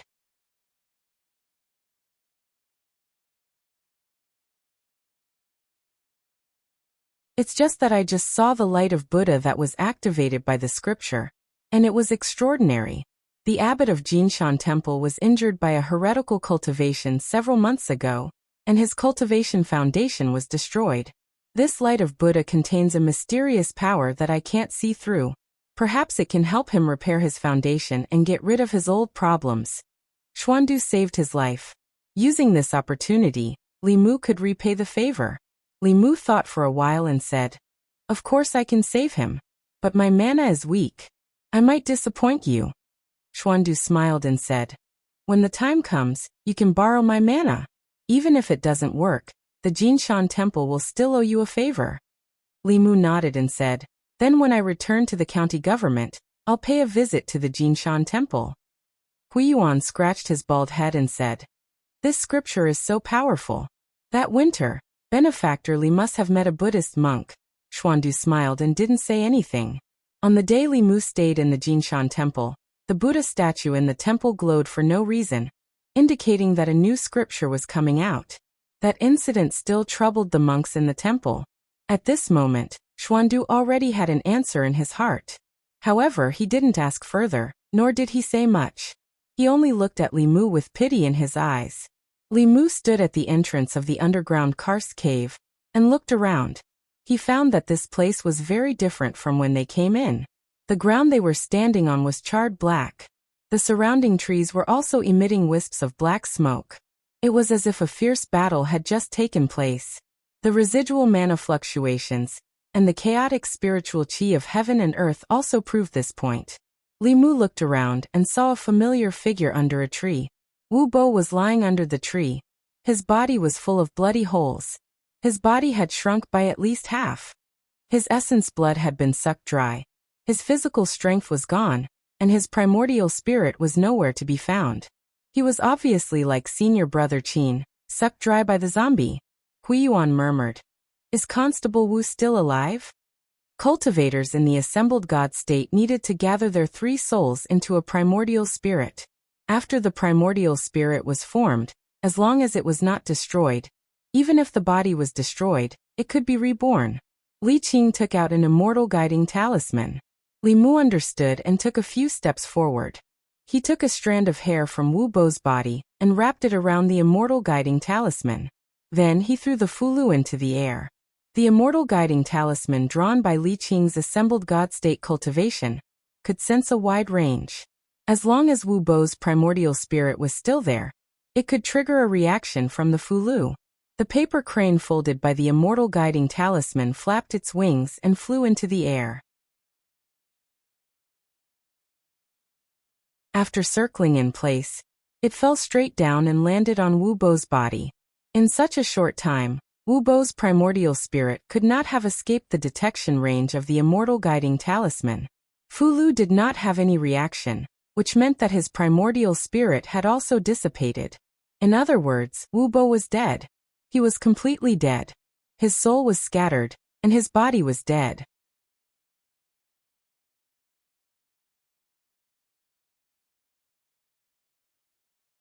Chapter 99. Huiyuan looked at Wu Bo's corpse, put his palms together and said with pity, "If Constable Wu hadn't escaped, he wouldn't have ended up like this."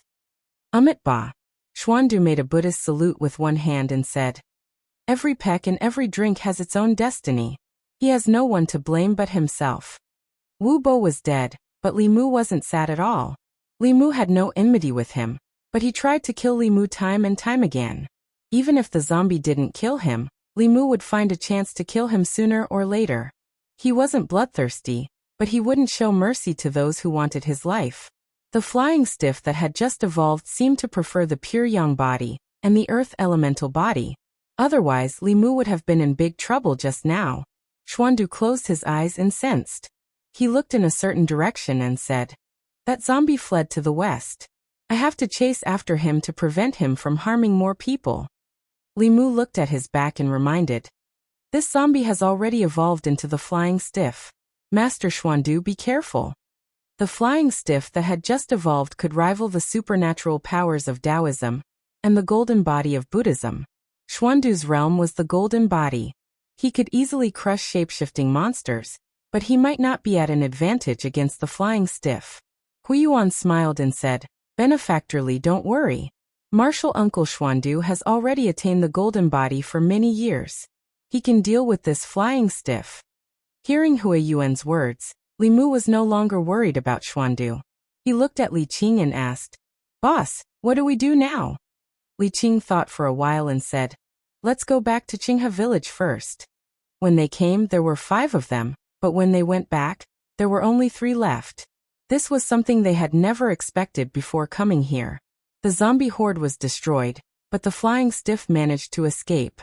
Not only did they fail to collect courage, but they also lost 2 assembled divinity cultivators. It did not seem like they had won. When they returned to Qinghe village, Hanja greeted them from afar and asked, "Why are you guys back so soon? How was it? Did you guys eliminate the zombie horde?"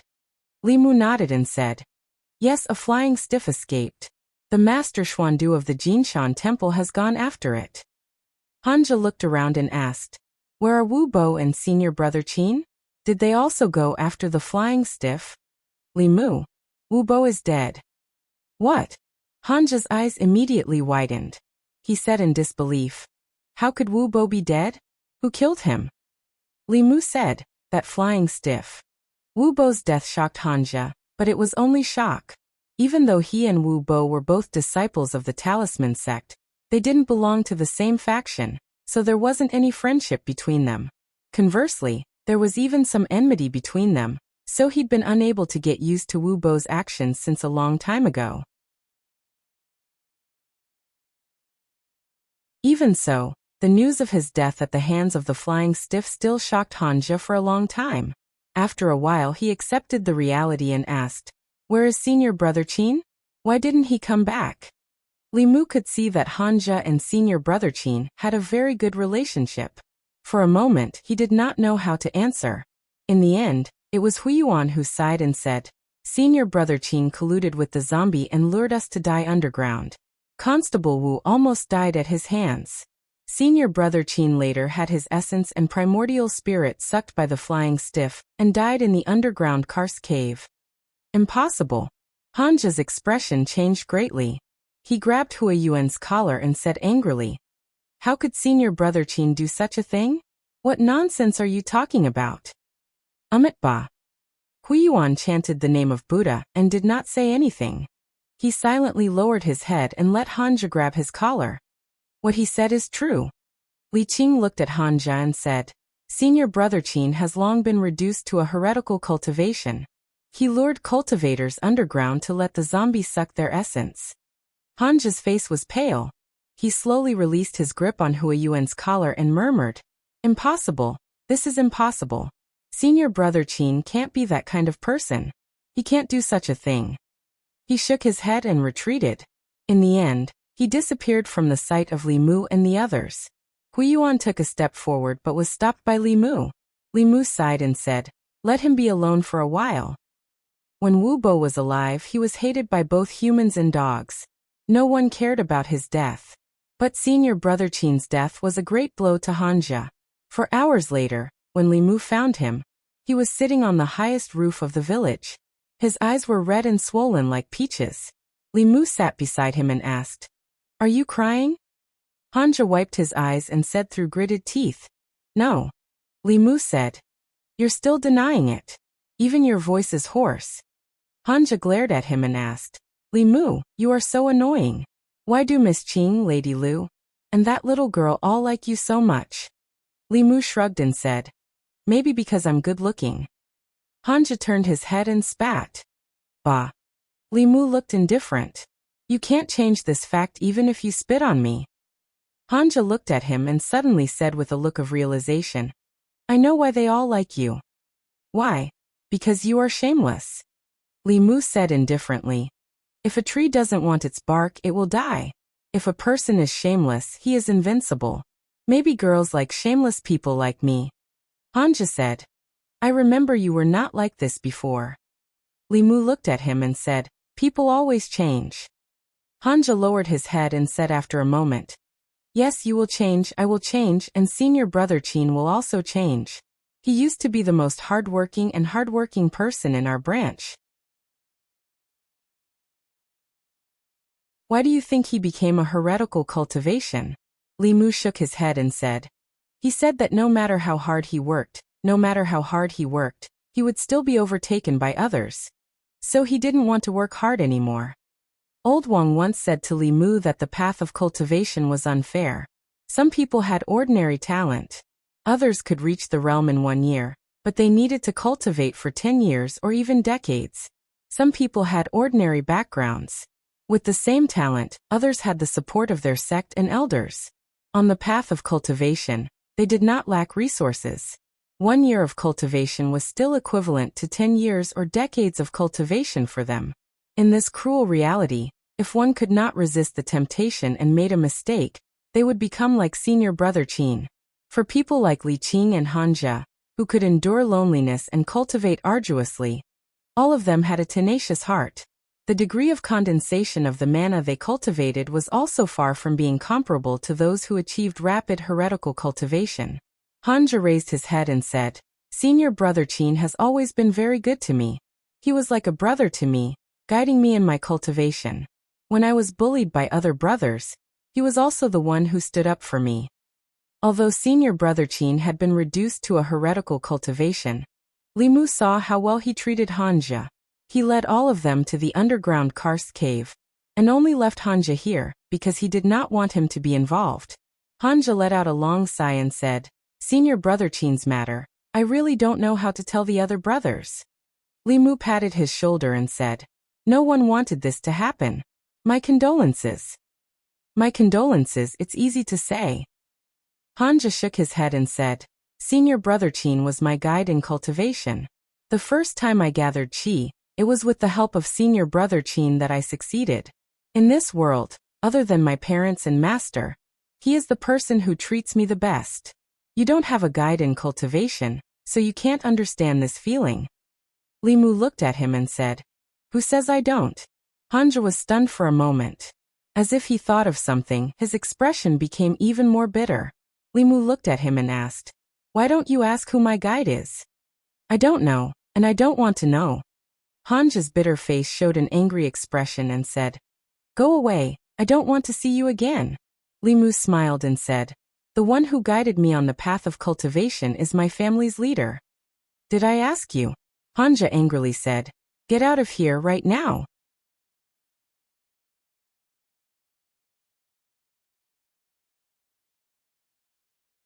Chapter 100. After Li Mu's consolation, Hanja looked much better. Li Mu, on the other hand, was in low spirits. Wu Bo and senior brother Qin had taught Li Mu a good lesson during this operation. Zombies were scary, but what was even scarier than zombies was the complicated human heart. The outside world was too complicated. After leaving home for 3 days, Li Mu began to miss Lu Hanyan, Wan Wan, Zhang Shan, Li Si, and Old Wang. Hanja had already calmed down. He jumped down from the roof and said, I'm going back to the sect to bring back the news of senior brother Qin and Wu Bo. I'll leave this place to you. Apart from the flying stiff that had escaped, all the zombies in the underground cave had been eliminated by Li Mu and the others. Clear River Village was no longer in any danger. With a few cultivators stationed, it was enough to deal with all kinds of situations. Xuandu only returned to Clear River Village when it was close to evening. He looked a little tired. He shook his head and said, the flying stiff ran too fast. I couldn't catch up to it. The flying stiff was called a flying stiff because it could fly in the sky and burrow into the ground. Its strength was not on the same level as a jumping stiff. Buddhist or Taoist fourth realm cultivators might have the strength to kill it, but it would be extremely difficult to catch it.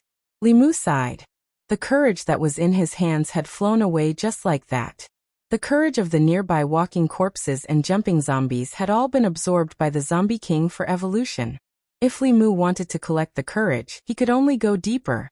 But that would also increase the risk. Li Mu's face showed a thoughtful expression. He was hesitating whether he should take this risk. Xuandu looked at him and suddenly asked, "Young benefactor, do you want to take the zombie soul for your own cultivation?" Li Mu nodded and did not deny it. "Over the past few days, apart from the zombies, I've also collected quite a lot of courage. I originally wanted to train my body, but I think you need it more. I'll give it to you." Xuandu took out a jade stone from his bosom and said, "Is this enough?" "How could I?" Li Mu hurriedly took the jade from Xuandu's hands. After examining it, he found that the jade contained a lot of courage, which should be enough for him to refine the anger. There should still be a lot left. He smiled and said, It's enough. Thank you, Master Xuandu." Xuandu smiled and said, "There's no need to thank me. After all, this penniless monk has a favor to ask of you." Hanja had returned to White Cloud Mountain's ancestral court. Li Mu had also obtained the boldness he needed from Xuandu. After discussing with Li Qing, she decided to let Li Mu return to the county office first and report Wu Bo's matter. After all, Wu Bo was still a constable of the Yangqiu County government in name. His background in Fulu School was not weak. If he died in an accident here, the Yamen would probably have to give an explanation to the Fulu School. Li Mu could not help much here. His biggest goal had been achieved, so there was no need to stay in Zhou County. Xuandu put his palms together and said, "This penniless monk will stay here for a few more days. After returning to Yangqiu County, I'll go to the county office to invite you, young benefactor." After the zombies in the underground karst cave were wiped out, Qinghe village welcomed a peaceful night. Not a single zombie came to invade. The next morning, Li Mu bid farewell to Li Qing and Huiyuan. He used the spirit travel talisman to travel for several hours. When it was almost dark in the afternoon, he finally arrived at the county office.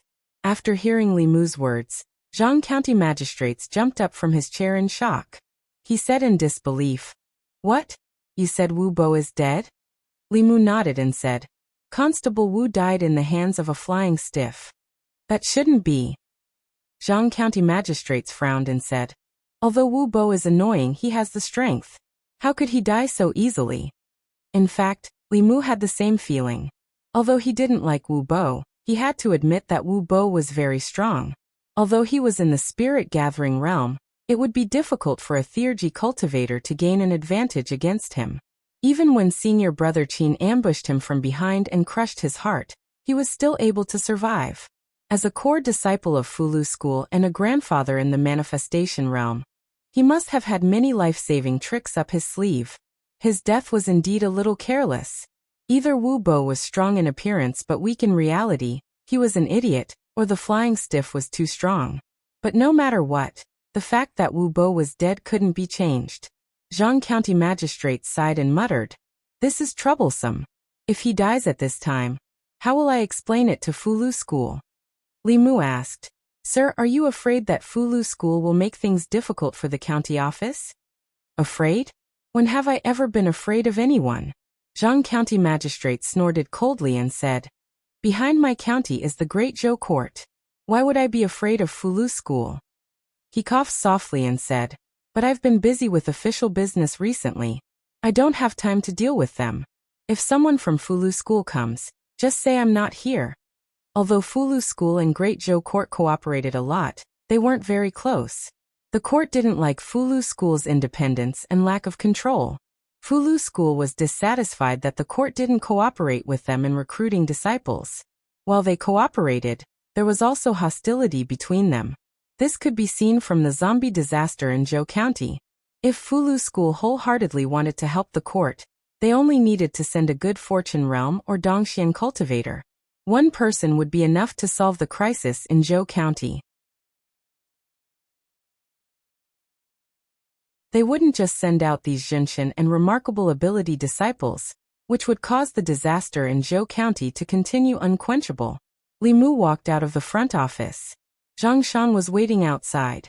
He couldn't wait and asked, "Is Feibo really dead?"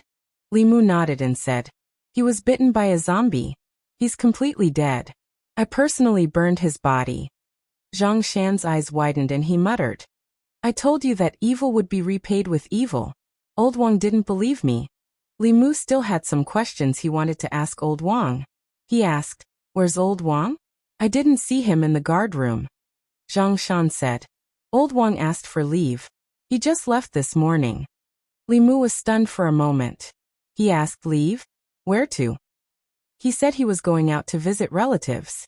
Zhang Shan sighed and said regretfully, "Old Wang actually has relatives. Do you think he'll leave his money to his relatives after he dies?" Old Wang wasn't in the county office. He didn't know when he would come back. Li Mu suppressed the questions in his heart and went home first. Last night, he refined the fear in his body and successfully condensed the fourth spirit. After getting rid of the Taoist priest's death curse, Li Mu felt unprecedentedly relaxed. Without the 7 spirits, the physical body would deteriorate rapidly. Now that Li Mu had condensed the fourth spirit, the speed of his physical body's deterioration was far slower than the speed of his cultivation. It was like pouring water into a pool and releasing water at the same time. Before condensing the fourth spirit, the speed of pouring water couldn't catch up with the speed of releasing water. After condensing the fourth spirit, it would be reversed. As for the remaining 3 spirits, there was no rush to condense them. Li Mu could first condense his soul, and find a chance to do so in the future. Refining the soul and condensing the soul were both cultivation realms and cultivation methods. Refining the soul before condensing the soul, or condensing the soul before refining the soul. There were some unorthodox cultivators who didn't refine the soul, condense the soul, or condense the spirit, and only relied on qi cultivation to reach the middle 3 realms. However, such people were rare. After all, the cultivation methods of Taoism were easy to obtain. Refining the spirit first, then condensing the soul, and finally condensing the spirit was the most scientific cultivation method. It could increase the cultivator's strength to the greatest extent. If one had mana but not condensed the primordial spirit, the soul would be weak. Once the physical body was destroyed, there was no other way but to become a ghost cultivator. After condensing the spirit last night, there was still a small amount of spirit left in the jade stone that Xuandu gave him. It was enough for Wanwan and Lu Hanyan to refine 1 spirit each. When Li Mu was about to reach the door, he saw Wanwan sitting on the steps of the door. She rested her chin on one hand and looked at the people on the street in boredom. Li Mu walked to her side and sat down. He asked, "What are you thinking about?" "Young master." Wanwan's body trembled and she jumped up. She said in surprise, "Young master, you're back. Miss has been worried sick about you these past few days." Hurried footsteps came from the courtyard. When they reached the door, they slowed down. Lu Hanyan pushed the door open and walked out. She said, "I wasn't worried about him. I was just afraid that if he was bitten by a zombie, you wouldn't have a place to eat in the future." Lu Hanyan's voice was filled with resentment. It was unclear whether she was still angry about the last time, or angry that Li Mu left without saying goodbye. Li Mu rubbed his stomach and changed the topic. He said, "Is there anything to eat? After a day of traveling, I'm starving." Lu Hanyan glared at him and said, "Go change your clothes and wash your hands. I just cooked noodles." Lu Hanyan's noodles were also very delicious. Li Mu ate 3 bowls in one breath. She glanced at Li Mu and asked, "When did you become like Wanwan?" Li Mu drank all the soup in his bowl and wiped his mouth. He took out a piece of jade and handed it to Lu Hanyan. Lu Hanyan reached out and took it. She rolled her eyes at him and said, "Don't think that I can forgive you just because you gave me a piece of jade. If you leave without saying goodbye again next time, I'll pretend that I don't have you as a friend." Li Mu explained, "This is not an ordinary jade. Didn't you think that your cultivation speed was too slow? The power in this jade can help you and Wanwan refine your soul." Lu Hanyan was stunned. She asked, "This is why you went to Zhou County?" Li Mu nodded and said, "However, when it comes to cultivation, it's best to be down to earth. Don't always think about shortcuts. There's a huge difference between the mana that comes from hard work and the mana that comes from trickery. It's also a great training for one's temperament. Even though Li Mu believed in Lu Hanyan, he still told her about senior brother Qin's example. It was Li Mu who guided her on the path of cultivation. He had the responsibility to remind her not to go astray. Lu Hanyan said, "Don't worry. Even if I have to take a shortcut, I won't take this kind of shortcut." Li Mu said, "Other than this, there are no shortcuts to cultivation. Of course you're different. You have other shortcuts." Lu Hanyan's eyes lit up. She asked, "What shortcuts?"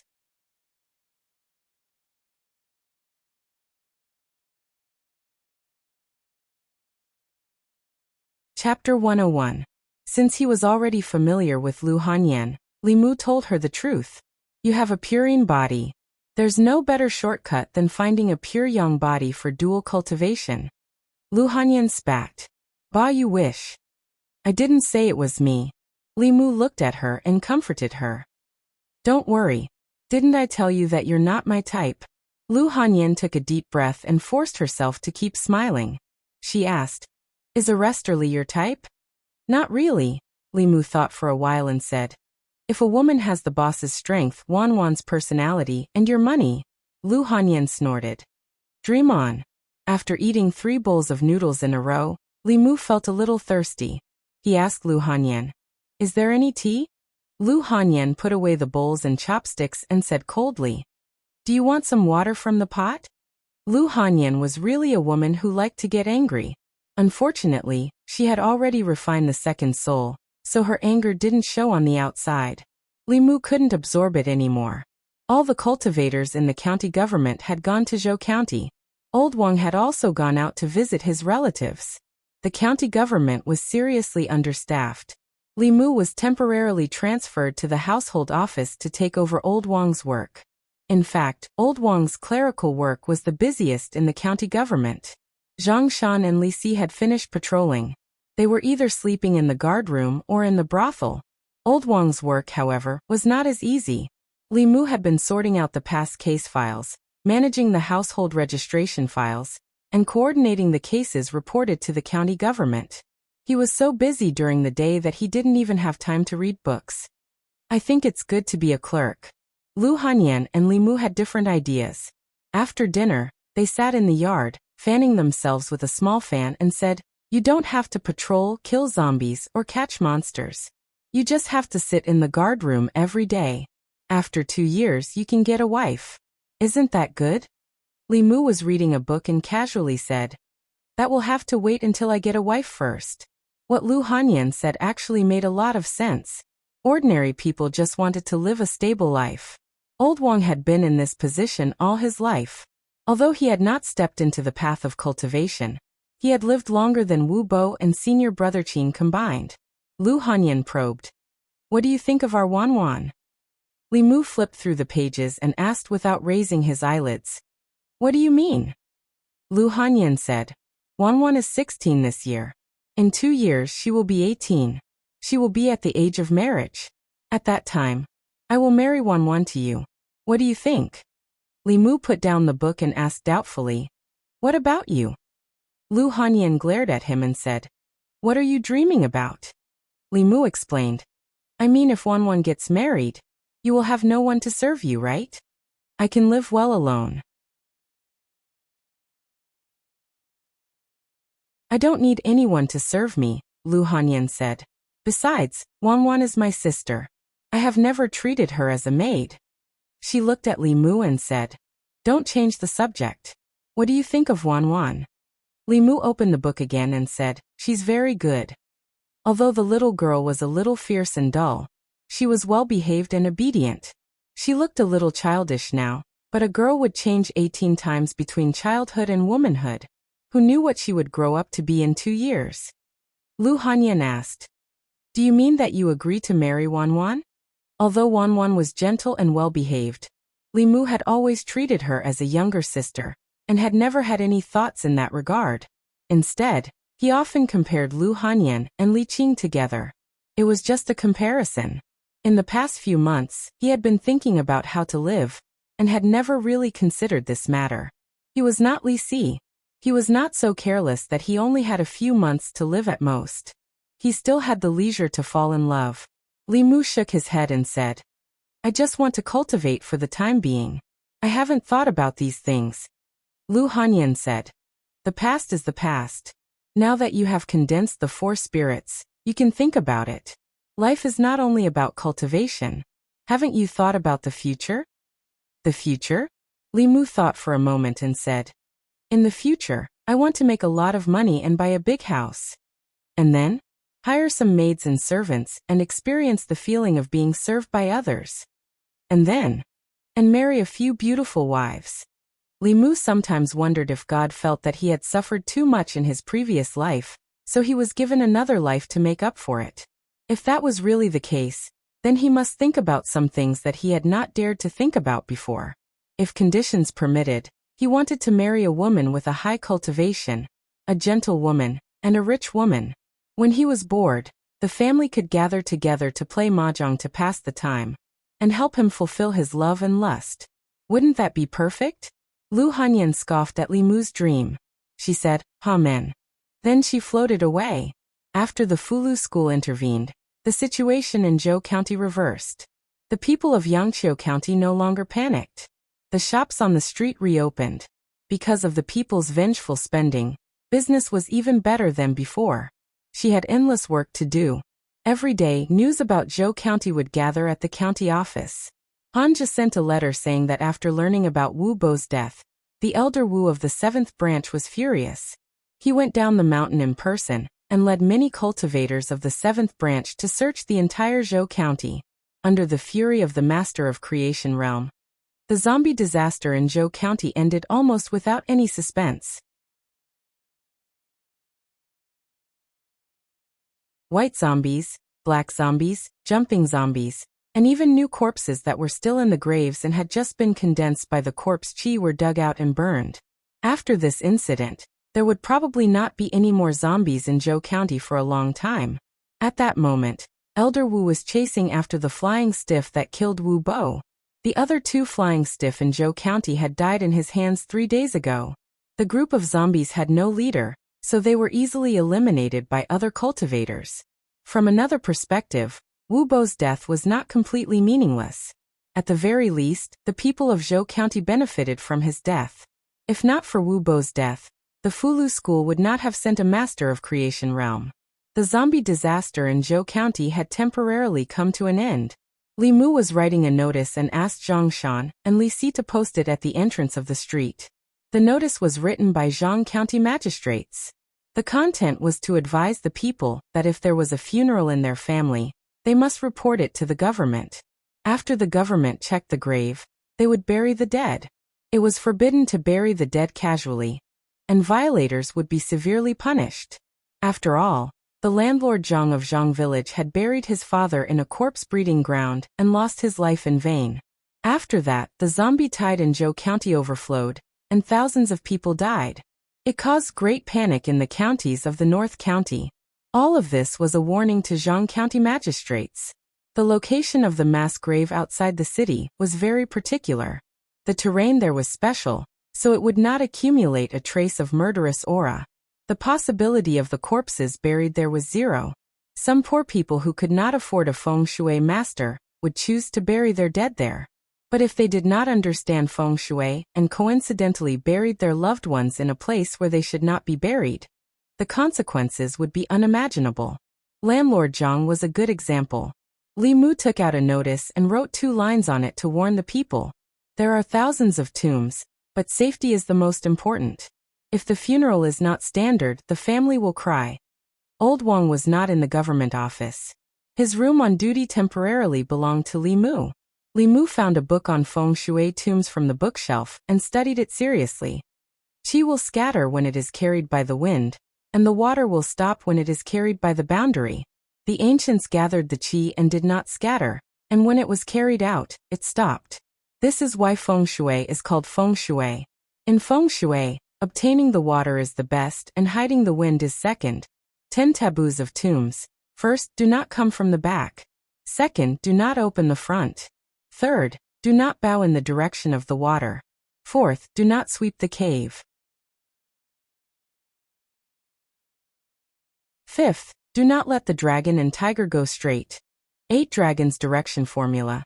Touch the acupoint and stand in the direction must be connected.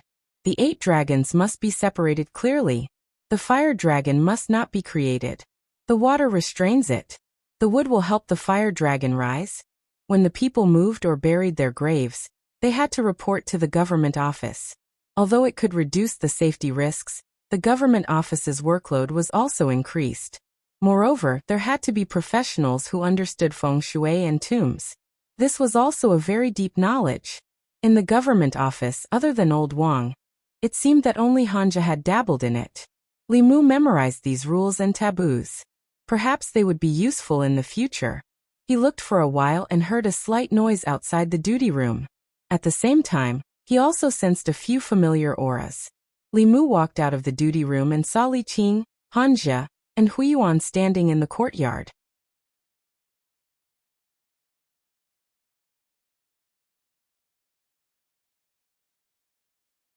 Chapter 102. Li Mu walked into the courtyard and said with a smile, "Boss, you're back." Hanja looked at Li Mu and asked, "Can't you see us?" Huiyuan chanted the name of Buddha and sighed. "It's a pity that Constable Wu won't be able to come back." Hanja snorted coldly. What's there to pity about him? He framed his colleagues and betrayed them. This kind of scum deserves to die. Thank you for your hard work. Constable Zhou came out of the room and shook his head. Good has its rewards, and evil has its consequences. Constable Wu is dead, so let's not talk about him anymore. Li Mu asked Huiyuan, "How's the situation in Zhou County?" A smile appeared on the little monk's face as he said, "The zombies and evil creatures in Zhou County have all been wiped out. The people who gathered there have also begun to return to their original villages. The disaster this time has been quelled." Li Mu asked again, "Has the flying stiff been caught?" Li Qing shook her head and said, "Elder Wu has been looking for it." It had been more than 10 days since the incident. It was impossible for a Blessed Realm expert to not be able to deal with a small flying stiff. Li Mu was puzzled and asked, "Is that zombie so powerful?" Li Qing explained, "If it was a head-on fight, of course it wouldn't be Elder Wu's match. But the flying stiff's speed is even faster than Imperial Qi. It won't be easy for a Blessed Realm expert to catch it. As for the remaining flying stiff, the county governor and the experts from Fulu School would take care of it." Li Mu didn't want to think about it anymore. He smiled and said, "Don't worry about it. It's good that you guys came back safely." Li Qing seemed to be deep in thought, as if she had something on her mind. Li Mu asked, "Boss, is there anything else?" Li Qing said, "I keep having the feeling that something is not quite right." Li Mu was stunned and asked, "What's wrong?" "I don't know." Li Qing shook her head and said, "Maybe I'm thinking too much." Actually, Li Mu also felt that something was off. From the very beginning, the flying stiff hadn't paid much attention to Li Mu and the others. Instead, it had chased after Wu Bo relentlessly. Wu Bo had tried to escape twice. The first time, he had been chased back, and the second time he had directly received a bento box. Moreover, after killing Wu Bo, the flying stiff chose to escape instead of returning to the cave to continue the slaughter. It didn't make sense. The latter could be explained by the flying stiff's fear of Xuandu, but the former, it didn't make sense for it to ignore Li Mu, who possessed a pure yang body. Instead, it cared so much about the earth elemental body. Could it be that the earth elemental body had some special attraction to it? The cultivation world didn't have any explanation for this for the time being. However, just like how they didn't know that glutinous rice had a restraining effect on zombies, there were still many things that humans didn't know about in the boundless universe. Perhaps Li Mu had unintentionally discovered another law of nature. It was a pity that Old Wang wasn't here. Otherwise, Li Mu could have discussed this issue with him in depth. Li Mu sighed softly. It was also a pity that the flying stiff's courage was missing. If he could obtain the flying stiff's courage, it should be enough to support him until he reached the soul condensing realm. North County. Yu County. Yu County was the easternmost county in North County. It was separated from Zhou County by several counties. Therefore, the zombie disaster in Zhou County didn't have much of an impact on Yu County. Up until now, There hadn't been a single case of a zombie harming anyone in Yu County. In a remote village in Yu County, a white-bearded old man in a Taoist robe took out a fulu from his pocket. He smiled at a few village women and said, "Use my talisman, and I guarantee that you'll be able to give birth to a fat boy in the future. How about it? A talisman only costs 2 copper coins. You won't lose out if you buy it with 2 copper coins. You won't be fooled with 2 copper coins." This Taoist priest was dressed very sloppily. Not only was his Taoist robe full of dirt, but there were also a few holes. He looked like a swindler. However, the few village women at the entrance of the village didn't doubt his words at all. There was no other reason. At the beginning, they also thought that this person was a swindler. However, when he revealed his miraculous ability to create words on a piece of paper, they immediately stopped doubting his words. Moreover, 2 copper coins wasn't much. If they were cheated, so be it. However, if what he said was true, wouldn't they have profited greatly? If they could give birth to a fat boy, they would be able to walk in the village with their heads held high. The old man in the Taoist robe distributed the fulu to the crowd, and happily put away a few copper coins. He then looked at a woman and said, "Young lady, it's best if you don't go out for the next 2 days. From your looks, you'll be in for a bloody disaster in the next few days." Ba, you jinx. The woman, who was standing by the side to watch the fun and didn't buy his talismans, spat and scolded him. She then prepared to go back to cook. However, after taking 2 steps, she suddenly twisted her foot and fell to the ground. Her palms were rubbed against the sand on the ground, leaving bloody marks. "Ah, you're so accurate. I'll buy one too. I'll buy one too. Leave one for me.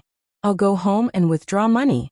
Seeing this scene, the new wives who had been watching from the side immediately believed him. They all bought the fulu from the Taoist priest. After a while, the Taoist priest sold another stack of talismans. They were exorcism talismans, ghost exorcism talismans, embryo protection talismans, big fat boy talismans, and so on. The Taoist priest was counting the copper coins happily. Suddenly, he raised his head and looked at the sky. A black shadow was flying across the sky. Why is there a flying stiff here? The Taoist priest was puzzled. He pinched his fingers and calculated. The puzzlement on his face turned into surprise. He said in surprise, "Why can't I see it?" Not long after, another figure flew over and landed at the entrance of the village. It was an old man. He didn't have many wrinkles on his face and had a head of black and white hair. When the woman at the entrance of the village saw him, she immediately exclaimed, "Immortal Master!" The North County was where the ancestral court of Fulu School was located. When the people saw an Immortal Master descending from the sky, they wouldn't be too surprised. After the old man landed, he waved his sleeves. In the void in front of him, a still light appeared. In the light was a middle-aged man with a pale face. He looked at the crowd and asked, "Have you seen this person before?" No. Everyone shook their heads. The old man waved his hand again, and the light in the air disappeared. He looked at the sloppy Taoist priest indifferently and said to the village women, "Fulu is a way to communicate with gods and ghosts. Don't use it without permission, and don't believe the words of a swindler." "What, a swindler?" "The talisman that gave birth to my son is fake. Swindler, refund." The old Taoist who descended from the sky had the demeanor of a transcendent being. His Taoist robe fluttered in the wind. Clearly, he looked more like an immortal than the sloppy old Taoist. The moment he spoke, the woman who had just bought the talisman immediately believed him. She grabbed the sloppy old Taoist's collar and clamored for a refund. The sloppy Taoist priest was anxious. He pointed at the old man and said unhappily, "We're all in the same business. Why do you have to do this?" The old man glanced at him and ignored him. He rose into the air again and wanted to leave, but the old man grabbed his ankle. "Come down. So what if you're in the Fulu school? So what if you're in the creation realm?"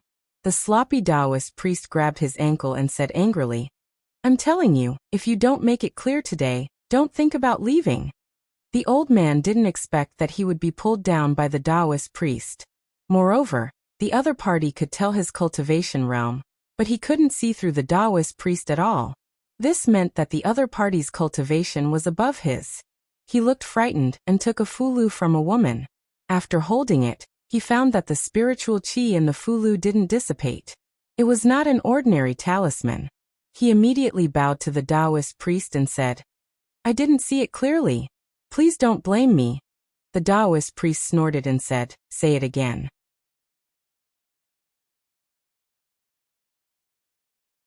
"Is my talisman fake?" The old man's forehead was covered in cold sweat. He quickly said, "It's real, it's real." Seeing that the women who were talking and laughing with him just now were looking at him with fear, the Taoist priest looked at the old man with dissatisfaction and muttered, "Meddling in other people's business." He put his hand on the old man's shoulder, and the two figures disappeared, leaving only the shocked villagers.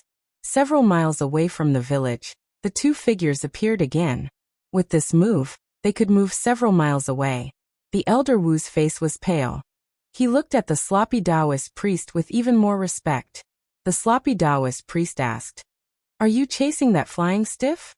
The elder Wu quickly said, "It killed countless people in Zhou County. My grandson was also killed by it. If this monster is not eliminated, the North County will not be peaceful." The sloppy Taoist priest looked at him and said, "Forget it. The former headmaster of the Fulu school has done me a favor. Today, I will help you count it."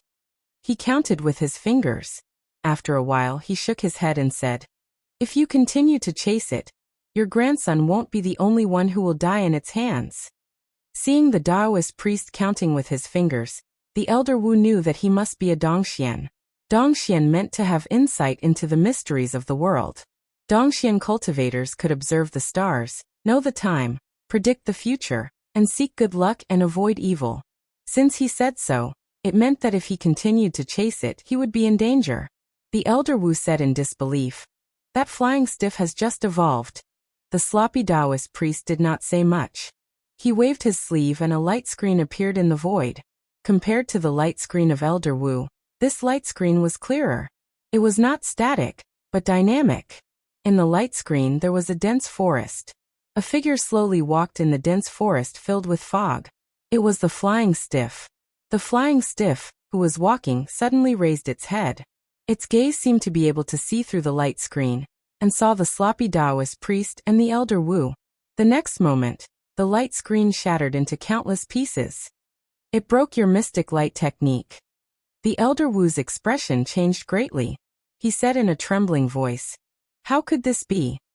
The sloppy Taoist priest's gaze was deep. He said, "Even I can't calculate its origin. If you want to get rid of it, you'd better ask your peak masters to come."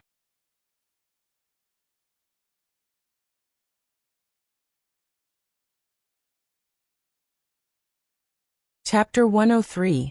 The incident in Zhou County had ended, and Wu Bo had died at the hands of the flying stiff. Li Mu finally had some free time. Over the past few months, the cases in Yangqiu County had come one after another. It was rare for him to have so much free time. Since there was nothing to do, Li Mu could calm down and think about his own cultivation. In ancient times, humans began to cultivate. The birth of Taoism was less than 1,000 years ago. Before Taoism, there were many different kinds of cultivation methods. Today there were many cultivation methods other than Buddhism. However, Taoism's supernatural powers were mysterious and unpredictable. It was recognized by the cultivation world. As time passed, other cultivation methods were gradually eliminated or became a minority. The foundation of Taoism's cultivation was to control one's own body. That was why there were soul refining and soul consolidating. The order of soul refining and soul consolidating could be reversed. It was even possible to skip soul refining and go straight to soul consolidating. Refining one's soul was to better control one's body. During the process of refining one's soul, one's mana would also increase by 7 leaps, which was equivalent to a month or even several months of guiding and refining qi. As a result, very few cultivators would skip this step. However, Li Mu and Lu Hanyan were different. They already had souls in their bodies. They could just refine them directly. Li Mu's soul had been scattered and needed to be reunited. The first 4 souls were already difficult to reunite. The last 3 souls had to be born from evil, love and lust. It was much more difficult than normal people's soul refining. The last 3 souls needed long-term planning. Li Mu could choose to reunite his soul first. When the time was right, he could make up for the 3 souls. However, if he did that, his cultivation path would always be flawed before he could fully refine the 7 souls. His mana would not be as strong as those who had refined the 7 souls. However, this was something that could not be helped. After careful consideration, Li Mu decided to proceed with the last part of his cultivation. Soul consolidating was similar to soul refining. It was a process of refining one's 3 souls. When all 3 souls were refined, one could try to fuse them into a primordial spirit and break through to the assembled spirit state. Li Mu flipped open the Taoist book in his hands. On the second page was the method and incantation to condense the soul. The 3rd day of the month, the 13th day of the month, and the evening of the 23rd day of the month. It's at this time, the 3 souls are uncertain, the spirit is floating, the light of the fetus is released, and the spirit is disturbed. Supreme profound palace, deep yellow, beginning green, inner refinement of the 3 souls, tranquil fetal light, divine treasure jade room, born with me, do not act rashly. The best time to refine the 7 spirits was at the beginning of the moon, the end of the moon, and the end of the moon. The best time to refine the 3 spirits was at the 3rd, 13th, and 23rd evening of the month. Today was the 5th, so he had missed the best time to condense his soul. He had to wait for another 7 days. Li Mu searched Old Wang's bookshelf to see if there was any way for him to quickly collect love and lust. He didn't expect that he actually found it. According to an obscure Taoist book, some cultivators felt that the process of refining the 3 spirits was too slow, and would choose to directly disperse them. After that, they would enter the secular world and specifically seduce ignorant girls. After cheating them of their feelings and bodies for a short period of time, they would heartlessly abandon them, making these girls hate them. This way, they would be able to collect love, lust, and hatred at the same time, condensing the final 3 spirits in one go. Li Mu shook his head and sighed. This is too much of a scumbag. Although doing this didn't harm people or seek wealth, who knew how many innocent girls' feelings it would play with? Li Mu's conscience didn't allow him to do this. But if he didn't do this, there would only be one way to obtain love and lust. Could this be a hint from the heavens to him? A hint for him to marry a few more wives? Li Mu sat in the duty room thinking about this problem. 2 bald heads appeared at the door of the duty room.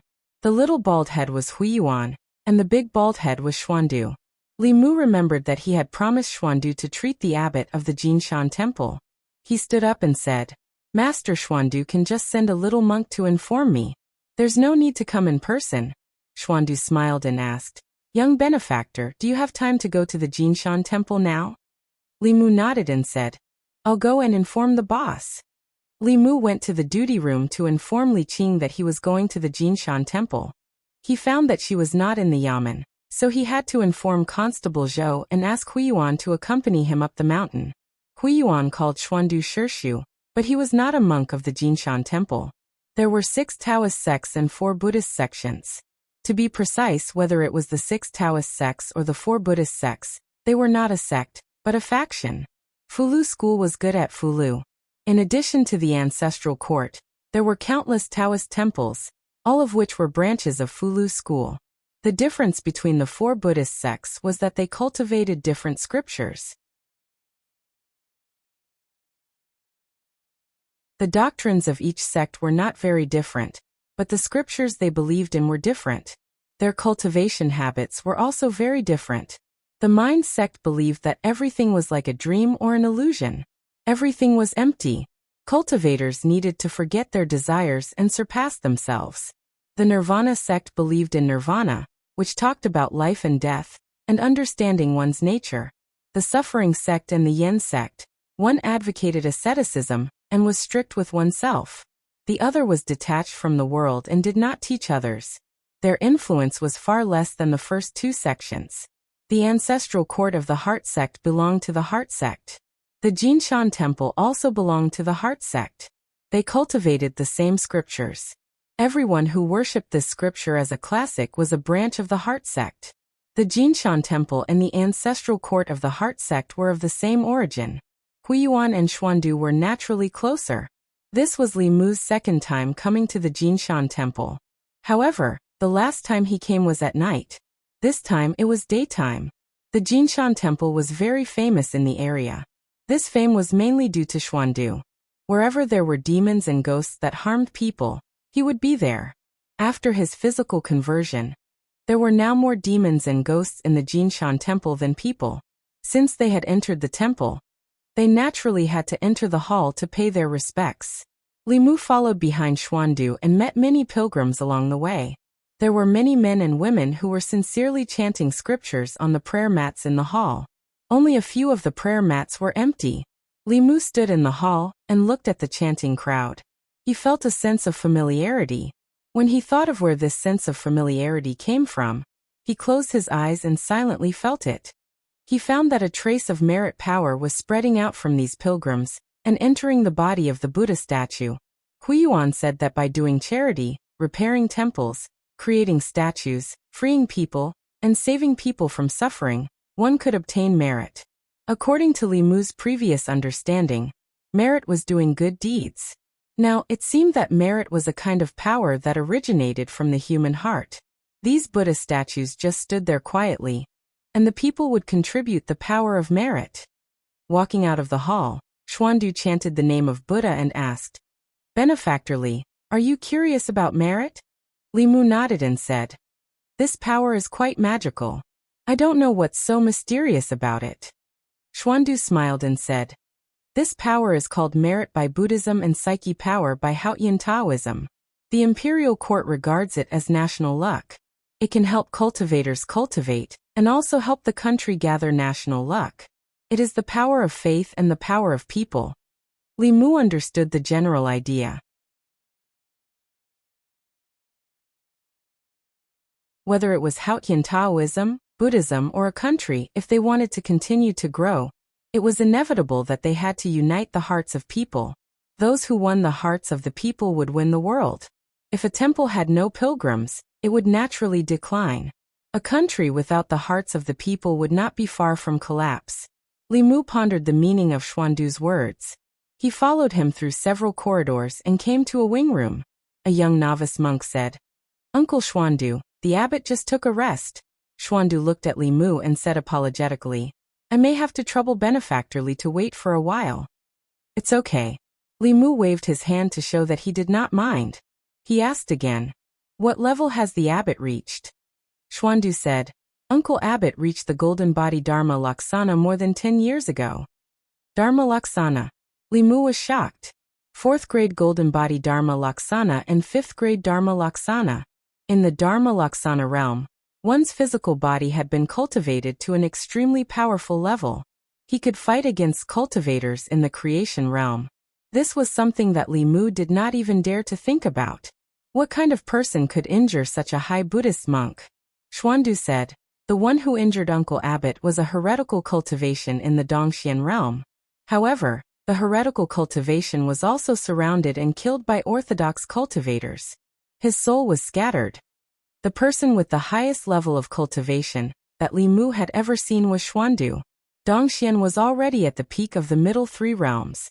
His Taoist skills were mysterious. One more step and he would be in the upper 3 realms. He was a true immortal.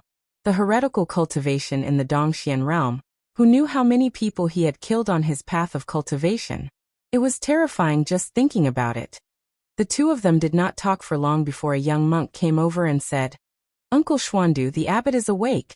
That you're tuning into the Li Mei's Wuxia Whispers YouTube channel. We're so grateful for your support, and don't forget to subscribe to join us on this incredible journey through captivating stories. Your generosity through donations truly makes a world of difference, as it's the primary source of revenue that allows me to expand and enhance this channel for you. Thank you from the bottom of my heart for being a part of this adventure."